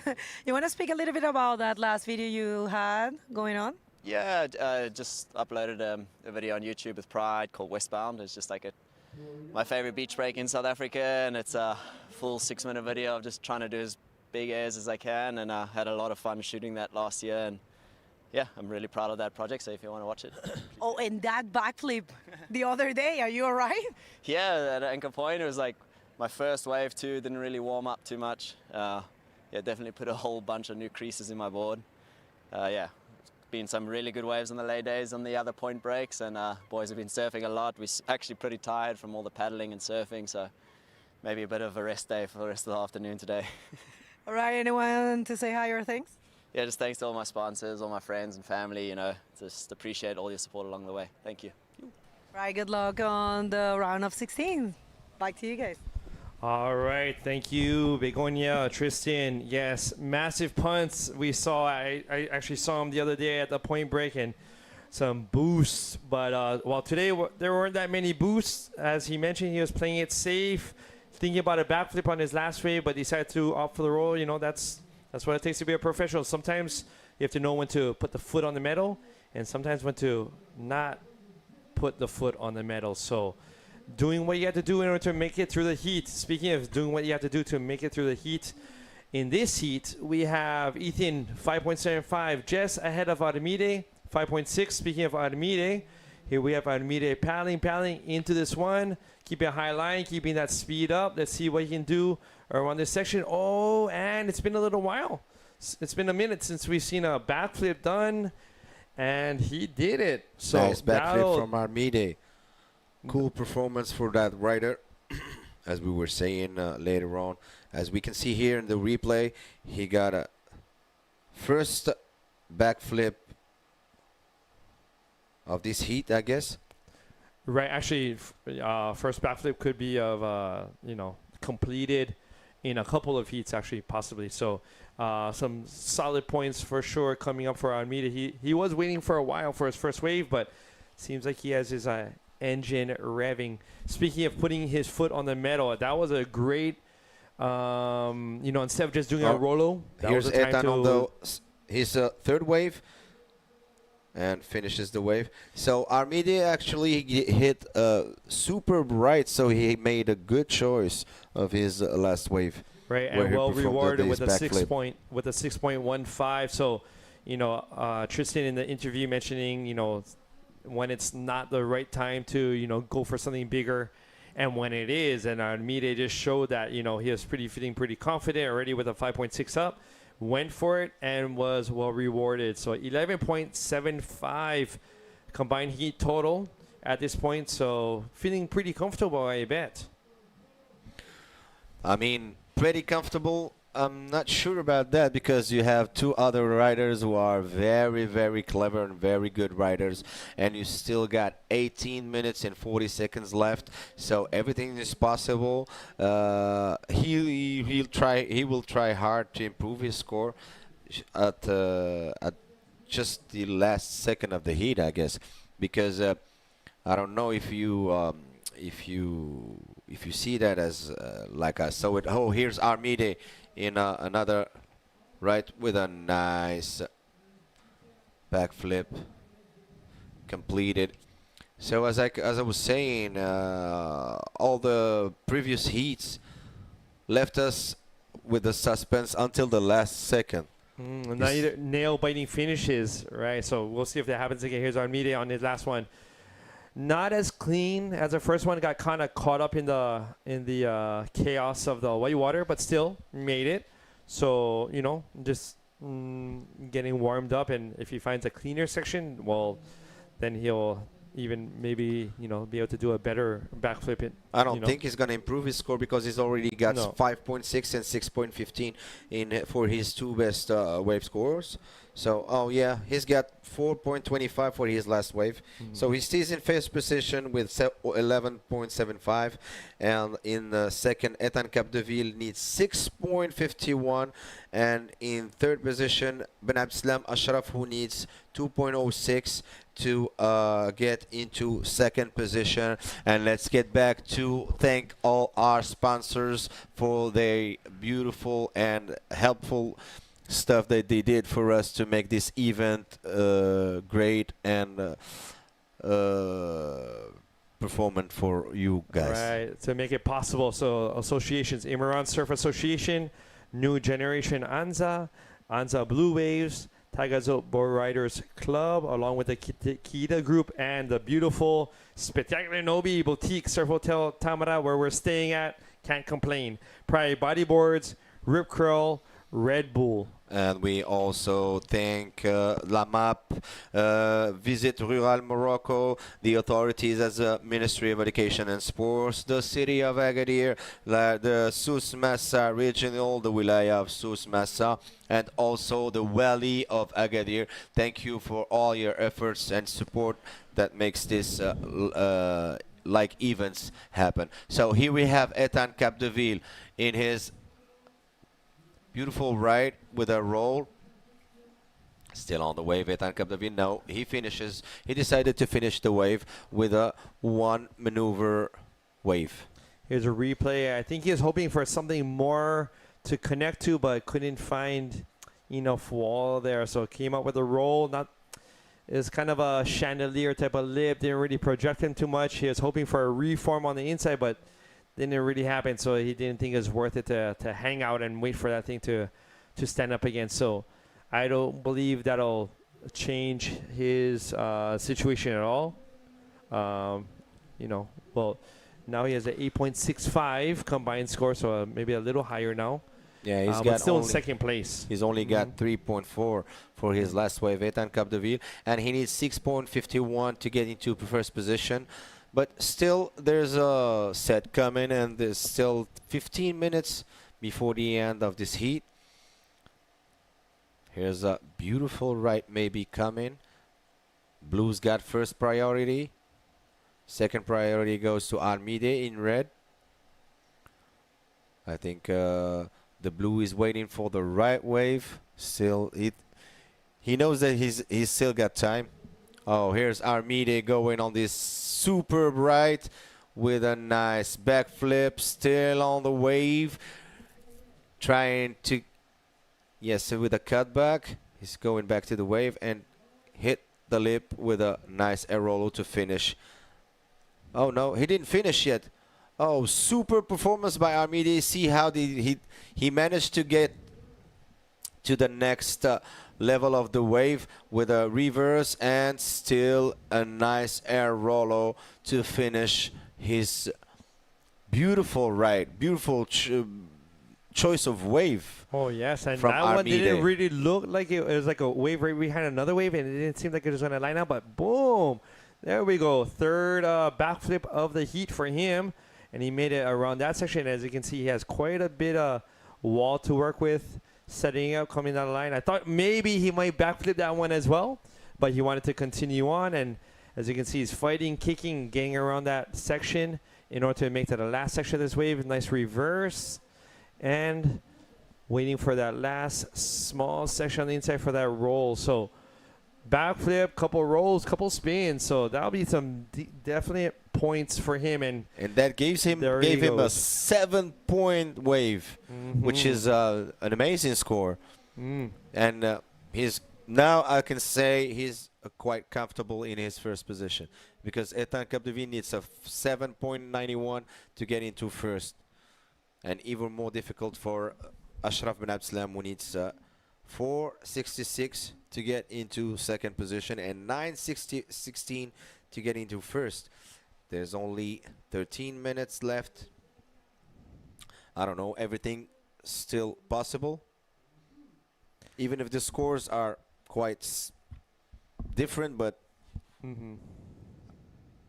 no, I wonder if Armide, you know, with his point total, I wonder if he's going to, you know, when he gets back out of the peak, maybe by then Ethan and Ashraf would have caught waves, so then therefore Armide would have the priority. I wonder if Armide will enter the whole zone of maybe trying to maybe keep Ethan from advancing. I'm not sure who he prefers to advance on. Oh, we have a split peak here. we have Ashraf Abdeslam on this beautiful ride. Now ended his wave. I think we had the departure of Ethan Capdeville as well on the left. Yeah, it's an in and out wave. So yeah, as you were saying, Paul, I think for Armide, now he's now that he's good at his first position, maybe he will still he would stand still and wait for the bomb to do a big air maneuver or something like that. Maybe, I don't know. Here's Ashraf Ben Abdeslam going in on this wave, trying to catch some speed with the first spin. Always on the wave. See how he's trying to get to the lip, and with a nice air rollo to finish his wave. 4.66. Not sure. Not sure. That was a bit. That was a. You know. Here we go. He had some speed coming down the line, but didn't really see that it was gonna throw, so he did a spin, get another maneuver in there. I thought that part was gonna be the part where he could hit, but instead it reformed in here and got the roll off and rode it into the flats before exiting the wave. So points, yes. Just how many, we're not sure. We'll have to see. But more lines coming through with the tide coming down still. The waves are feeling the bottom a little better, and you know, more action coming up. Let's see if someone takes this one. Here we have Ethan Ethan Capdeville coming down the line. Let's see if he can find a section down at this point, come up with a roll. But I believe that's going to pretty much not allow him to come around for more opportunities. So just one roll off that wave. I don't think he's gonna improve his 3.4 after this this ride of Ethan's, but still, we'll wait for the judges' score to drop. Still 10 minutes before the end of this heat. Ashraf's got 3.4 for his last wave. That gives him a score total of 7.4. Now he still needs 4.66 to get into second position. And Armide stays in first position with his 13.15, with two best scores of 7 and 6.15. Great job from Armide. Still got 9 minutes and 30 seconds. And the set still coming. Maybe we'll have some big air maneuvers coming also to end this heat. We'll see. If you're just tuning in now, welcome to the 2026 Morocco Pro. Unfortunately, we're already in our last heat, though, of the day. This is heat number 8. Here we have actually Armide taking off, stalling at the top. Let's see if he can find something down the line. No. So this is our last heat of the day for round 5. Top 2 move on. Third place, sayonara, adios. But congratulations for making it this far in the Morocco Pro. Tomorrow, it seems like we'll be having check-in or possible, call around 8:30 and starting possibly at 9 a.m. for round 6, which is going to be man-on-man heats. So man-on-man heats tomorrow, as Begoni and I had mentioned some of the heats coming up possibly for tomorrow, and wow, they are looking exciting. Big names against other big names in the sport, power against power. So we'll see what the waves do, but supposedly they may be picking up already by tomorrow, which would be fantastic. Yeah, of course, it's always good to see heats with man-on-man because the I mean, you have the true power of each rider coming out, and yeah, I don't know if it will be a 20 or 25 or 30 minutes heat. We don't know yet. It depends on what the judges decide, the director of the competition decides. And yeah, we'll come back to the water and see that yeah, maybe departure, no. So almost 8 minutes to go before the end of this heat, and the situation remains the same. In third position, Ben Abdeslam Ashraf needs 4.66. In second, Ethan Capdeville needs 7.91. And in first position, Armides Oliveres with his 13.15. Right, so it's really looking more sort of like a fight for second place at this point. So Ashraf looking for that 4.66. Here we have Armide taking off on a semi-insider, but liking what he saw maybe off the takeoff, coming around. Another backflip. Nice and tight ones. Right into a tight little spin, double spin even. Let's see if he can find one more section, but kind of digs out, but still. Number 4, fourth backflip of the heat. Yeah, what a great performance from Armide, especially with this first hit in lip with a backflip. Wow, good performance. And followed it with a double spin. Still on the wave, but decided to finish his wave because he didn't see much potential left in this wave. So we're still waiting for the judges' score to drop. Maybe he's gonna improve his 6.15. We don't know. 6 minutes left. Ethan is battling out. He catch this wave. Still on the wave. No. See, it's much difficult for the riders, especially at this point of the competition, when at this stage where there's only 5 minutes left. I think they're looking for the bump to close the deal. What do you think? Right, and I believe that's why Ashraf is way out on the right-hand side of the screen, waiting for something a little larger to really give him some speed. Whether it's a backflip or a roll, but to get out. It's possible with one maneuver to get the 4.66, but it has to be a pretty solid maneuver, and the wave height does help. So here we have Ashraf maybe doing just that, getting some speed, getting to this wave. Let's see if it can connect. Stalling, not seeing too much potential there, so paddling back out. Still with 5 minutes, he still wants to have another 1 or 2 opportunities. Yeah, but as you said, Paul, the battle here is for the second position because the first one is way far away from them. So the second needs 7.91 to get to first. So it's pretty impossible at this stage of the competition. There's only 4 minutes and 40 seconds left, but between the third and the second, everything can happen because the third needs only 4.66 to get into second, and the yellow can also improve his waves, also improve his score because he's got 2 best waves of 5.25 and 3.4. So if he improves the 3.4, it's gonna be way more difficult for the blue to get back to the second position, but we'll see. Still got 4 minutes. everything's possible, everything's doable, right? Right. Now, we're lucky we get to see all these scores real time on your screens, whereas maybe in the water you may not hear, every single point clearly. So maybe Ethan doesn't know that just improving on his 3.4, not on his 5.25, would actually help him quite a bit. He might be just thinking, I need a 10.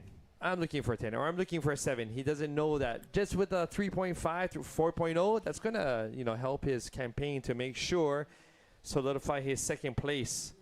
Whereas Ashraf is really, he probably knows he needs a minimum decent score. So he's really maybe,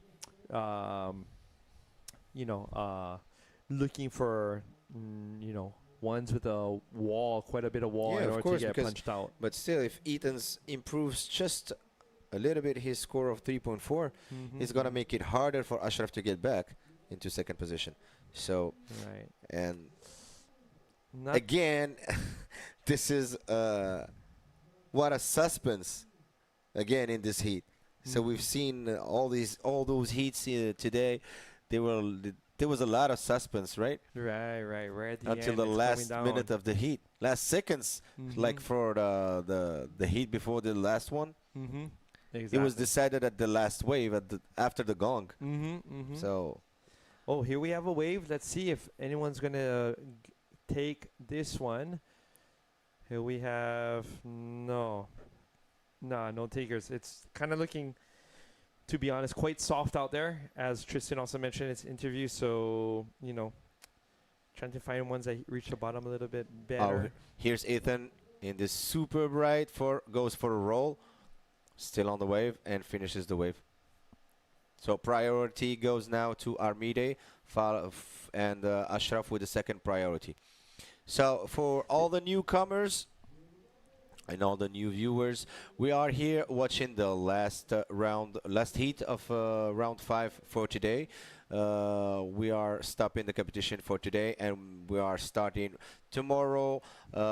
First check-in at 8:30. Stay tuned with us. Follow us to continue the rest of the competition live here from Anza Beach, Agadir, Morocco, for this superb Man Prime Series 2026 Morocco Pro.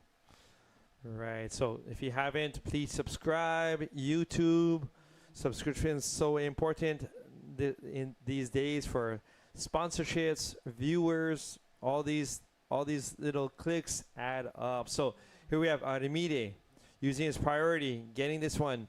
Let's see if a section sets up for him. Another backflip number 5. Backflip number 5 in this heat for Armide. Wow. Before this heat, there had been a backflip for 2-3 heats possibly, and 5 in the same heat. He's looking very comfortable. Very comfortable out there. Oh, here's a good one coming for Ashraf. Yo, he made it.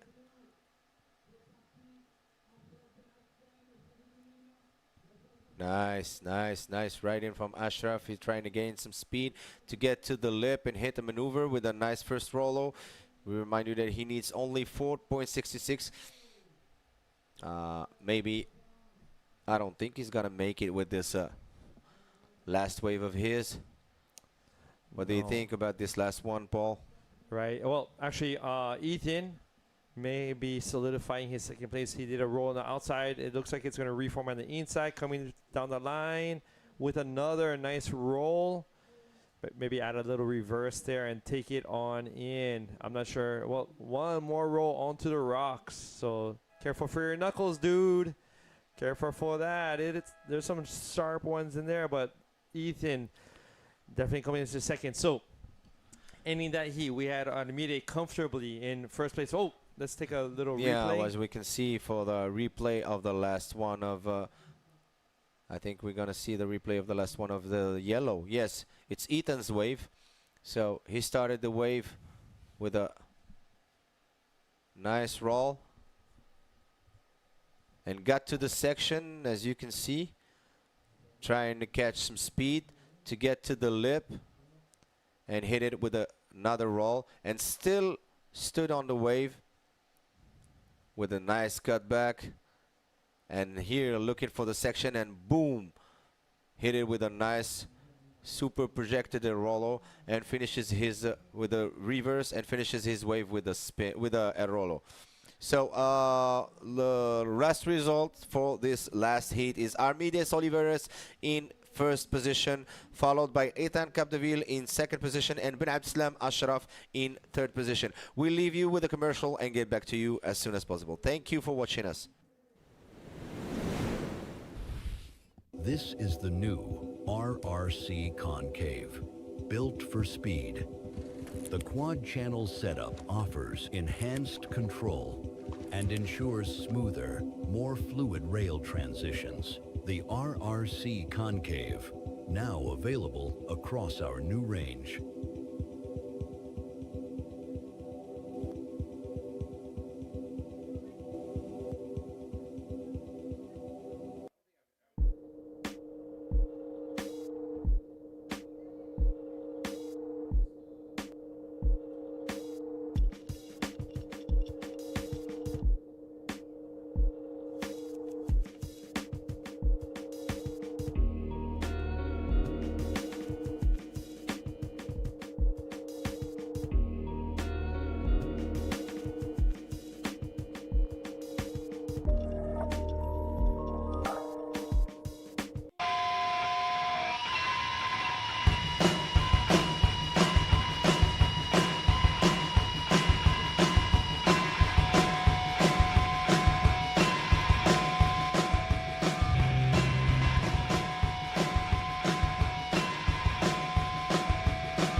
Yo, welcome back everybody, live here from Anza Beach, Agadir, Morocco. And what a superb heat about this last heat, where Armide get his first position. It was superb with a lot of maneuvers. Unfortunately, the Moroccan one couldn't make it, but still, this is the competition. Yeah, no, it has been a very good day of competition. We have our round of 16 established people, and we have the call for tomorrow, same time, 8:30. We're going to be here for a possible start at 9. And depending on how the conditions look, we're going to be doing the round of 16.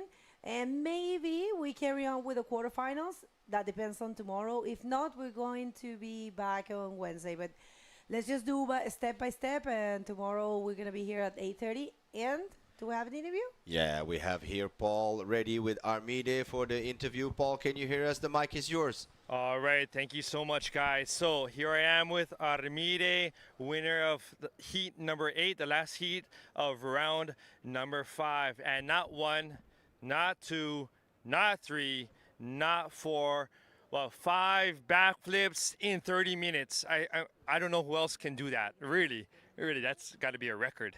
I don't know if we can review the IBC record number of backflips in a heat, but amazing job. You feel like you're reading this wave a lot better now? I feel really good because I was looking the wave like 1 hour ago. Just try to see where was the best peak, because I saw all of the other riders, not all, but too many riders like a little bit loose.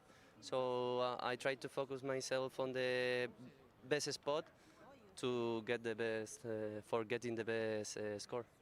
Wow, you were reading it really well. I mean, the wave faces that you chose, excellent. Now, on a different topic, back in Gran Canaria, you know, I've noticed seeing commercials of you with, you know, the Las Palmas football team. So how did this type of, how would you say, cooperation come about? Oh, my father really likes football, so he was thinking, he's every moment thinking new ideas, doing to me do to my project. He tried to speak with the football team of Las Palmas. After I did the goal in the middle of the, I don't know how to say, cuando hice el saque de honor, like honor. Like an opening kick or something like that? Yeah. Okay, opening kick. So we started talking with them about doing some lycras of bodyboarding with my name and the logo of Las Palmas, official lycra. So we have been developing like 7 months or something like that, because it's not easy to do it quickly. But then we did really good, and it's open for you if you want to buy someone. I know now it's a little bit good for having a lycra, but for summer it's going to be really good, and we are going to do more designs. Oh wow! What a creative idea on your father's part. I'm glad it's coming to fruition. Any thank you, shout outs? Gracias a toda mi familia, amigos, novia que está aquí también grabándome, y sobre todo también a los sponsors y a las instituciones que me ayudan mucho a llegar a estos campeonatos, porque si no yo no sería posible. Así que nos vemos en la siguiente ronda. All right, congratulations again. Smoked that last heat, to be honest. You just killed it. So let's take it back to Begonia and Assis. Back inside. All right, everyone, this is it for day number 4 of competition here at the 2026, I'm sorry. And, all right, so mics are not on, it was live action. We're so sorry, mics are on. And this is all for the 4th day of competition at the 2026 Morocco Pro. An amazing, successful day. We have a round of 16 ready. If you don't know, it's a man-on-man heat, so check it out. It's all at the IBC World Tour website. You can find the names that you'll see. For example, Armi is going to be facing Joaquin Soto.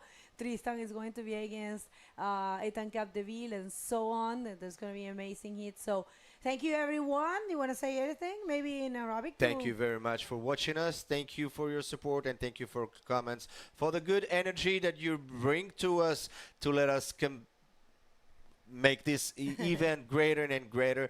Thank you very much. شكرا لكم بزاف على المتابعه ديالكم وعلى الكومنتات ديالكم وعلى التشجيع ديالكم. شكرا لكم، كتخليونا كنديروا بحال التظاهرات العالميه اللي تكون مزيانه واللي هي كتعطي صوره جيده للبلاد ديالنا. شكرا للتتبع ديالكم.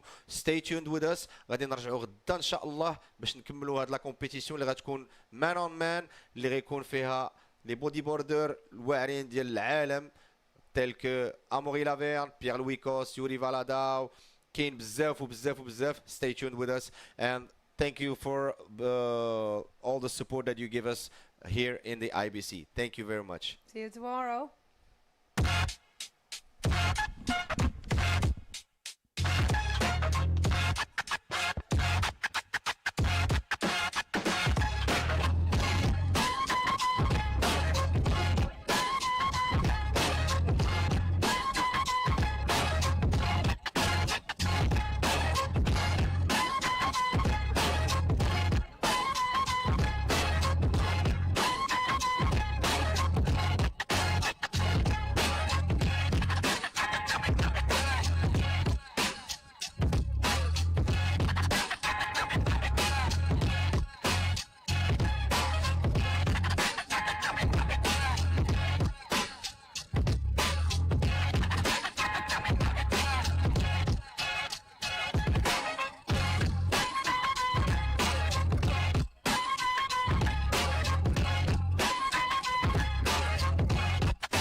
Pierre, directly talking from Anza Beach. We have main event today. Conditions are pretty fun.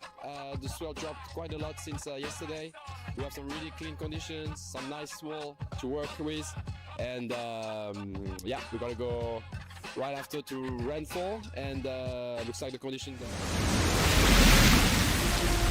Backdooring this barrel section. Does he hang that high line? He does. Insane exit from that tube. Wow.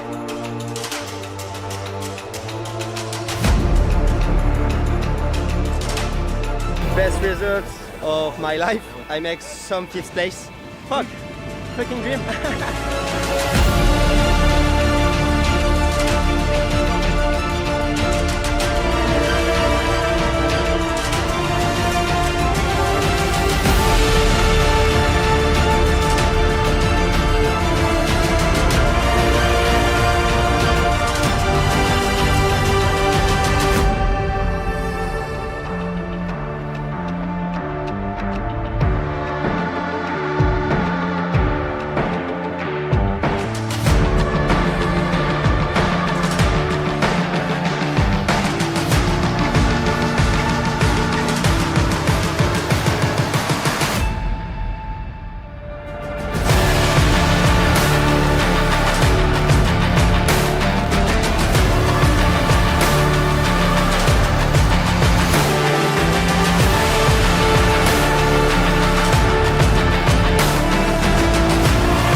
Tu sueño, la final contra pie y ganar.